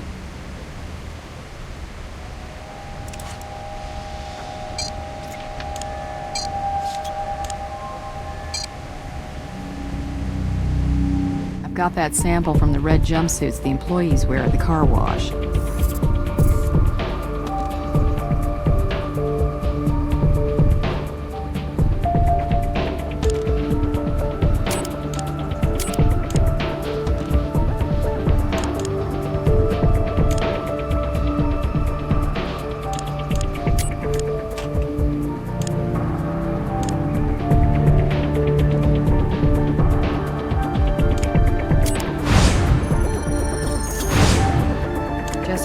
's fingerprints may be on the syringe, but it doesn't completely explain why she may have injected herself in the right arm when she was right-handed.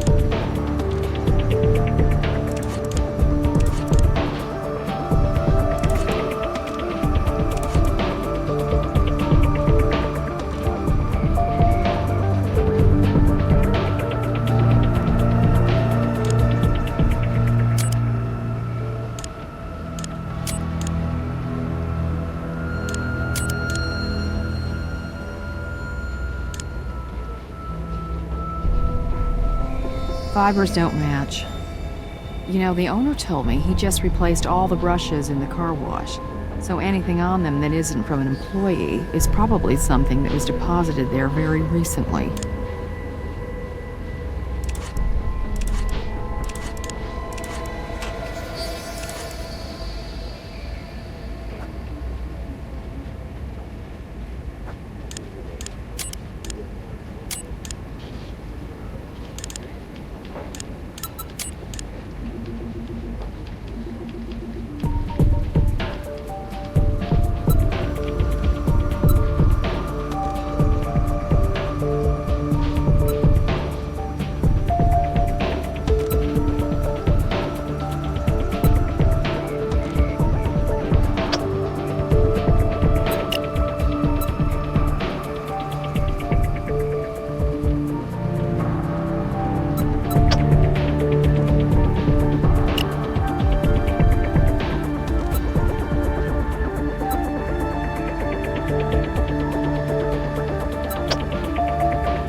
So how did Veronica Carver's DNA end up under Jessica's fingernails?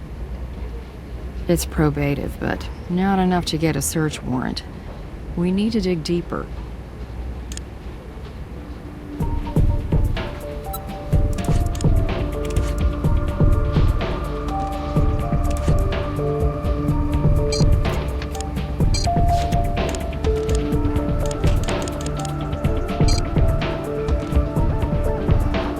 The car wash has kindly provided us with their surveillance footage. There was only one camera, but it might have picked up something useful.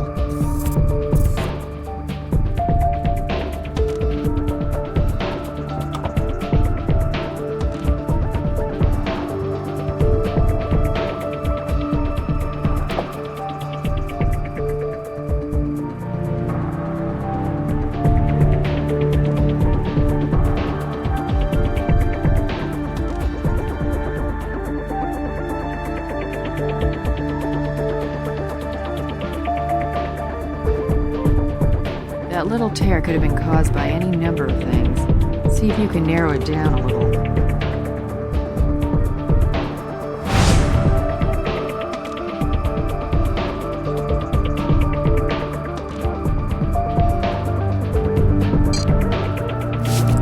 That won't help you. That isn't what you want. That won't help you. That might give us a clue as to what exactly made that tear.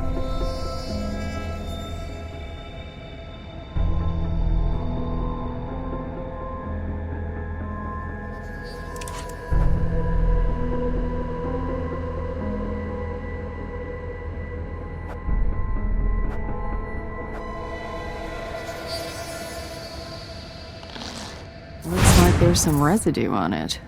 Better get it analyzed.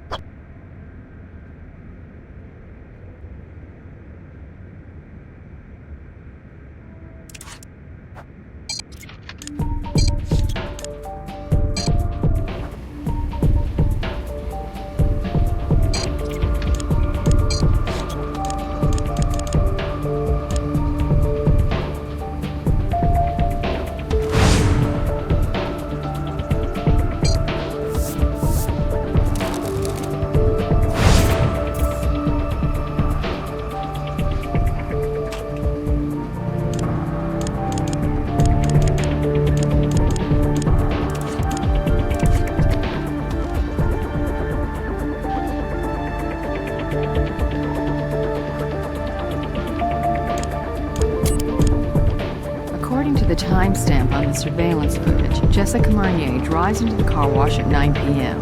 Now, Robbins puts her time of death at somewhere between 8 p.m. and 10 p.m., so we're closer to pinpointing her exact TOD. Wait, what's that? Jessica appears to be wearing both earrings when she pulls into the car wash. And look, the GPS is in its holder, so it definitely got knocked out while Jessica was inside the car wash.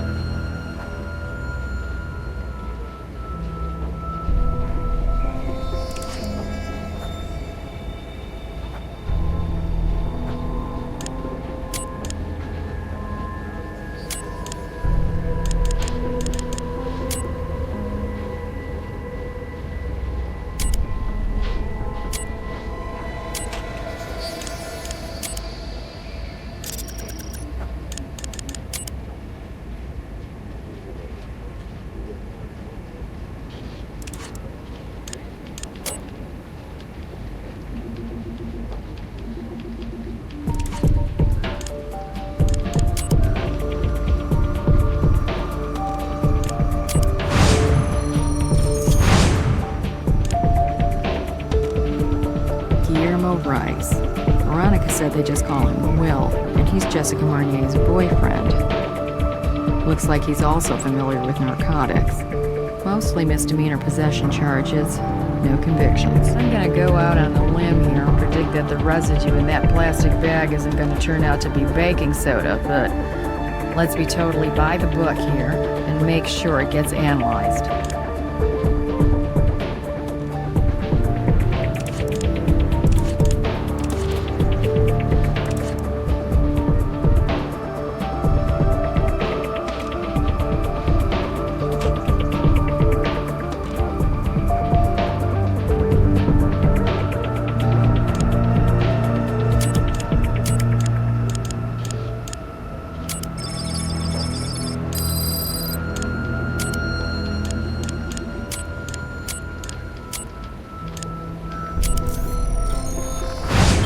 Bag's full of pure cocaine, and Jessica's boyfriend's prints on it.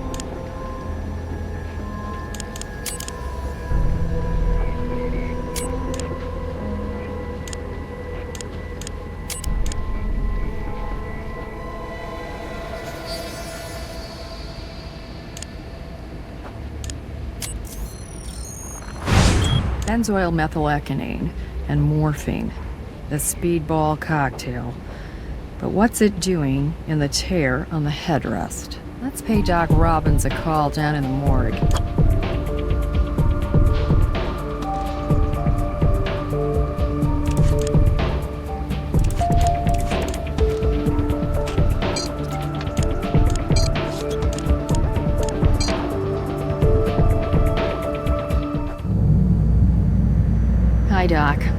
some more questions for you about the overdose case. You've learned something new?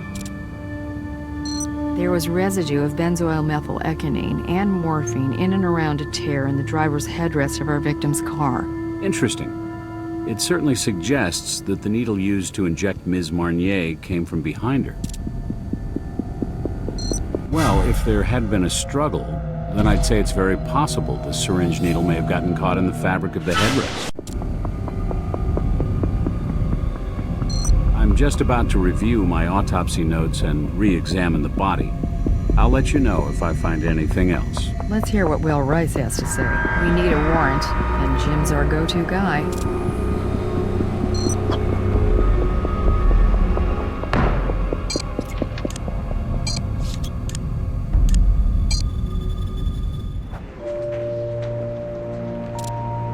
What evidence do you have?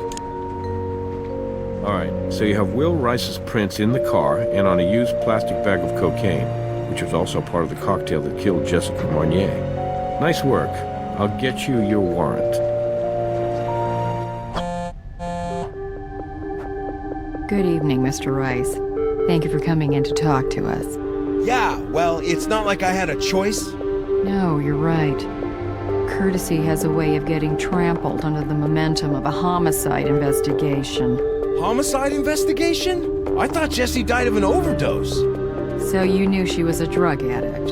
She wasn't a drug addict, but yes, I knew she took drugs sometimes. Mr. Rice, before we discuss your relationship with Jessica, we'd like to learn a little bit more about you. Records we have indicate you dropped out of college not long ago. I did. I felt I was pretty much spinning my wheels in school, so I chose to get out into the real world. School of hard knocks, right? Not if your parents are paying all the bills for you. What is it that your mother and father do again? You leave them out of this. They're good people. They're hard-working people who took me in when I was a child and raised me as their own. Whatever this is all about, it has nothing to do with them. You understand?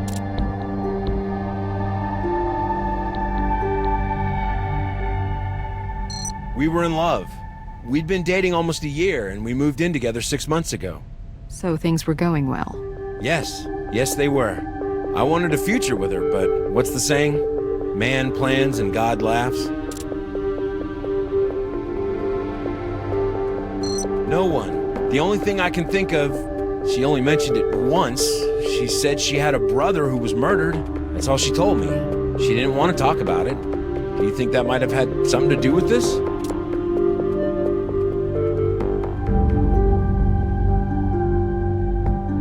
V and Jessie?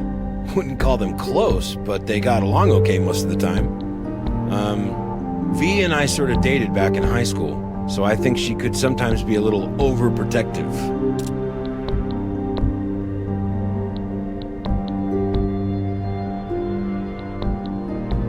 I was at our apartment, asleep.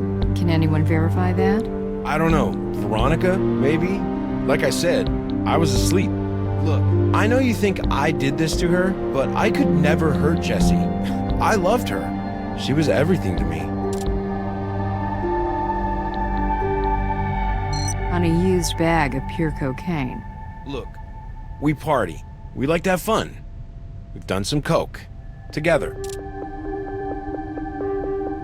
No, that's not my thing. I seriously doubt it, but, you know, like I said, there were some things that she didn't want to share with me. It's not like she tried to hide that from me. It was just something she said she needed, like a ritual.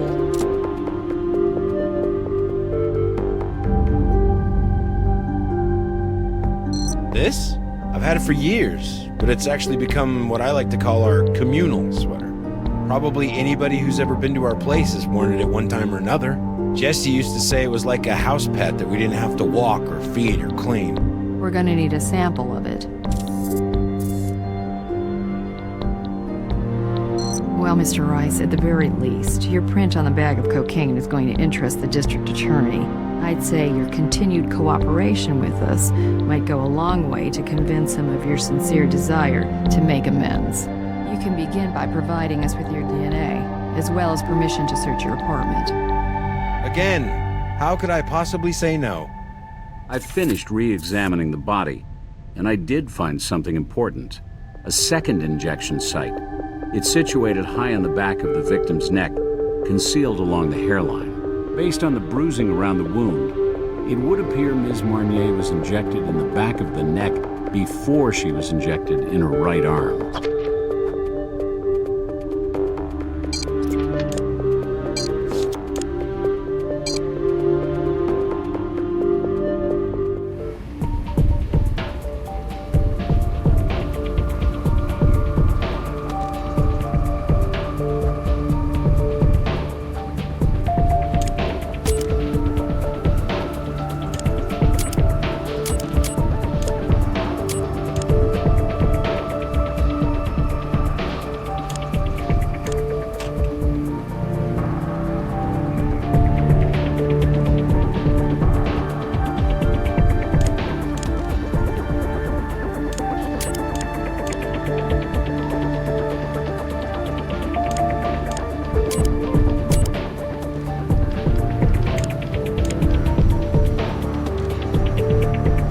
Sweater somehow found its way to the crime scene. We need to ask Will Rice what he knows about it.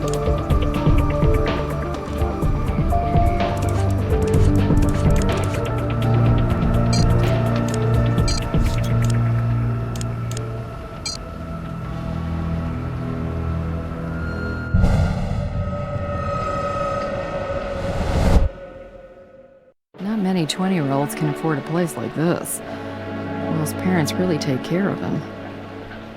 How we try to buy a child's love. Alright, let's get down to business here. The warrant only gives us permission to search the living room and Will and Jessica's bedroom. Veronica's room is out of bounds. Wait a second, is that someone in the shower?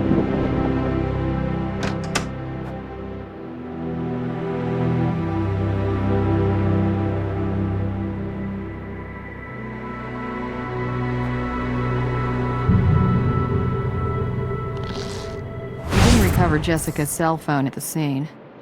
This one may be hers. Let's get it back to the lab and run it and see who's left this voice message too.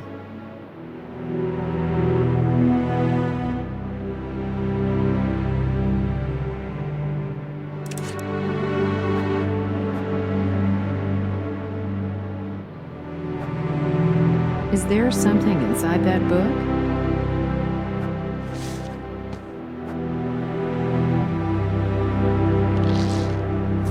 Who's in this picture? She may be 20 years younger, but that's Beatrice Salazar, the queen of the hive herself. She looks pregnant. Funny, I don't remember reading in the case file about her having a child. I wonder what this picture is even doing here. Look, dust the clippings for prints, then let me handle it from here. Until the sheriff and the FBI are on the same page with us, it's best if I take any heat on anything related to Salazar.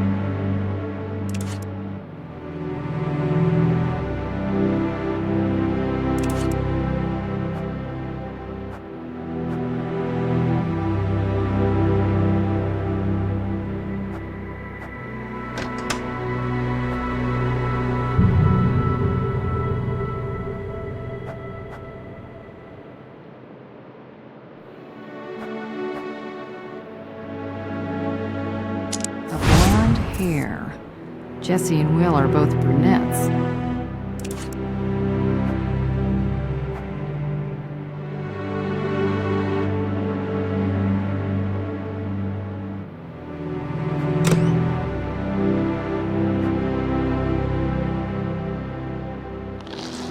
Medicine bottle. Let's get it analyzed.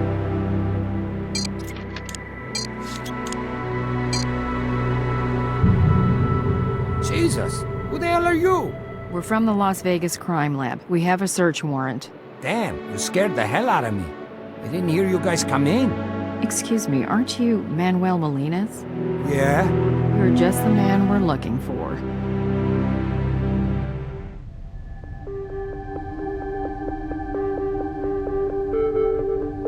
You know, Mr. Molinas, for a man on probation, you certainly are hard to find. You know, you call me Mr. Molinas, and it's like I'm looking over my shoulder for my dad. Call me Manny, okay? Look, I'm gonna be totally straight with you. My PO knows exactly where I am at all times. If you have a problem finding me, I suggest you discuss the situation with him. Now, what do you want to talk to me about? Jessie died of a massive overdose, Manny. She use around you? Was she a customer of yours? I'm on parole. I don't sell nothing to nobody. But, man, I don't want to speak ill of the dead, but yeah, you know, I seen her smoke a little weed, maybe toot a little blow from time to time, but it ain't like she's some cracko or something.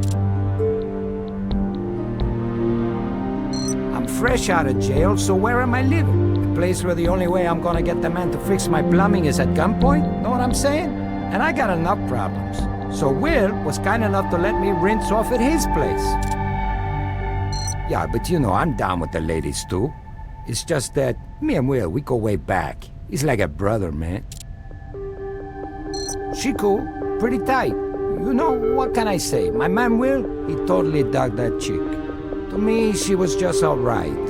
Not like we were into conversating much. So, I don't know what to tell you. My print is there on that particular item because, wait for it, I installed it for her last week. As a favor to Will, cause it ain't like he's Mr. Tool Time.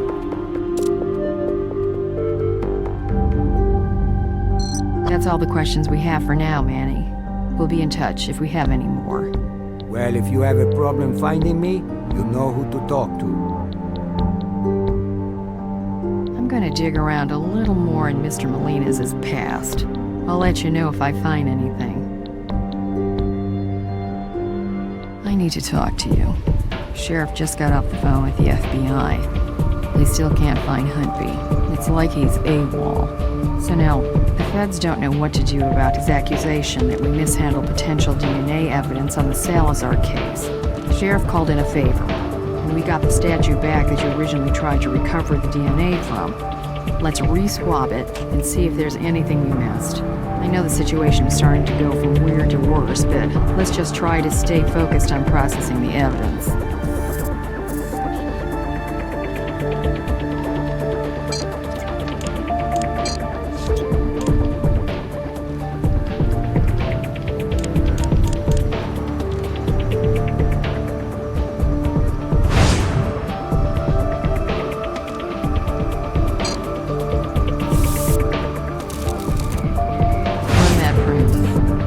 Searching the newspaper for more, but let's just see who else is interested in Beatrice Salazar.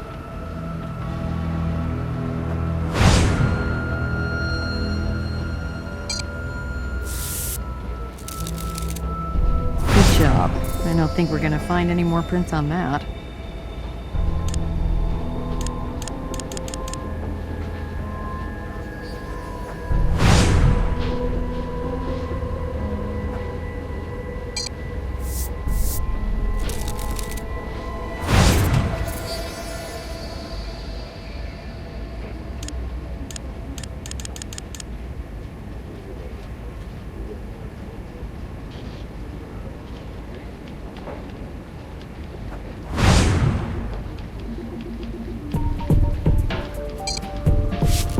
That isn't what you want. That won't help you. That isn't what you want.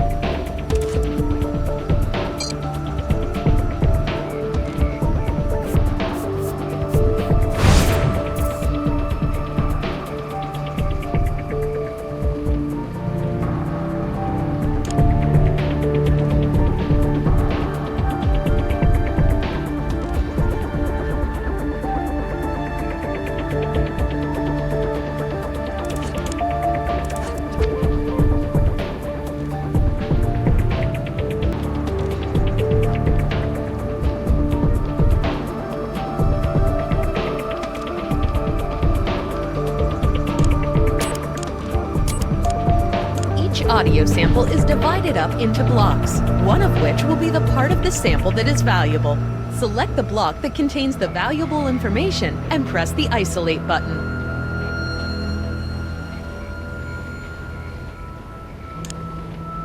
You can't just walk away from this, Jesse. You think I'm just gonna stand by and watch you use him?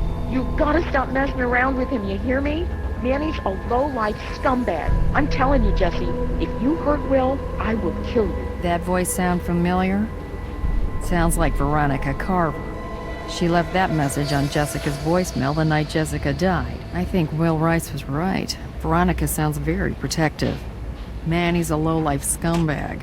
Well, she's certainly not a fan of Manny's, but it seems like from Veronica's point of view, Jessica might have been. Veronica had access to the sweater. She neglected to mention getting into a fight with Jessica the night of her death, so I wonder what else she's not telling us.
Will Rice left his print on the newspaper clipping.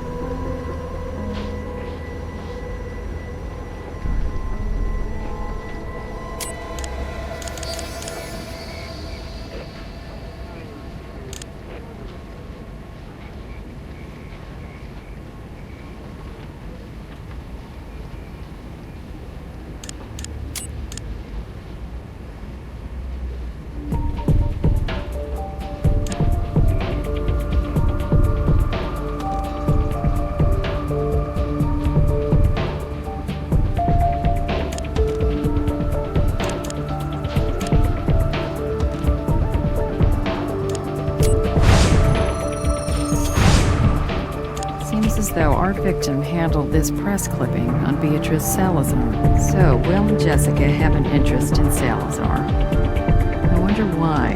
Let me handle this. I don't want you to worry about getting mixed up in any more controversy. If there's another issue, I'll take the hit.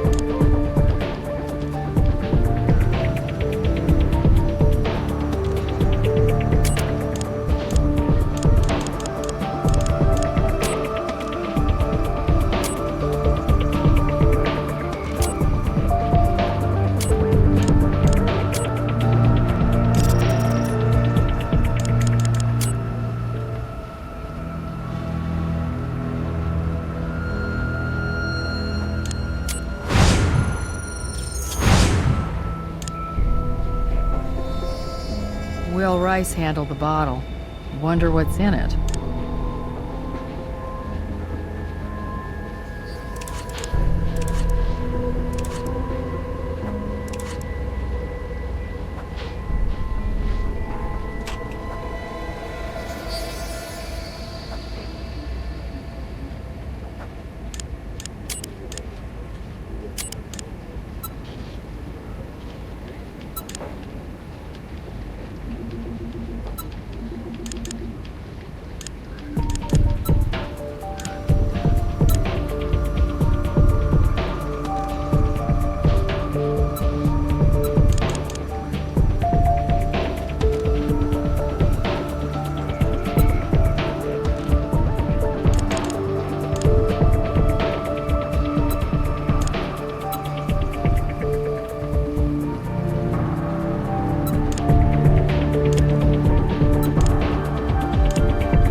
Monica's hair and Will and Jessica's bed. So, either someone was cheating or maybe Three's company.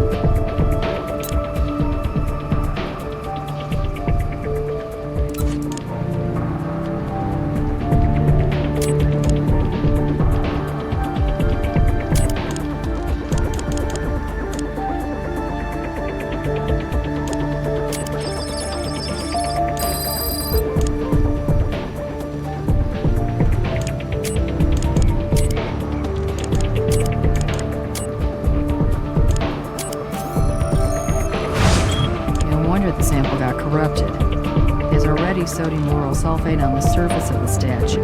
So when you tried to process it the first time, you were actually applying twice as much SLS as you needed. Someone tampered with this evidence, all right, but it wasn't you. We need to talk to Brass right now.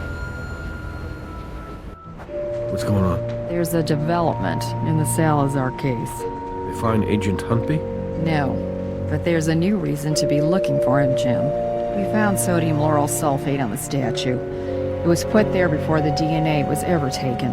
Someone deliberately rigged it so that the evidence would corrupt as soon as we tried to process it. And Huntby's the last in the chain of custody.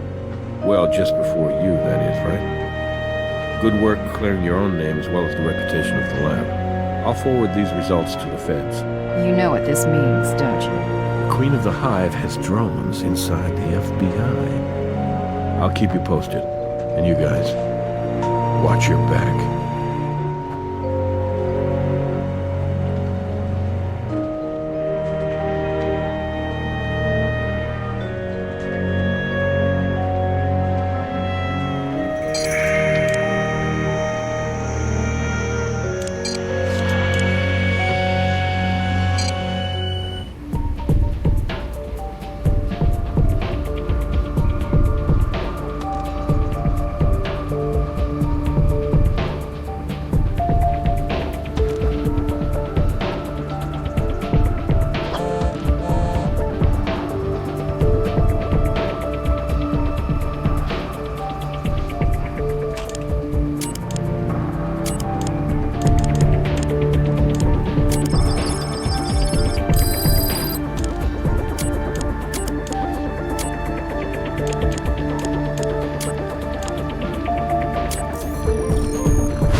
Two essential speedball ingredients.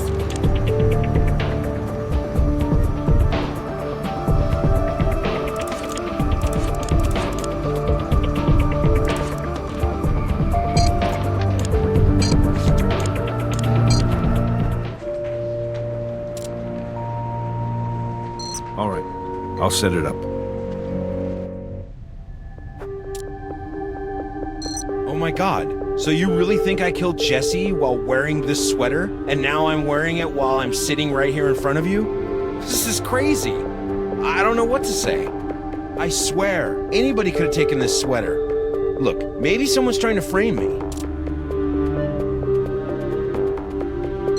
It was in the living room, and I put it on after my shower. Pretty sure about that. But I think Jessie may have been wearing it earlier when she left the house. And then I think she came back at some point to drop off some dry cleaning. So I guess she might have left it there then.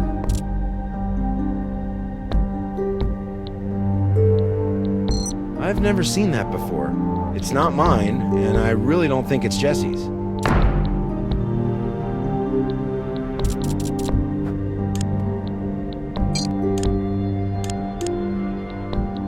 Well, maybe we should give you a blood test, just to be sure. No, you don't need to do that. The bottle's mine, but it's not what you think. I was in a car accident back in high school, and I've never really bounced back from it. And sometimes, I need that stuff just to take an edge off the pain. Okay, then why did you lie about it, Will? Because I didn't kill Jessie, but here she is ODing on a speedball while I'm holding onto a bottle of morphine. I know what it looks like, but you gotta believe me. I would never hurt her. I choose to believe the evidence, Will. So you're sitting in the back seat, weren't you, Will? Maybe you came along for the road trip. Maybe not. Regardless, you figured you had the element of surprise on your side. But she surprised you, didn't she?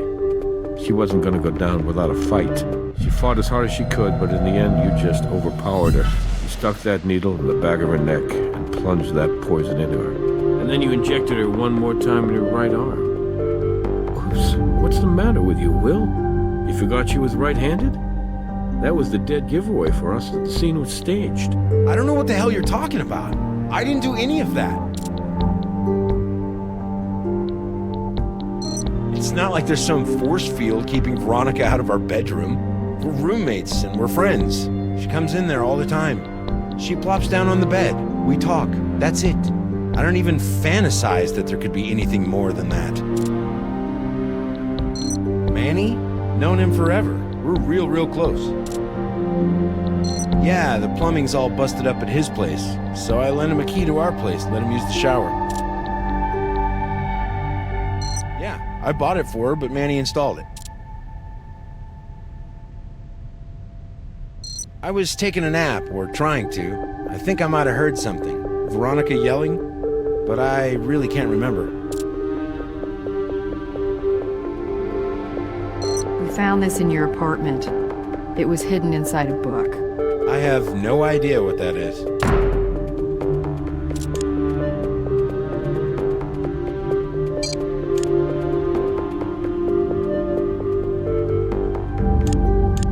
I may have touched it, but I still don't really know what it is. I mean, I found it a few weeks ago, just like you did, in one of Jessie's books. I asked her why she was saving it. She said she'd cut it out for one of her friends who was doing some school project on organized crime. Made sense to me, so I left it at that. No big deal.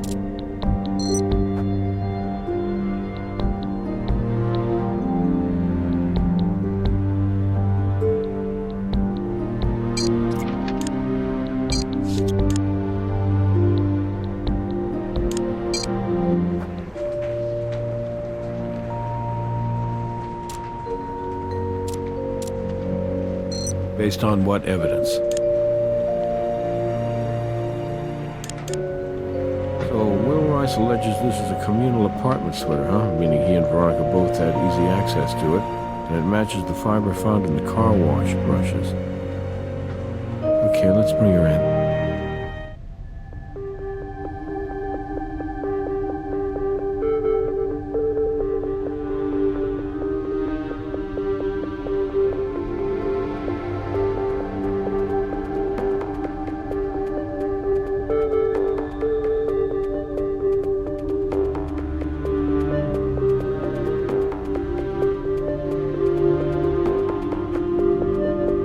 Miss Carver, your roommate died from a lethal injection of cocaine and morphine. But she didn't inject herself. Someone stabbed her in the back of the neck with a needle, and then that person tried unsuccessfully to make it look like an accidental overdose. You mean Jessie was murdered? Yes, and we have some additional questions for you. Sure. I mean, whatever I can do to help. Mr. Rice claims it's left out in your living room, that anyone and everyone can wear it. Well, we found a fiber from it at the crime scene. Weird. I wouldn't know how it got there. You seemed pretty shaken by her death. I kinda knew about Jessie's struggle with drugs, so it was bad enough to think she'd OD'd. But now you're saying someone killed her. It's just hard to wrap my mind around the whole thing. But yeah, we were really close, and I'm gonna miss her a lot.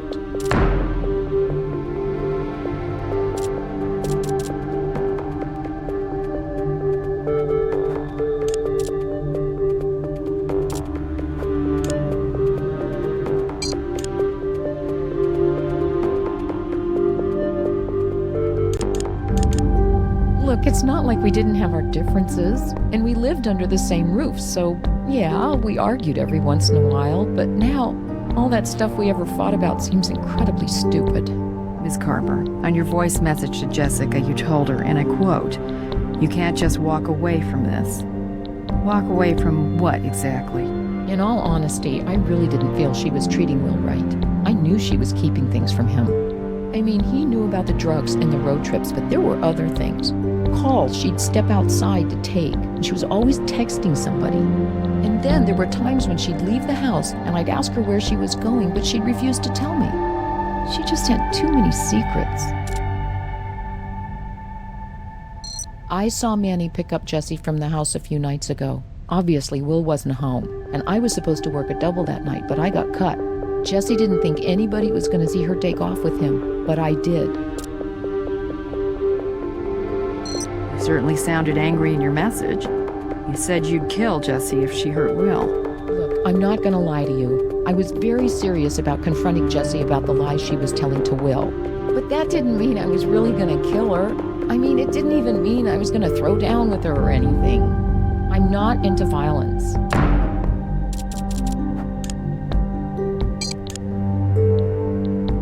Okay, so if you were planning on having this civilized discussion with Jessie about her dishonesty, could you tell us how your DNA ended up under her fingernails? It started out civilized, then the volume got turned up, and it got a little physical. Jessie pulled my hair, and she slapped me. She denied everything. I know what you're thinking, and for the record, I got over Will a long time ago. But now, we're roommates, and we're really good friends, so yes, I have been known on occasion to visit with him in the bedroom he shares with Jessie. I've sat on the bed, I've probably even taken a nap on that bed, but that is the extent of my activity in that room. Does this picture mean anything to you? No, never seen it before. We believe it was familiar to both Will and Jessie.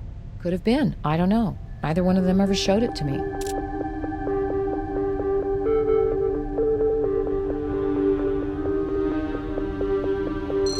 Yes, I knew. He got into an accident back in high school. His leg's never really been the same since.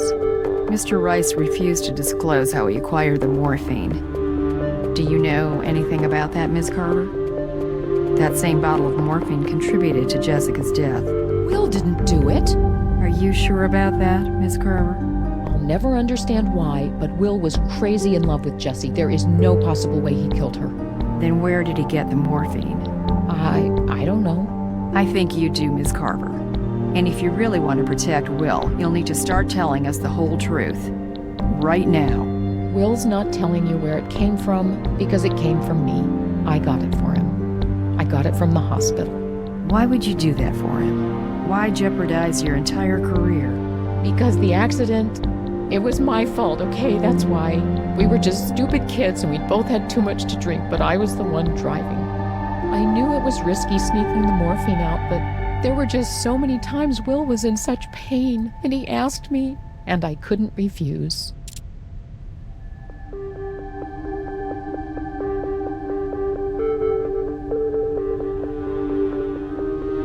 Don't leave, Tom. I'm not going anywhere. It's Nick. I'll put him on speaker. Hey there. So I recovered that data from Jessica Marnier's GPS. I'm uploading it to your case file right now. So, here's how it breaks down. She starts out at her apartment, then she heads over to an address belonging to a fellow named Manuel Melendez. Then she goes to a dry cleaner's, and then back to her apartment, and finally she ends up at the car wash. Hope that helps you guys. Talk to you later. Thanks, Nikki. Another sin of omission. Manny didn't tell us he'd seen Jessie. Let's pay him a visit and see what else he's hiding.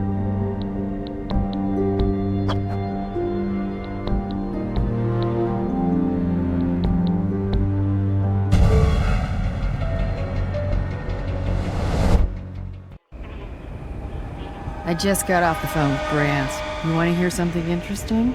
Brass was going over Manuel Molina's records, and guess who Manny allegedly ran a shipment of drugs for last year? Beatrice Salazar. Of course, that connection was never fully substantiated, but isn't it curious how we can't seem to get out of her business?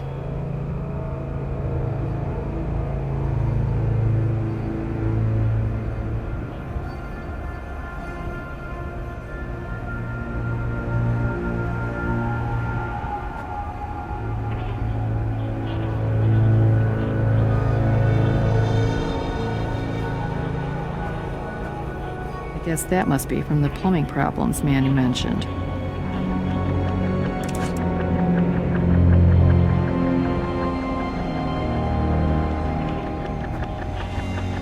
That'll probably be from Manny's latest round of community service.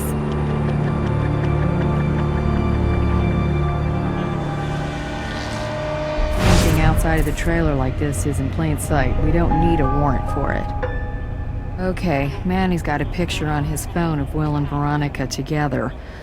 Apparently, rekindling the old flame. Phone looks pretty clean otherwise. Hang on.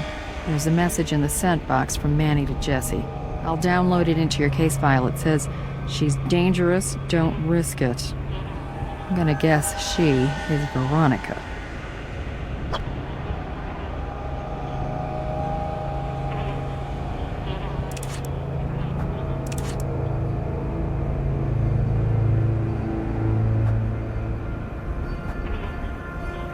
Come in, officers.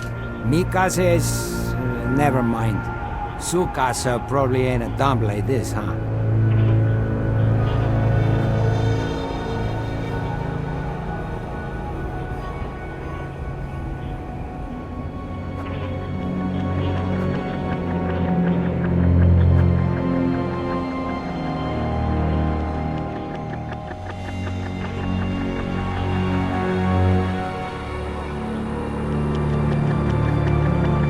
Hang on. We can't take that until we've got a warrant.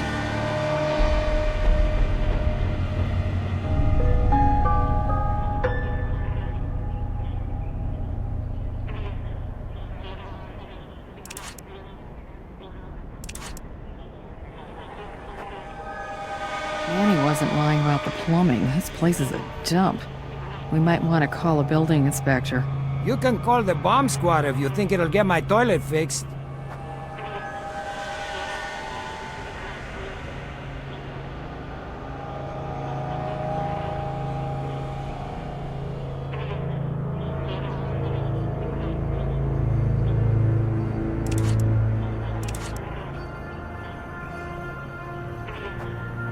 What you need, officers?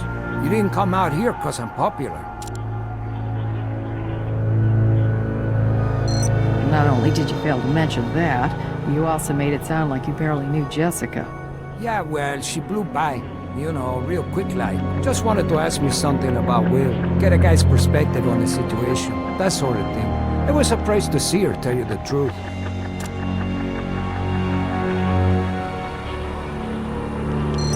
Can smoke it or snort it or stick it, I've sold it. But that's like past, you know, tense. I'm on parole, but you guys already know that. So, if you're really asking me if I sold to Jesse and or Will, my answer's no. I ain't the only dealer in town, right? But you guys already know that too. Like I said, only way the guy's gonna fix it is with a gun to the head. And I'm already on probation as it is. Seems like Will and Veronica have been rekindling their old spark. Damn, I was wondering where I left that thing. Look, I snapped that photo, but I shouldn't have, 'cause it ain't my business. Will's gonna do what he's gonna do, right? And that's that. So I was just gonna leave it at that, know what I'm saying? I was gonna delete it as soon as I could remember where the hell I left that damn phone. And what about the sent text message we found that said, "She's dangerous, don't risk it"? Okay, it's like this. Jessie wants to go all Oprah and talk to this puta about her possessive nature. And I think about it, and I text back, no, I don't think so. You know, she's kinda dangerous, all that. Exactly how dangerous is she, Manny? Alright, she ain't like dangerous, right? She's just straight out loco, that's all. We're gonna need to take her phone. No problem. Take what you need. Take it all, man. I mean, seriously. If Veronica has anything to do with what happened to Jesse, then I want to help you guys do whatever you need to do to nail her. It is what it is, you know? Yeah, it is. Does this mean anything to you? Whoa, haven't seen that face in a while. You worked for Beatrice Salazar. Is that right? Beatrice Salazar? Who's that?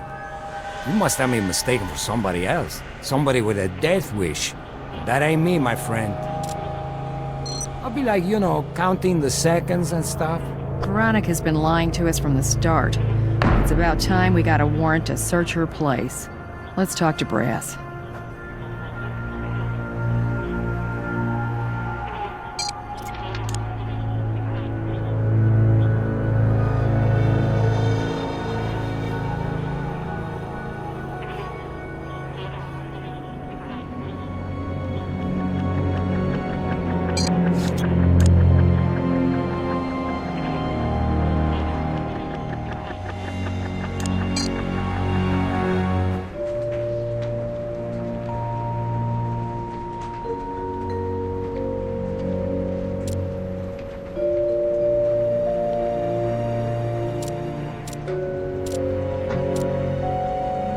you got in the way of evidence?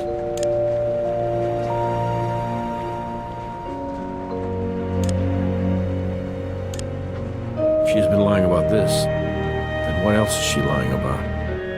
Okay, I'll get you that warrant.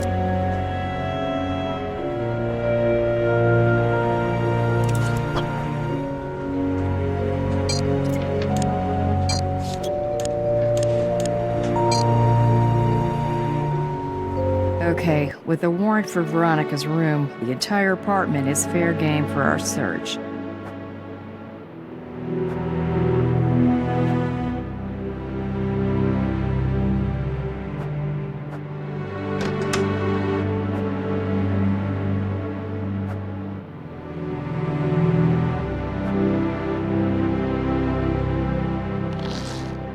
Looks like Jesse's missing earring. It's Nick. Hey, Nikki, I'm putting you on speaker. Hey, I just got off the phone with an administrator over at Desert Palm Hospital. Veronica Carver said she got off work at 9 p.m. Well, according to the administrator, her shift actually ended at 7 p.m. Let me know if you need me to follow up. Will do. Thanks.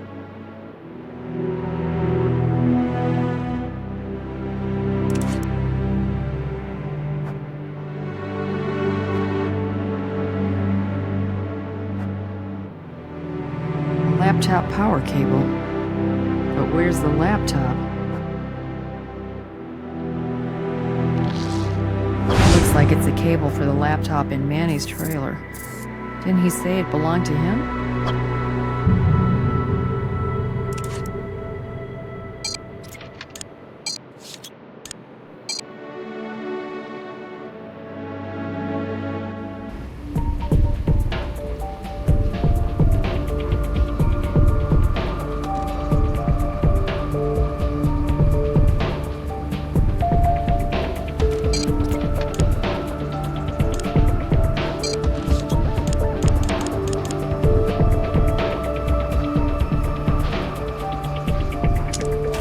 Doesn't look like anything from either Jesse's car or Veronica's room.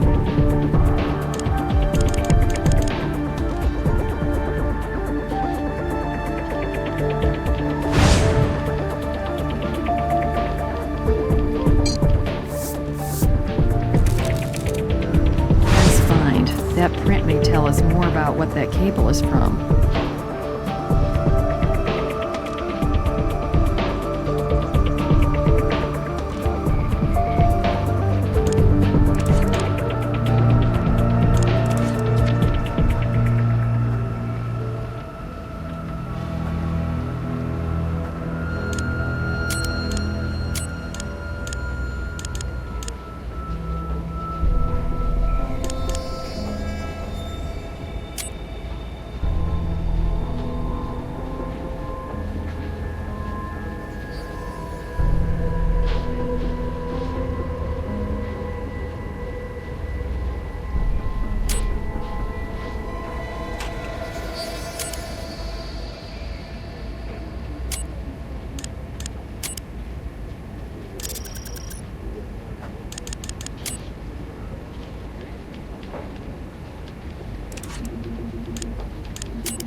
Looks like Manny used the power cable at some point. Why would he charge his laptop in Veronica's room?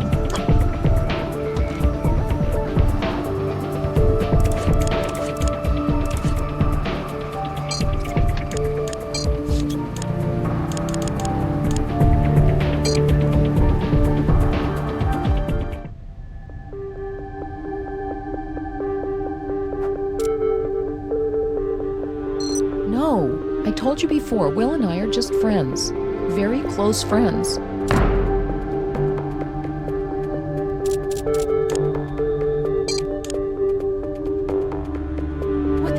Who took that? Look, it's just a kiss, that's all. A kiss between friends. Miss Carver, the truth is you've been lying to us from the start. Give me a reason why we shouldn't arrest you for obstruction right now. Okay, the truth is, Will and I were getting closer again. But it was all because of Jessie. All her secrets and lies. They were pushing Will back to me. Honestly, I wasn't trying to manipulate anything. I really tried to do the right thing, I swear. But the heart wants what it wants. Excuse me, but what the hell kind of question is that? Jesse always went to the car wash alone.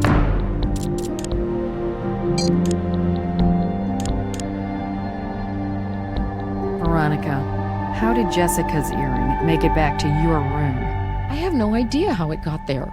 Miss Carver, when you gave your initial statement to us, you said you finished your shift at 9 p.m. But when we checked with the hospital, they said you actually finished your work at 7 p.m. I don't know. Maybe it was around 7. Look, I don't remember. Jesse was dead. I was in shock.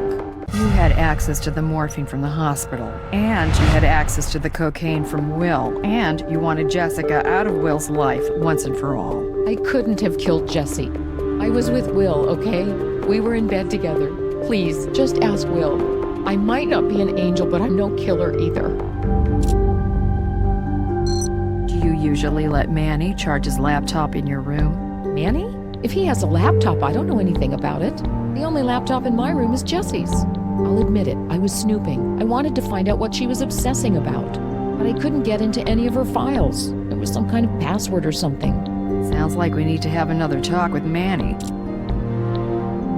Don't leave, Tom. I'm not going anywhere.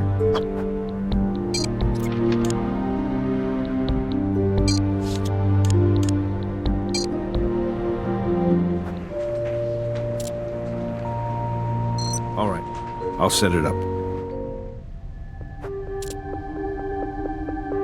Really? She told you that? She's gonna get fired now, isn't she? She is if it's true. Is it? Yeah, it is. Look, it's not like she's a dealer or anything. She's definitely not a user. All she did was do me a huge favor. I mean, I practically begged for it.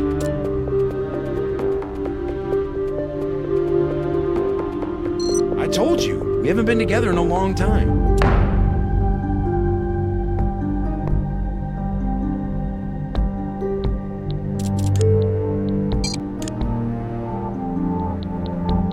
Where the hell did you get that?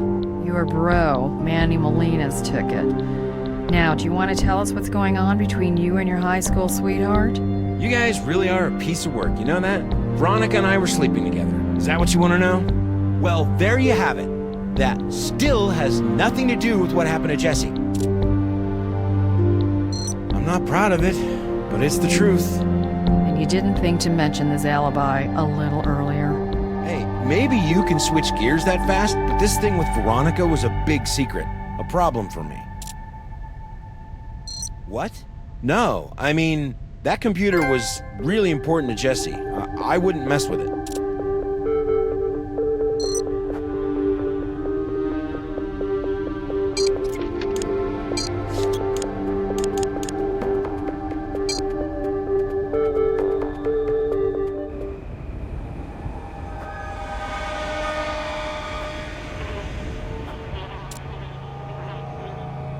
Is that a serious question?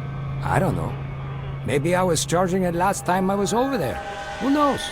Okay, is that your story and you're sticking to it?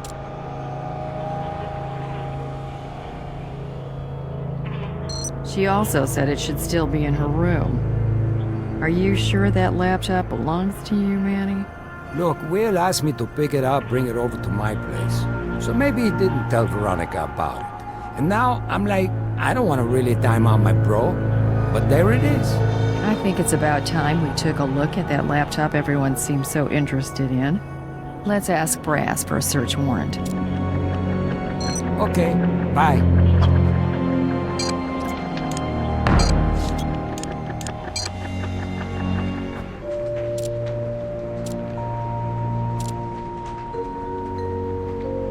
What evidence do you have?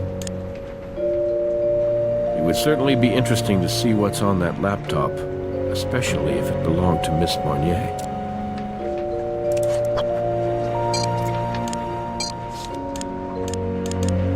Doesn't look like Manny's around, but the search warrant still applies.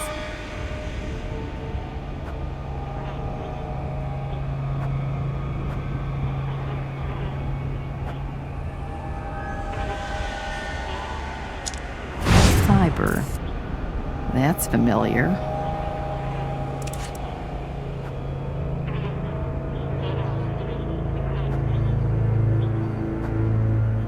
It's the same model of laptop as the cable we found in Veronica's room.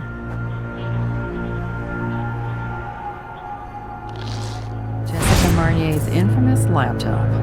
Let's get this back to the lab. Something's causing that leaking.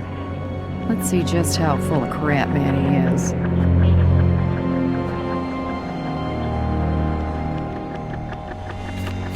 Well, that could have been a lot worse.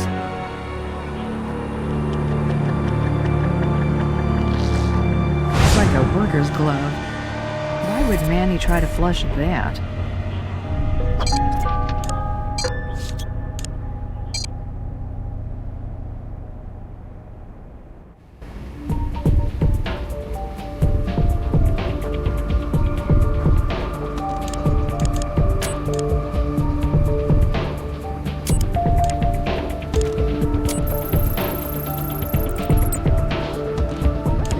Jessica's hard drive was encrypted. We were able to open it up, and we found a mother lode of information on Beatrice Salazar. Nick's going through it all now. Somehow Jessica Marnier had access to sensitive FBI files, but she's not a current or former employee of the Bureau. Otherwise, she would have been flagged as soon as we ran her prints. There's also a lot of information about a Robert Marnier, a federal agent who was murdered a few years back while investigating Beatrice Salazar. I'll do a cross-check. Looks like Robert Marnier was Jessica Marnier's brother. No wonder she was obsessed with the Queen of the Hive. You're not gonna believe this, guys. I was digging through Jessica's FBI files on Beatrice Salazar, and it turns out she has a son. She gave birth over 20 years ago, but persuaded the hospital to cover it up by designating it as a stillborn. Then she secretly put up the boy for adoption. An informant later claimed the boy was adopted by a very nice, very rich family. Last name of Rice. Will Rice? The very same. So, it looks like Jessica was convinced that Will was Salazar's son.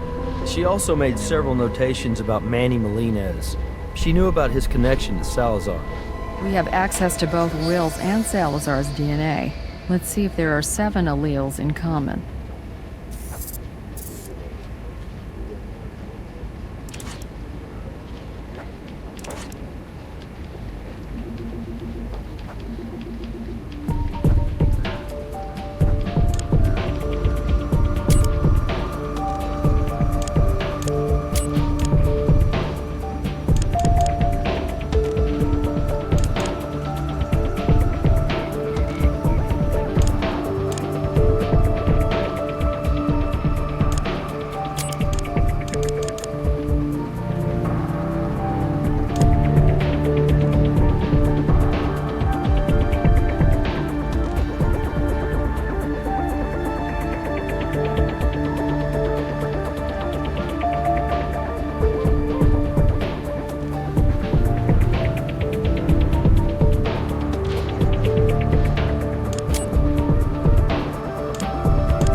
A match. This ties Manny Melendez to the crime scene and to Jessica's murder. Let's take this to brass.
right. Will Rice is Beatrice Salazar's son. But the question is, does Will know that? I got an update on Huntby. The feds are now completely convinced Agent Huntby is compromised. They're rolling out all their assets to apprehend him. And so are we. If I hear anything else, I'll let you know.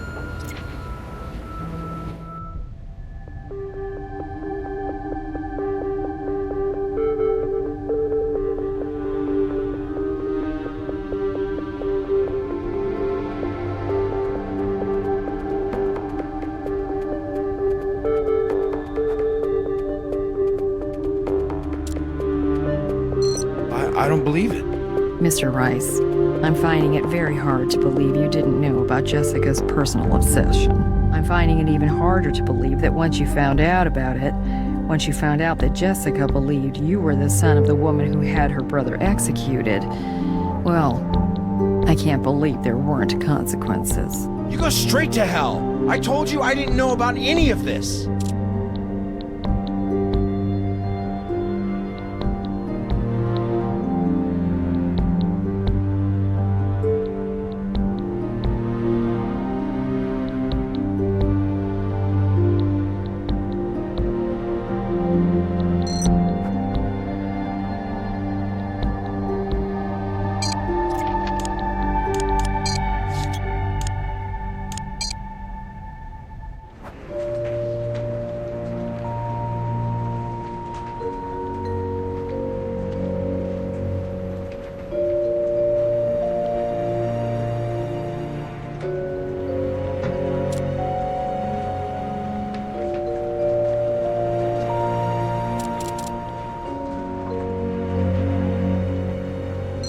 Got in the way of evidence. The glove ties man into the crime scene and the murder. And the Salazar link can't be ignored. You've got your arrest warrant.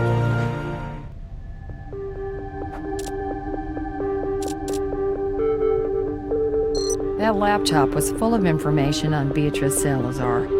Jessica believed Will Rice is Salazar's son, whom she gave up for adoption about 20 years ago. And she was right.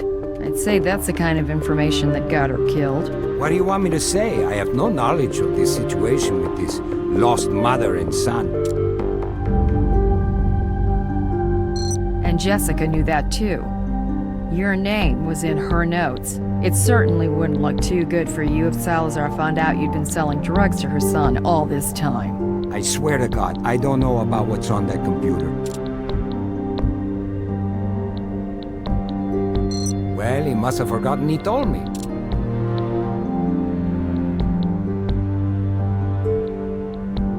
The hell I did. I mean, I've been to jail and all, done some shady stuff, but I ain't no killer.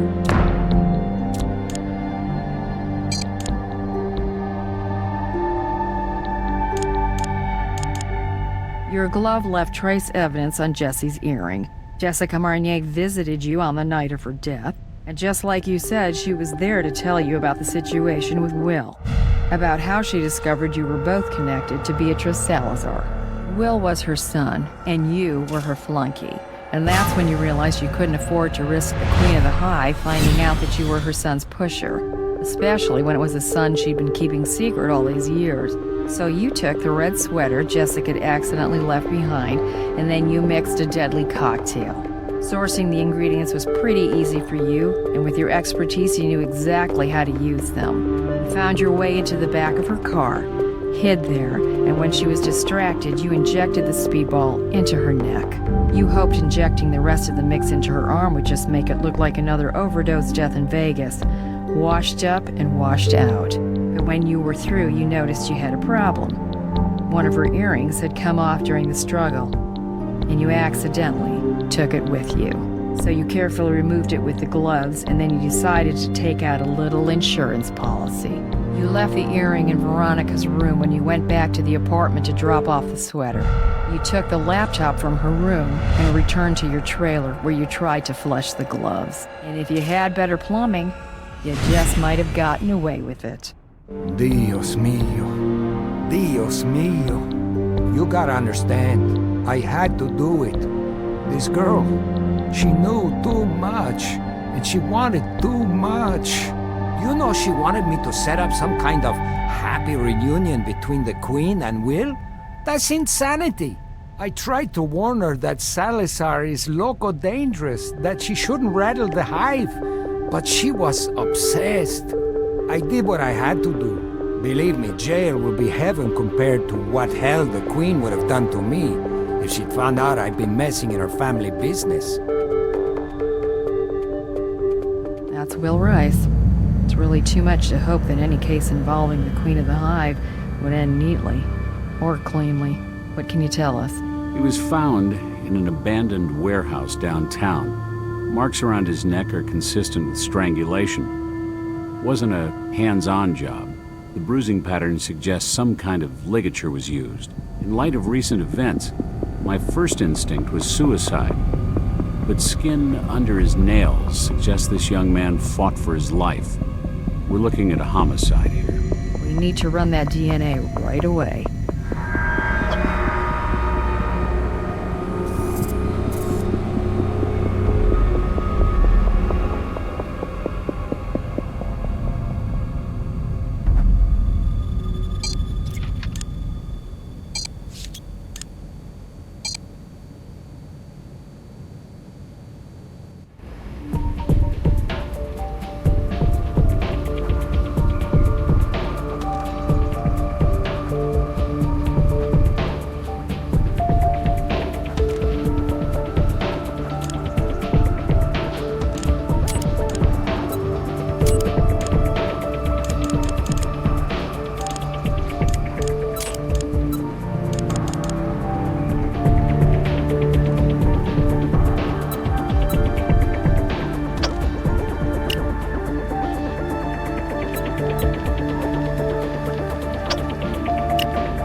God.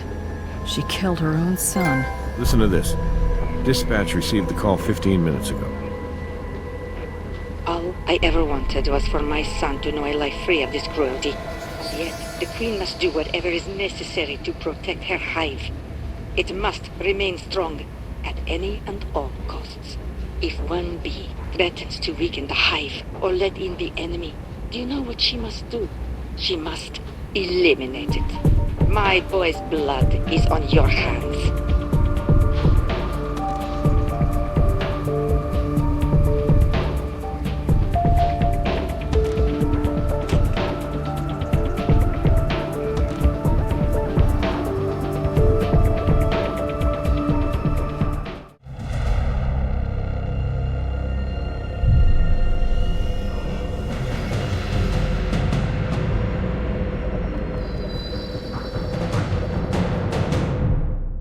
Hello there, Professor.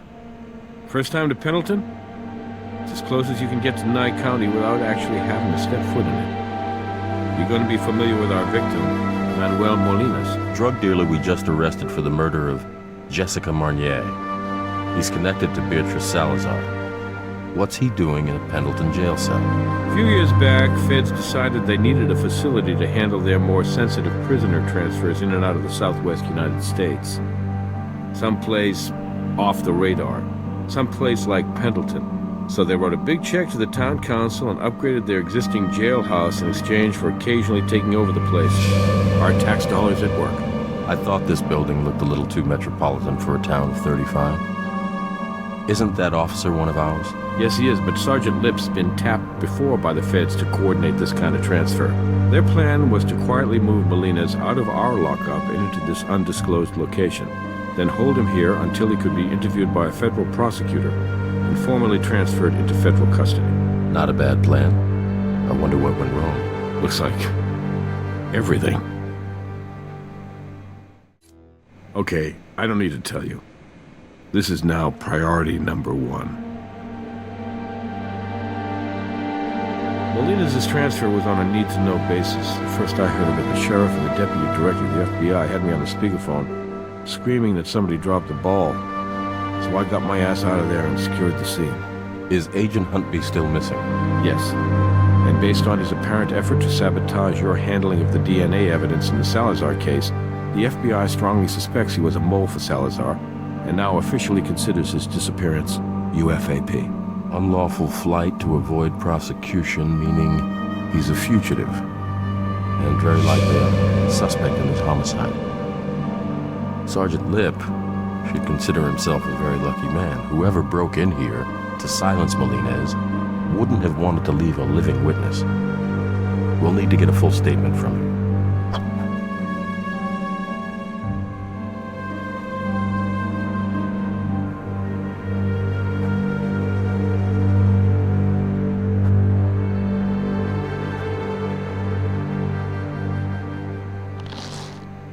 Like a small caliber automatic. A 22, maybe a 25. From what I've observed of the victim's wounds, this could be our murder weapon, but I'm letting myself get ahead of the evidence on that. Let's see what Doc Robbins has to tell us at autopsy.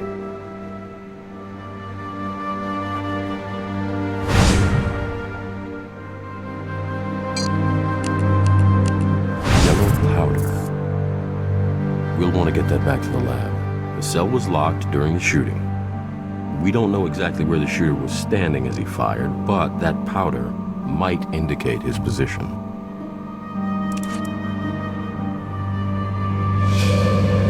The keys are in the lock.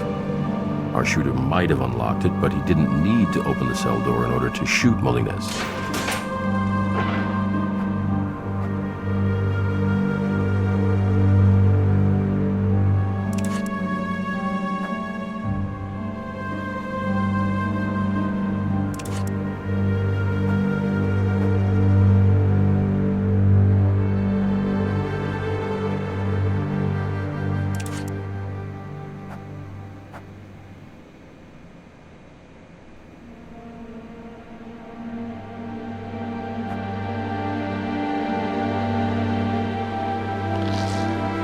Digital recorder stored all the footage from the security cameras in the station. The hard drive's been crushed. We might be able to put it back together at the lab, but it'll probably take weeks to do that, plus salvage any data on it, and that's if we're lucky. I think we might learn more by just putting the case back together. Certainly be a better use of our time. Hey. Sergeant Lip, I'm Ray Langston. My partner and I are with the Las Vegas Crime Lab. Yeah, great. But please, call me Tim. This is just a spectacular screw-up. That's a pretty serious head wound you have there, Tim. Looks like you've lost quite a bit of blood. You might want to get that looked at right away. You know, it must look a lot worse than it feels right now. Honestly, I feel okay. And if you don't mind, I'd like to stay here as long as you might need me. No, I didn't. Whatever it was, knocked me out in one hit. Mr. Molines was here awaiting his interview and formal transfer into federal custody. I'd say approximately an hour before the federal authorities were scheduled to arrive, around maybe 8 p.m. or thereabouts, this tall, if I remember correctly, Hispanic male, wearing a suit, he enters the facility and presents FBI credentials.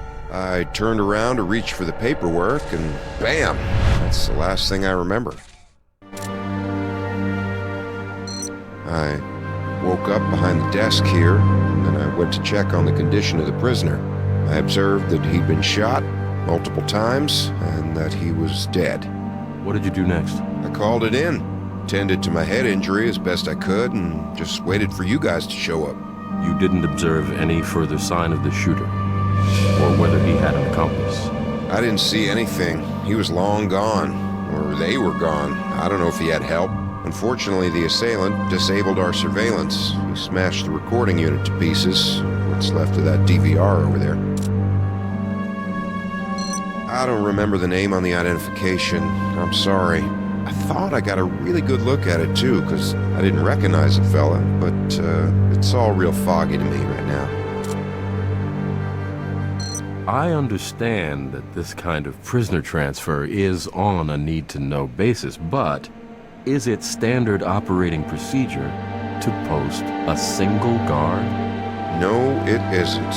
But in this case, it was necessary because, well, you might find this a little hard to believe, but our budget's been cut pretty radically, so the truth is, we couldn't afford to assign an additional officer. We were definitely whistling through the graveyard, I know that now, hoping we could get away with this one, but we were wrong. Who made the final decision that you alone would transport and protect Mr. Molines? I did, actually.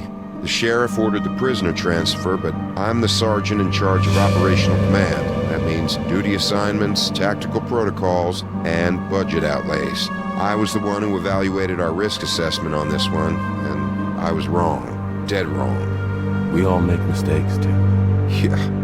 Only this mistake cost a man his life, Mr. Langston.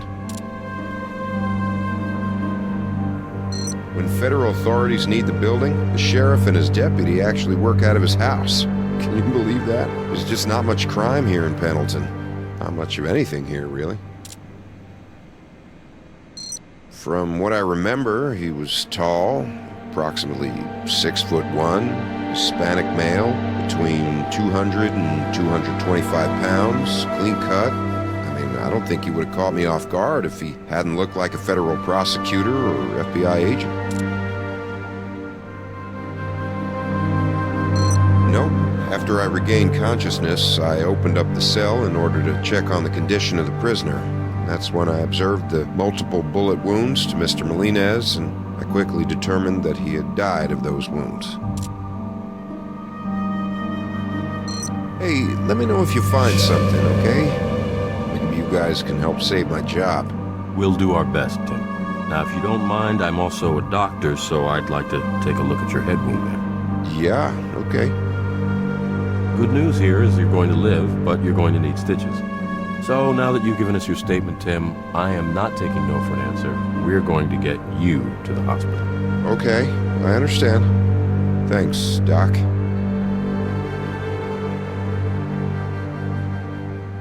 Well done.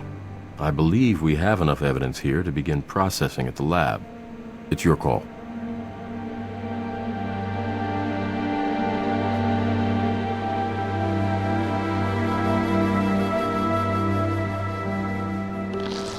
That's the rag Sergeant Lip applied to his head to staunch the bleeding.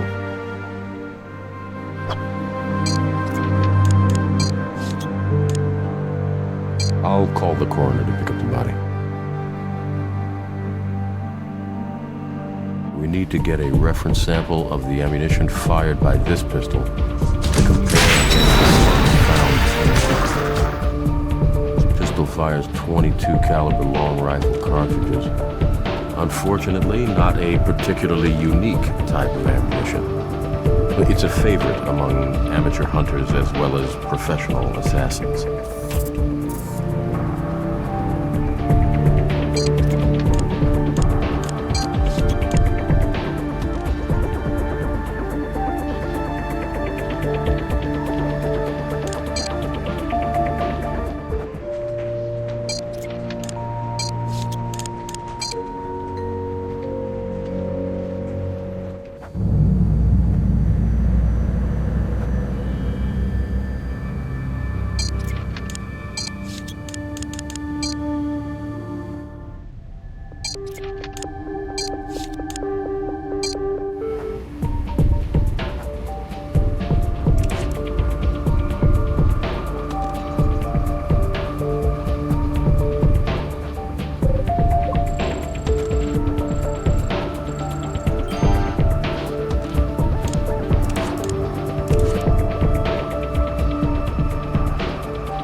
Sergeant Lip may have been pistol whipped.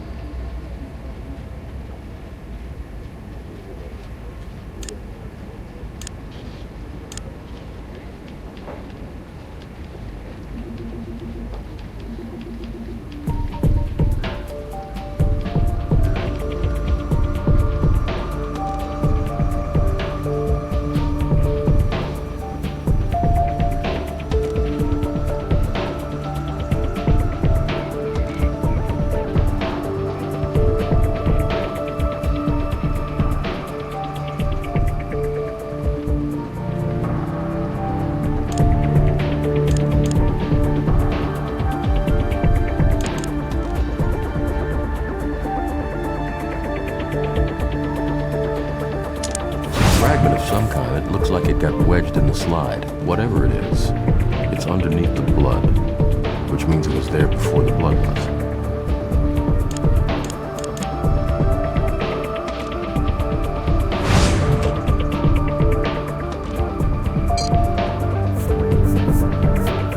If you left it for us, I'm sure Sergeant Lip wouldn't mind if we processed a sample of his DNA.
Looks like there's a small piece of it missing. You know that shard we found wedged in the gun at the crime scene? I think it just might fit in this gap.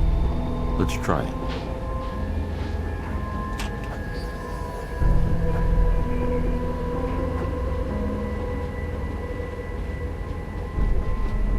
Yes, a perfect fit.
Blood on the gun here is Sergeant Lipp's, which means it was definitely used to strike him in the head.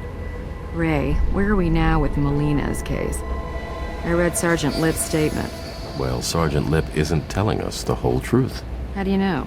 We recovered a gun at the crime scene, and wedged in the slide, we found a broken piece of the unit which records all the surveillance footage. Now, not only was that shard stuck in the gun, but it was also underneath some blood. Blood which turns out to belong to our very own Sergeant Lipp. It means that little piece of plastic was in there before Sergeant Lipp was struck in the head. But according to Sergeant Lipp, the assailant entered, presented him with ID, and then when the sergeant turned his back, the assailant knocked him out. I think he would have noticed the assailant smashing up surveillance equipment before he got knocked out. You'd think so. You'd also think Sergeant Lipp wouldn't turn his back on a guy like that maybe he'd even draw his own weapon. But for some reason, that's not how it went down. Hello there, it's Doc Robbins down in the morgue. I've finished the autopsy on Manuel Molina's.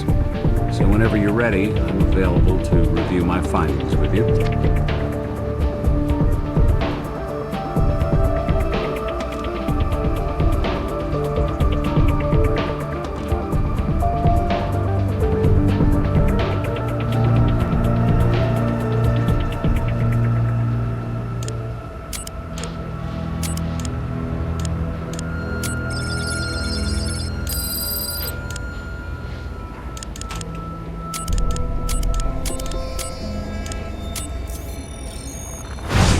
Pollen of the southwestern wood lily.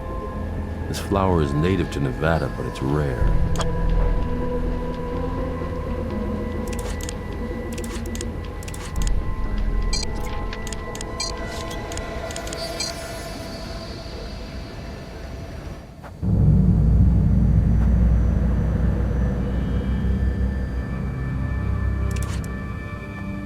Nice to see you. How can I help?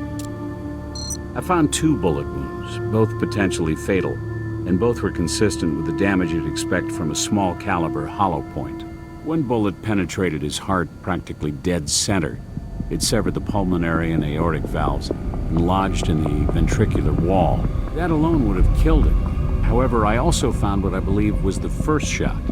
It penetrated the frontal bone of his cranium, just above the glabella. The bullet obliterated his brain tissue, an expanding channel for the entrance wound. It then bounced off the back of his skull and continued its path of destruction until it came to rest in the cerebellum.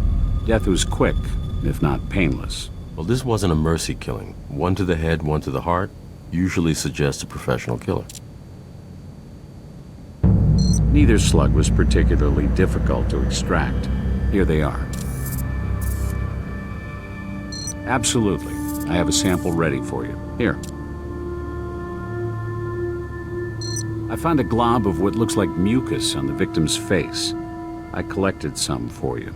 Someone spat on his face? That's what it looks like.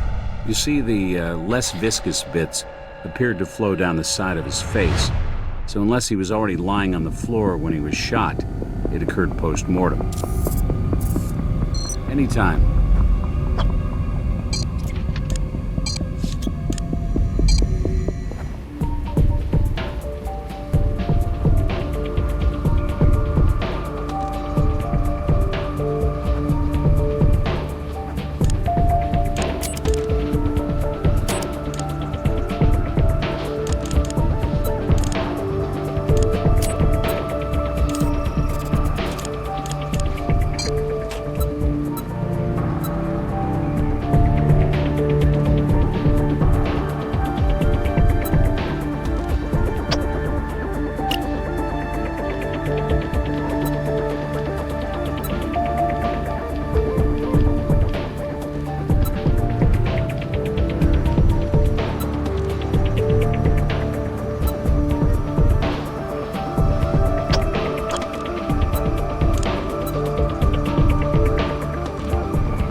Beatrice Salazar.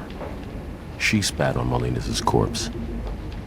I wonder if that was a message for him or for us.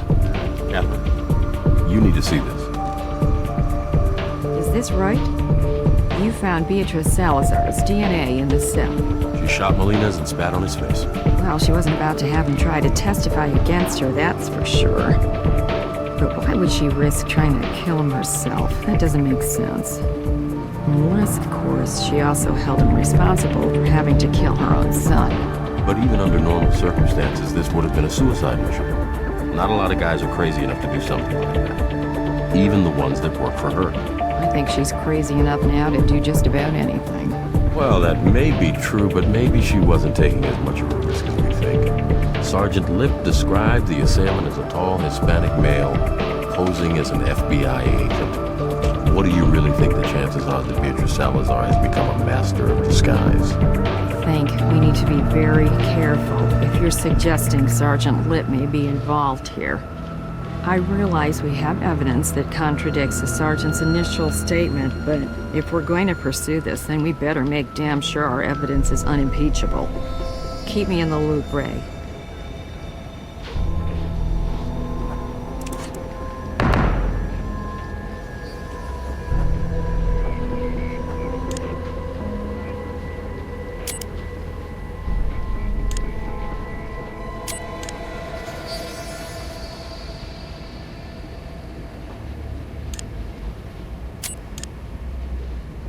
It's confirmed. The gun from the crime scene is the murder weapon.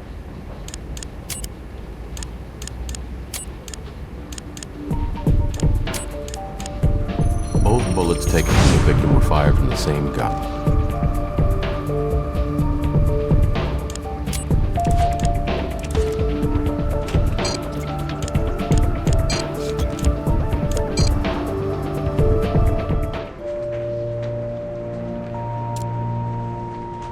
Jim, we've uncovered evidence which substantially contradicts Sergeant Lip's account of the shooting.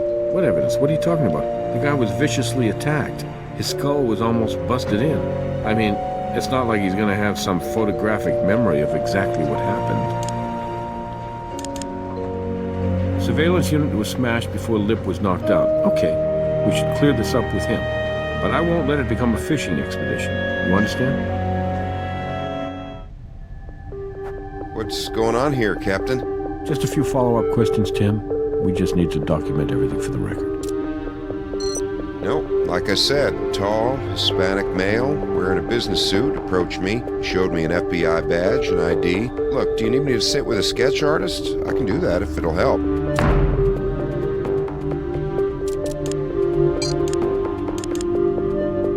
We found Beatrice Salazar's DNA on Manuel Molinez's corpse. Beatrice Salazar? What are you talking about? Are you familiar with Beatrice Salazar? I'm familiar with the FBI's most wanted list.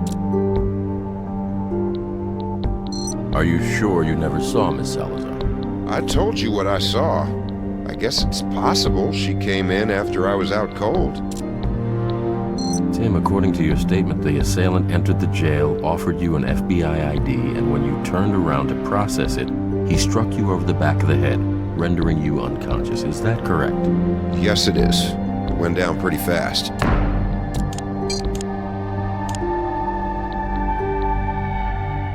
You see this little piece of plastic? It comes from that unit which records all the footage from the surveillance cameras. We found it stuck inside the slide of the gun that struck you.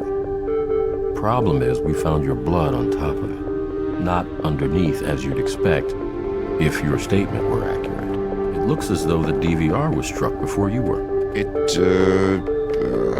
I don't know how that could have happened.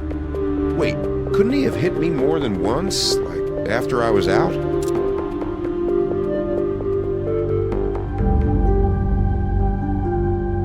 If you were struck more than once, we should be able to tell from the pattern of the bruising. I don't know about that. I've had about enough of people touching my head today. Sergeant Lip, let's not make this more complicated than it needs to be. If necessary, I'll get a warrant. Damn it. Okay, do what you have to do. This won't hurt at all. My partner just needs to take a picture.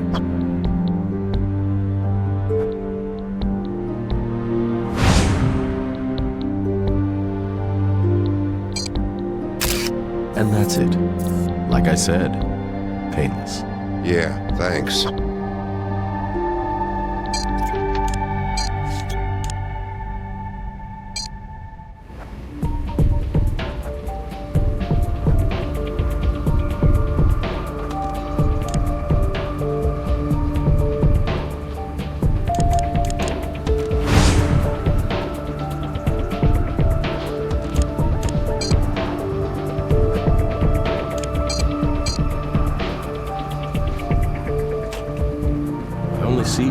Of a single wound. The bruising on Sergeant Lip's head is a perfect match to the shape of the murder weapon. That little divot there is right where the DVR shard was, and those ovals are consistent with the finger placement of someone holding the gun by the grip. There's something strange about the angle, though. The gun was upside down. You strike someone with a gun while you're holding it by the grip, you're either hitting with the butt, like a hammer, or with the side of the gun like you're swinging a haymaker punch or slapping someone. If Sergeant Lip was struck from behind, like he says he was, then the gun would be right side up. Sergeant Lip did this to himself.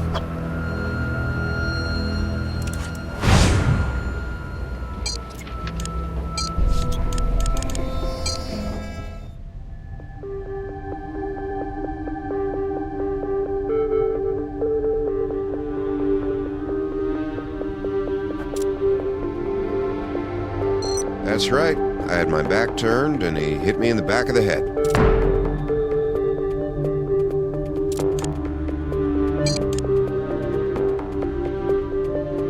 Here's the problem, Tim. You see those oval patterns right there?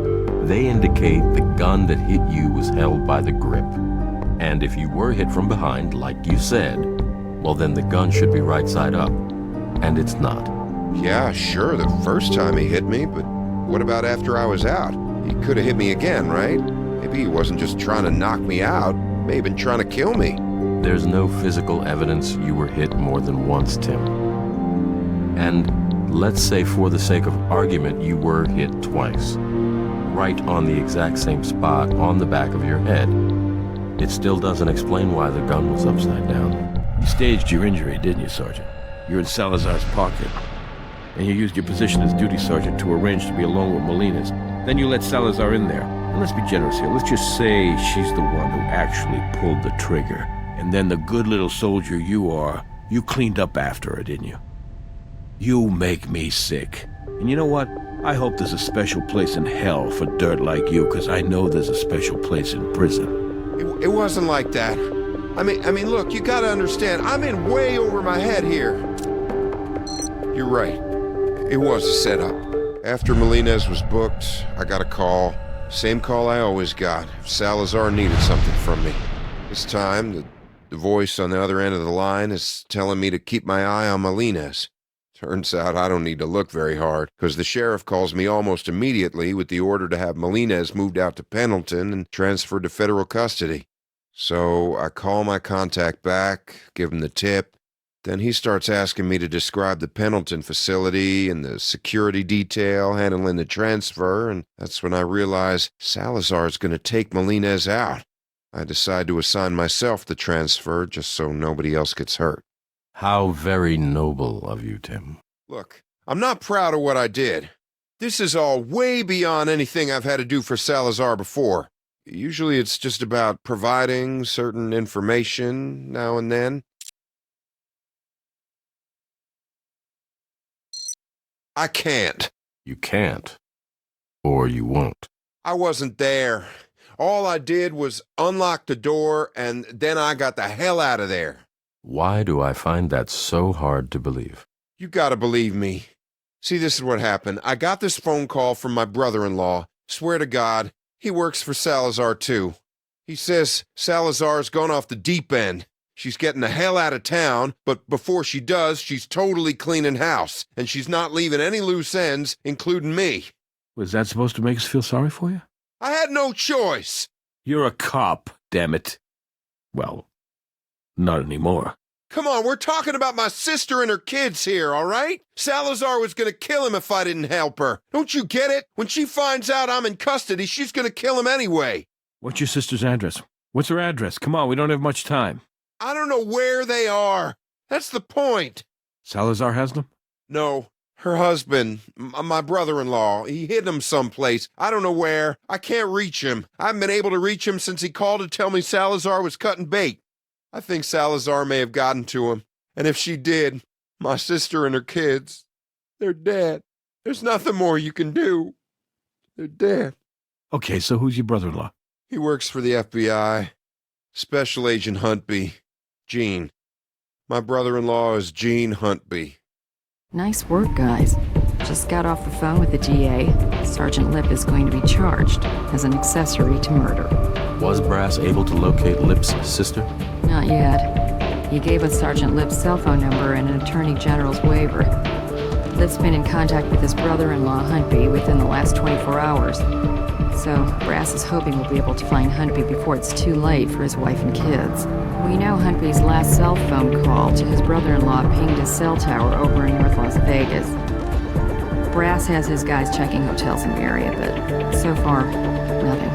Can't tell you how bad I want to take down Huntby. But making sure his wife and kids are safe is now our #1 priority. The key to finding the family is finding Huntby. So track him down. I know if anybody can do it, you can. Keep me informed.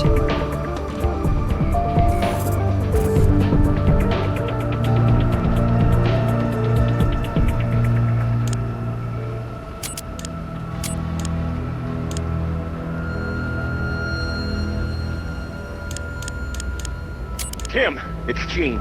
Call me back. I don't want you to worry. I got them to a safe place. For now, anyway. Look, I'll be honest.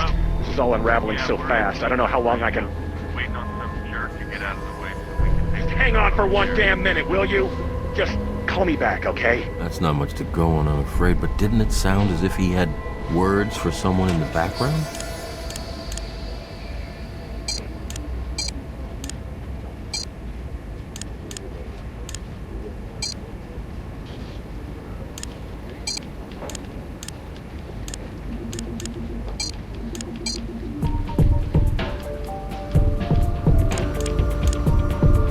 Pal, you mind? You're blocking the freight elevator. Hello?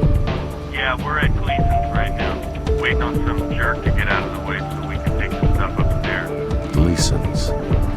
Why does that sound familiar? You know, when I first moved out here with my whole life in tow, and I wasn't exactly sure how long I was going to stay, a friend of mine suggested a storage facility. And I seem to remember the name being... There it is. Gleason's Family Self-Storage.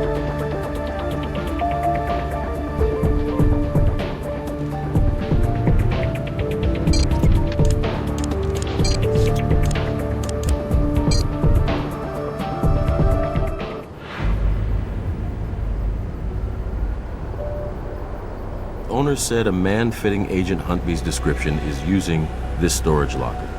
He's renting it under an alias.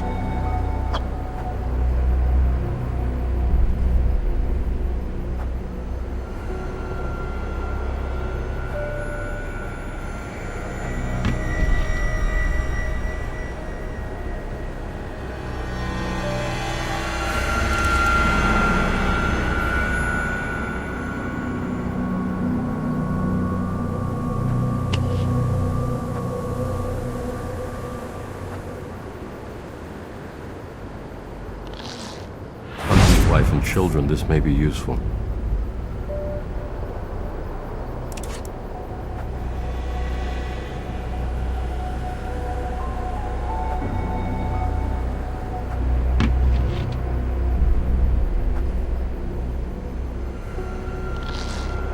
These look like they've been used recently. These are ripe.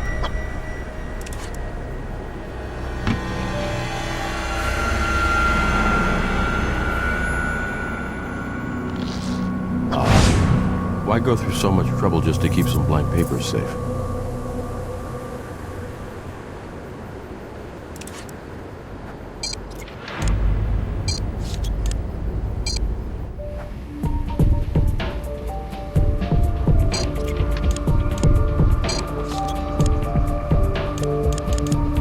Blank paper. But do you smell lemons? Did you know that lemon juice can be used as invisible ink? Urine can too, but it seems that we lucked out this time.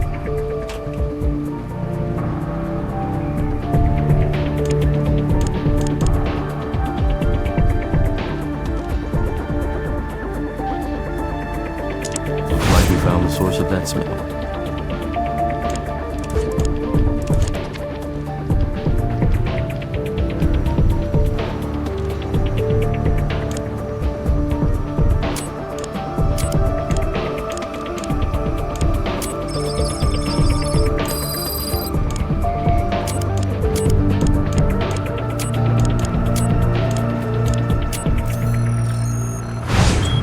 Lysichiton americanus, the common skunk cabbage. This plant isn't native to the Nevada desert. Huntby must have traveled somewhere outside of Vegas to have stepped on it, and that trip couldn't have been too long ago. Otherwise, the plant wouldn't still be emitting that odor. Wherever Huntby went to get skunk cabbage on his boots, it couldn't have been too far from town. I can only think of one reason for him to get out of town so fast. So we need to talk to someone who knows him well, someone who's familiar with his daily habits, someone who might be able to give us some insight into where he's been.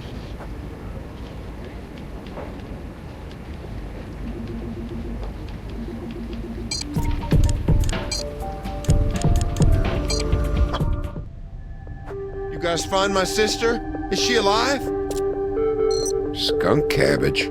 It's a plant not native to the desert. It's found in rainforests and swamplands. Occasionally, you may find one in a mountainous region. No, nothing at all like that.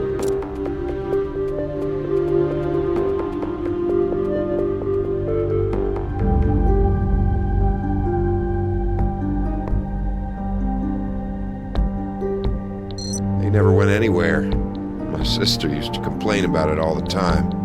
I think Gene was too scared to leave, you know, in case someone found out what he was up to while he was gone. No idea. That's an old picture. His kids are in high school now. Wait a second. I do remember something. When the kids were small, Around the time that photo was taken, there was a place not far from here. Mountains? Lake? Mountains. Close to Zion National Park. Utah? Yeah, we vacationed there together, all of us. I remember that plant now because it smelled terrible whenever we stepped on one. Burl, that's the name of the town. Burl, Utah. Gene talked about buying a place there all the time afterwards. Come on, you gotta check it out. If Salazar finds them before you do, they're all dead. We're coordinating with the Utah State Police. There's only one highway in and out of Burl, and they've got roadblocks and checkpoints up. We got something. Utah Highway Patrol just stopped and searched an SUV registered to a Salazar associate. 4 men inside the vehicle. All were taken into custody without incident. Do we know if they were coming or going? I'm not exactly sure. The men haven't been booked yet, and the officers haven't filed their reports. What about the search for Huntby's wife and children? Utah State Police tell me that the sheriff in Burl hasn't found them yet. Hang on. This could be the sheriff now. Brass. Whoa. Slow down, Doc. Are you sure? Okay then, I'll send them right over. We found Huntby. Great. Is he saying where his wife and children are hiding? He's not saying anything. He's dead. Apparently someone broke into the coroner's office and left him just lying there in the hall outside the morgue.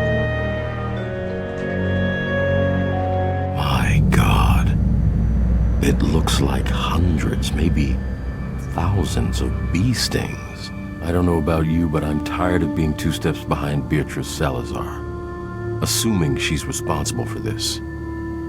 There's got to be something here that will lead us directly to her. Let's find it.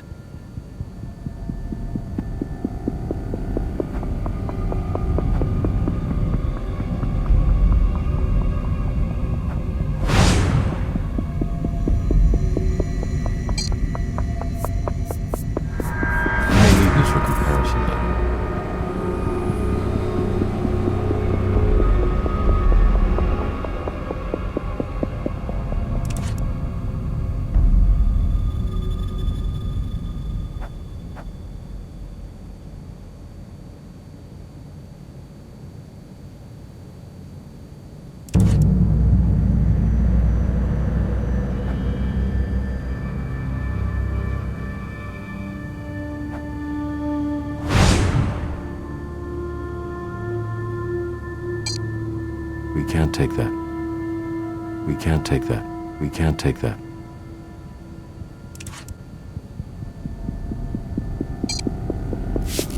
I don't think that will get you what you want. Try something else. I don't think that will get you what you want. Try something else.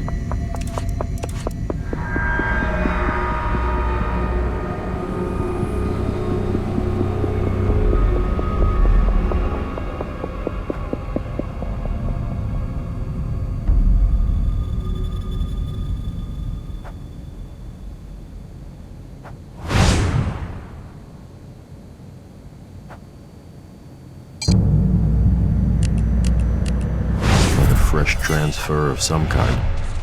Maybe paint.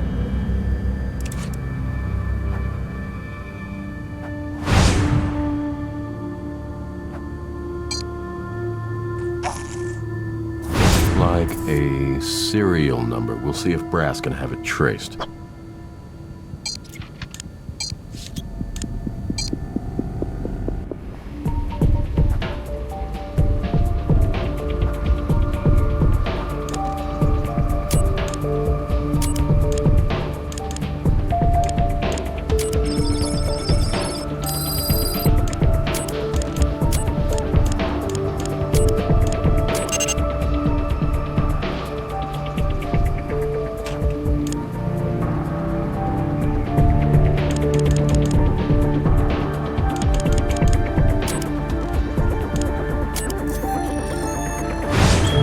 Like auto paint. Maybe Brass can tell us more about what kind.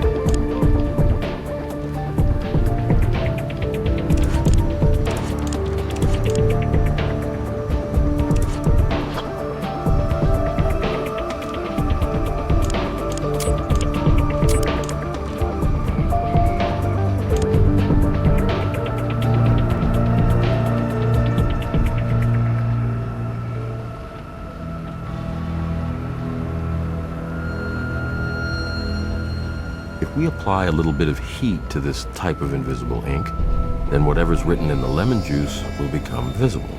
This looks like a breakdown of Salazar's distribution network in the southwest United States. Names, amounts, delivery routes.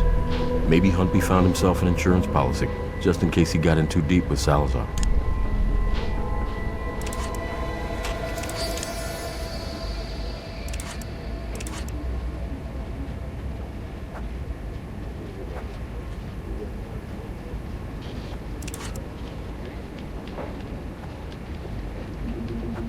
I can't believe this is happening. That's right. The audacity of these people. They're lunatics. So I get this call from my wife. She's shopping at Select Stop. It's this new big hardware store over on Silverado. Anyway, she calls me and says our car's been stolen. We just bought one of those Zeus XTs, too. Thing's barely been used. Anyway, I leave to pick her up and file a police report. When I walk back in here, there's Agent Huntby, right there in the hall.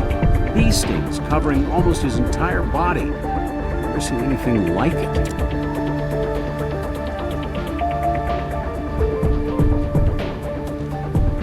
I have no idea. David was out on a call and both my coroner's assistants called in sick today, so I have no witnesses for you. I'm sorry. I won't know until I do an autopsy, and I can't do an autopsy until you guys release the hallway so I can actually get to the morgue. If I had to guess, though, toxic shock related to the literally thousands of bee stings all over his body. If this Queen of the Hive lady's trying to send us a message, she's not being very damn subtle, I can tell you that.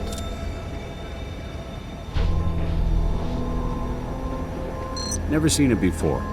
I assume the guys who broke in here used it to roll Huntby's body in.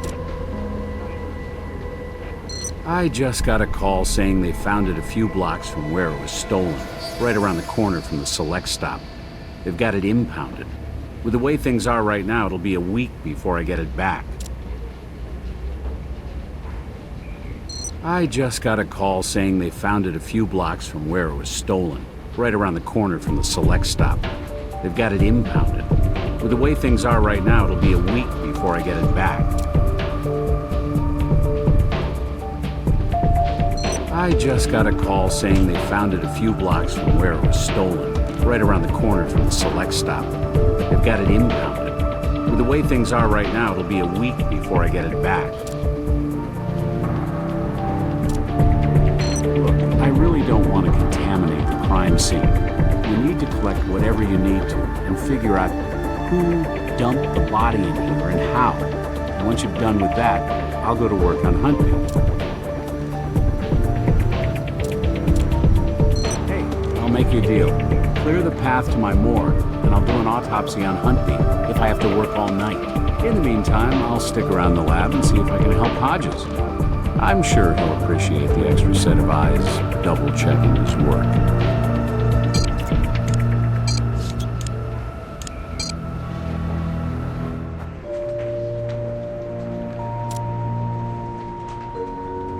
Sure. The color and composition of that auto paint is specific to the Zeus XT.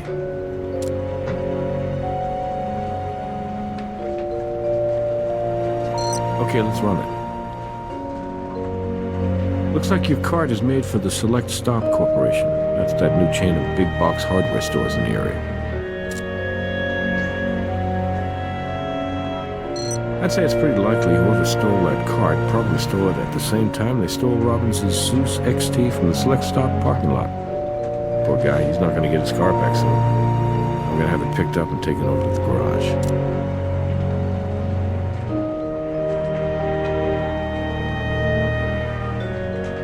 Sure.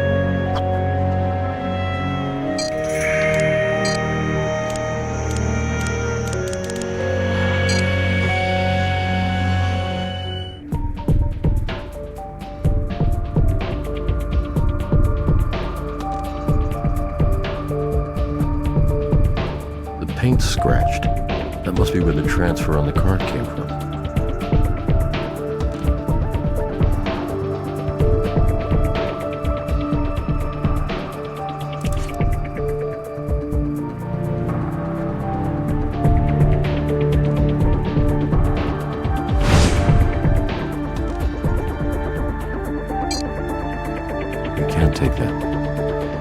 Take that.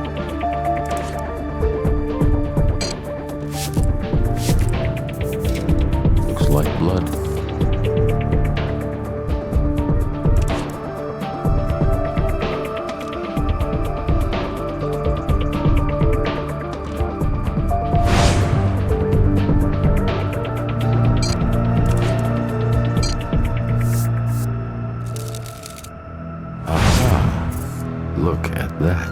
Fingerprint could belong to Dr. Robbins or his wife. We'll have to run it. I'm comfortable clearing Robbins' vehicle for now. Good work.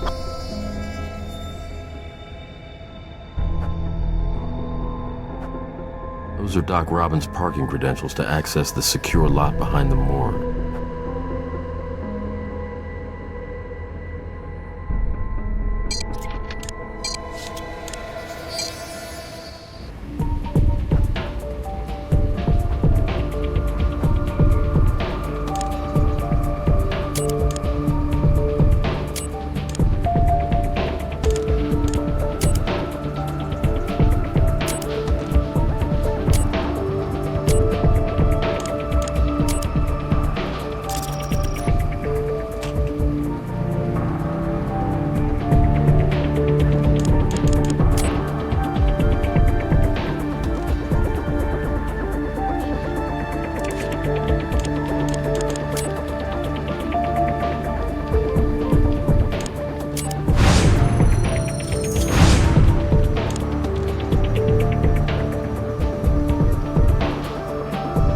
Say hello to your suspect, Doc Robbins. Man, I wish I could be there with you guys when you slap the cuffs on this idiot.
That confirms that Huntby's body was definitely in your truck, Doc.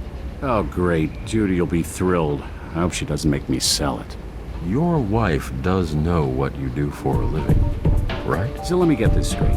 This Gamos guy steals my car from the Select Stop parking lot, picks up Huntby's body, drives it to the morgue, waits until he sees me leave, then accesses the morgue's employee lot with my new car. Then he dumps the body in the hallway.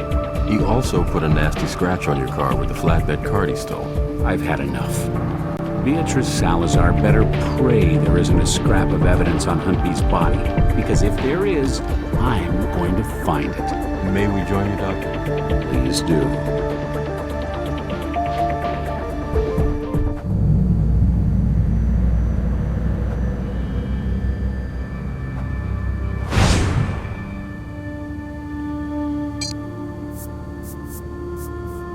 Almost fragrant. We should analyze it. Thanks again for clearing the way to the morgue so quickly. The toxin from the bee stings caused Huntby to go into shock. From there, his blood pressure dropped and his lungs filled with fluid, which stopped the flow of oxygen to his vital organs, eventually stopping his heart. My guess is it was a slow and painful way to die. Exactly the way Salazar would have wanted it.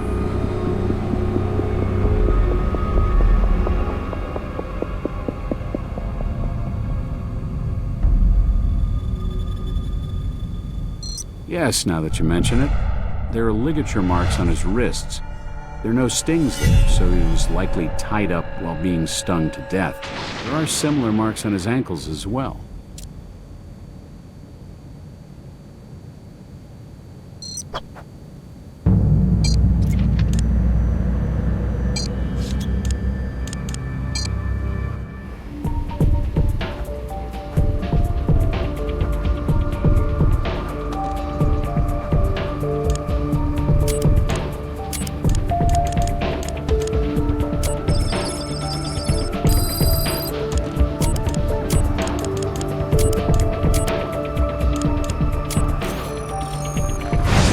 Looks like honey.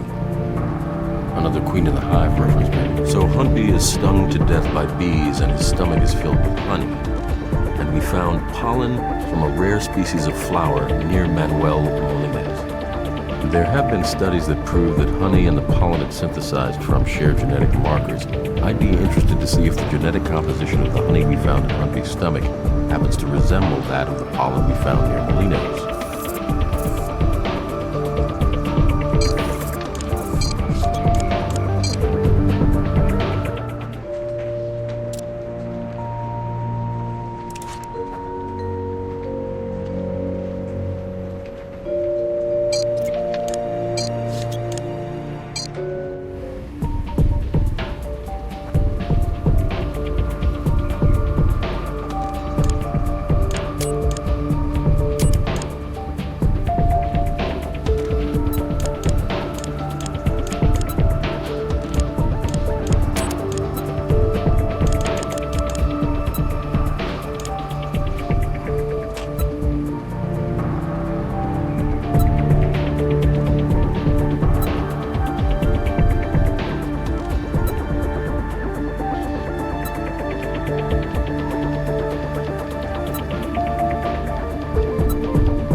be a lot of honey farms that have this type of rare flower growing nearby. Not in Nevada, anyway. We need to talk to Brass.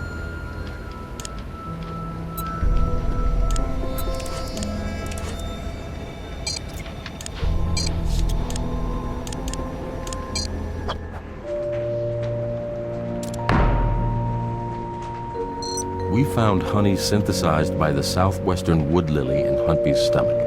Jim, this flower is extremely rare. It only grows in a few places in Nevada, and only one is remotely close to Vegas. If there's more than one apiary there, I'd be very surprised. A honey farm, huh? Let's find out. I got a hit, Ray. You were right. It's the only apiary around. Nice work, guys. Let's roll.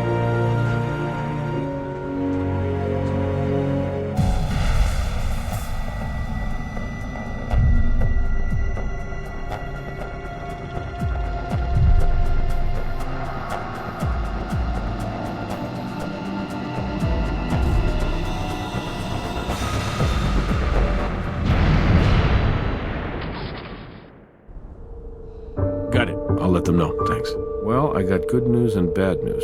Good news first, please. I just got a call from the sheriff in Burl, Utah. They found Huntby's wife and kids safe and sound. Salazar's men hadn't gotten there before the Stadies arrested them. That is a relief. The bad news. Nick says that none of the bodies we've hauled out of here to the morgue are a match for Salazar. But Robbins did ID his car thief, Mr. Manuel Gamos. So Salazar escaped. It's impossible, Ray. We had choppers in the sky with infrared. We established a secure perimeter around the place. Now either she's dead and buried somewhere underneath all this rubble, or... I don't know. If she's left any trace of her whereabouts, we'll find it, Jim. All right, I'm gonna stick around just in case. Let me know if you need anything.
This chair might be where Agent Huntby was tied while being stung to death.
Strange, lots of crushed honeybees next to those which are still completely intact. Did you know the honeybee is over 50% crude protein?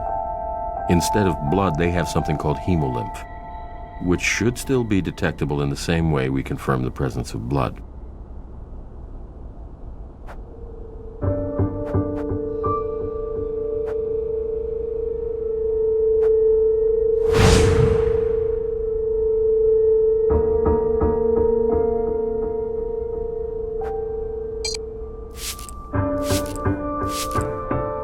see that? The LCV is revealing footsteps tracked through the insect's hemolymph. Let's check out where they lead.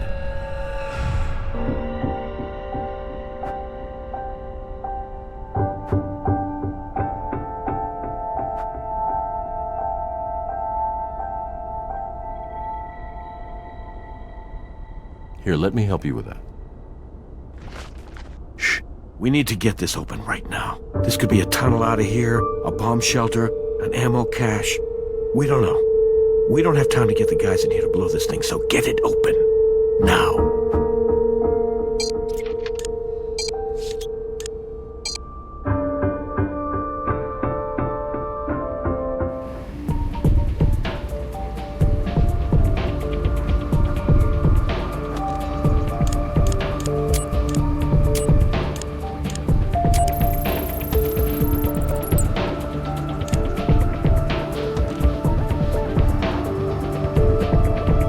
Salazar's bribe sheet. Those are the names of all the public officials on her payroll. Brass is going to love this.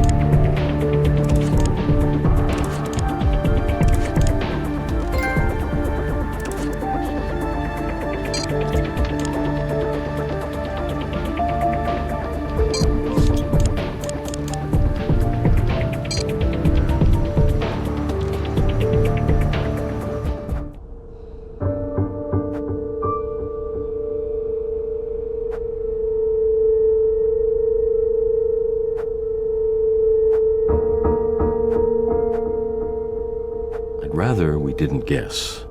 We might give whoever's inside a warning. Or worse, we might set off another explosion. There must be some way to figure out which numbers on the pad have been pressed.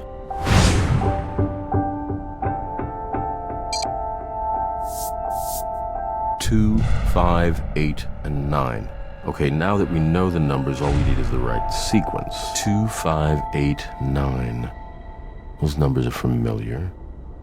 I've seen them somewhere recently. They've got something to do with Salazar, I just can't remember what.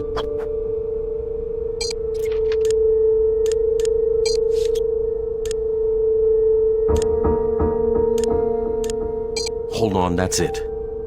9582. September 5th, 1982, the day she killed her husband, is the sequence to the combination on the keypad.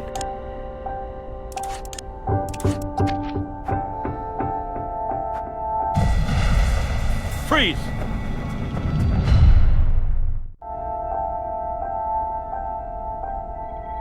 Okay, here's the situation. I'm mobilizing a security detail that will be ready any second. I'll give you the last word with Salazar before we go, but make it quick. Then we're getting the hell out of here, and the first round's on me. All right?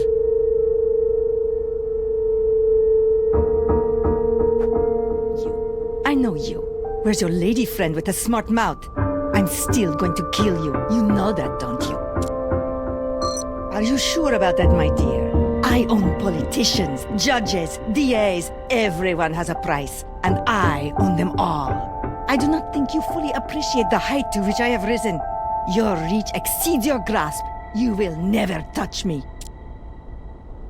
The truth is, when I make money, those on that list there, well, they make money too. And I make a lot of money, you see. Why don't you join us? I can make it very much worth your while. You can go to bed tonight, a millionaire, and wake up tomorrow with 10 times that. How does that sound to you?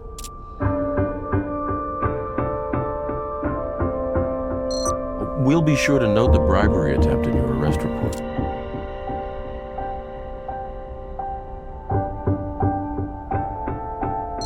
Why, do you really think you'll live that long? We'll risk it. It's just part of our job.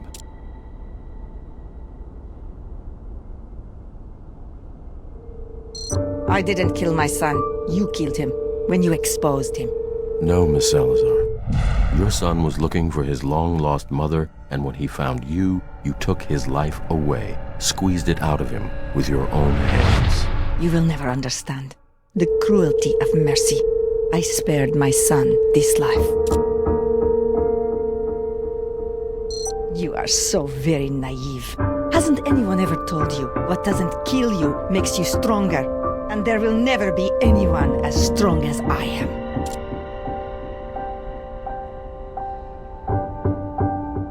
I'm not sure you could fully appreciate the fact that Huntby betrayed you. Before he died, he compiled detailed information regarding your network of dealers. That information is now in our possession, and we will be handing it over to our own district attorney, as well as the Department of Justice. I see. Enjoy this moment while you can, Dr. Ray, because it shall be called comfort to you as you weep over the ashes of your family. I want you to be able to remember just how delicious this moment was for you, when all you can taste is fear.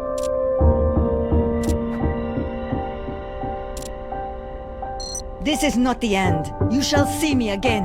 Not in any jail, cell, or courtroom. No. And when you do see me again, you will beg for your life. And what do you think I shall say to you then? Huh? What do you think I shall say when you beg me for your life? Because you will beg. Well, thanks to you two, the LVPD is being hailed as the hero for the most successful interruption of illegal drug trafficking since the assassination of Pablo Escobar. Eckley's holding a press conference as we speak. I'm just glad Beatrice Salazar is in custody. This Queen of the Hive business has been a rough ride, but you managed to hang on. Believe me, this is going to look pretty good on your quarterly performance review. Hang on, I should take this. Willows. What? Oh my god, when? Alright, let me know if you find out anything else. Something wrong? Yeah. A prisoner transport was just ambushed en route to the county lockup. She's gone. Salazar's escaped.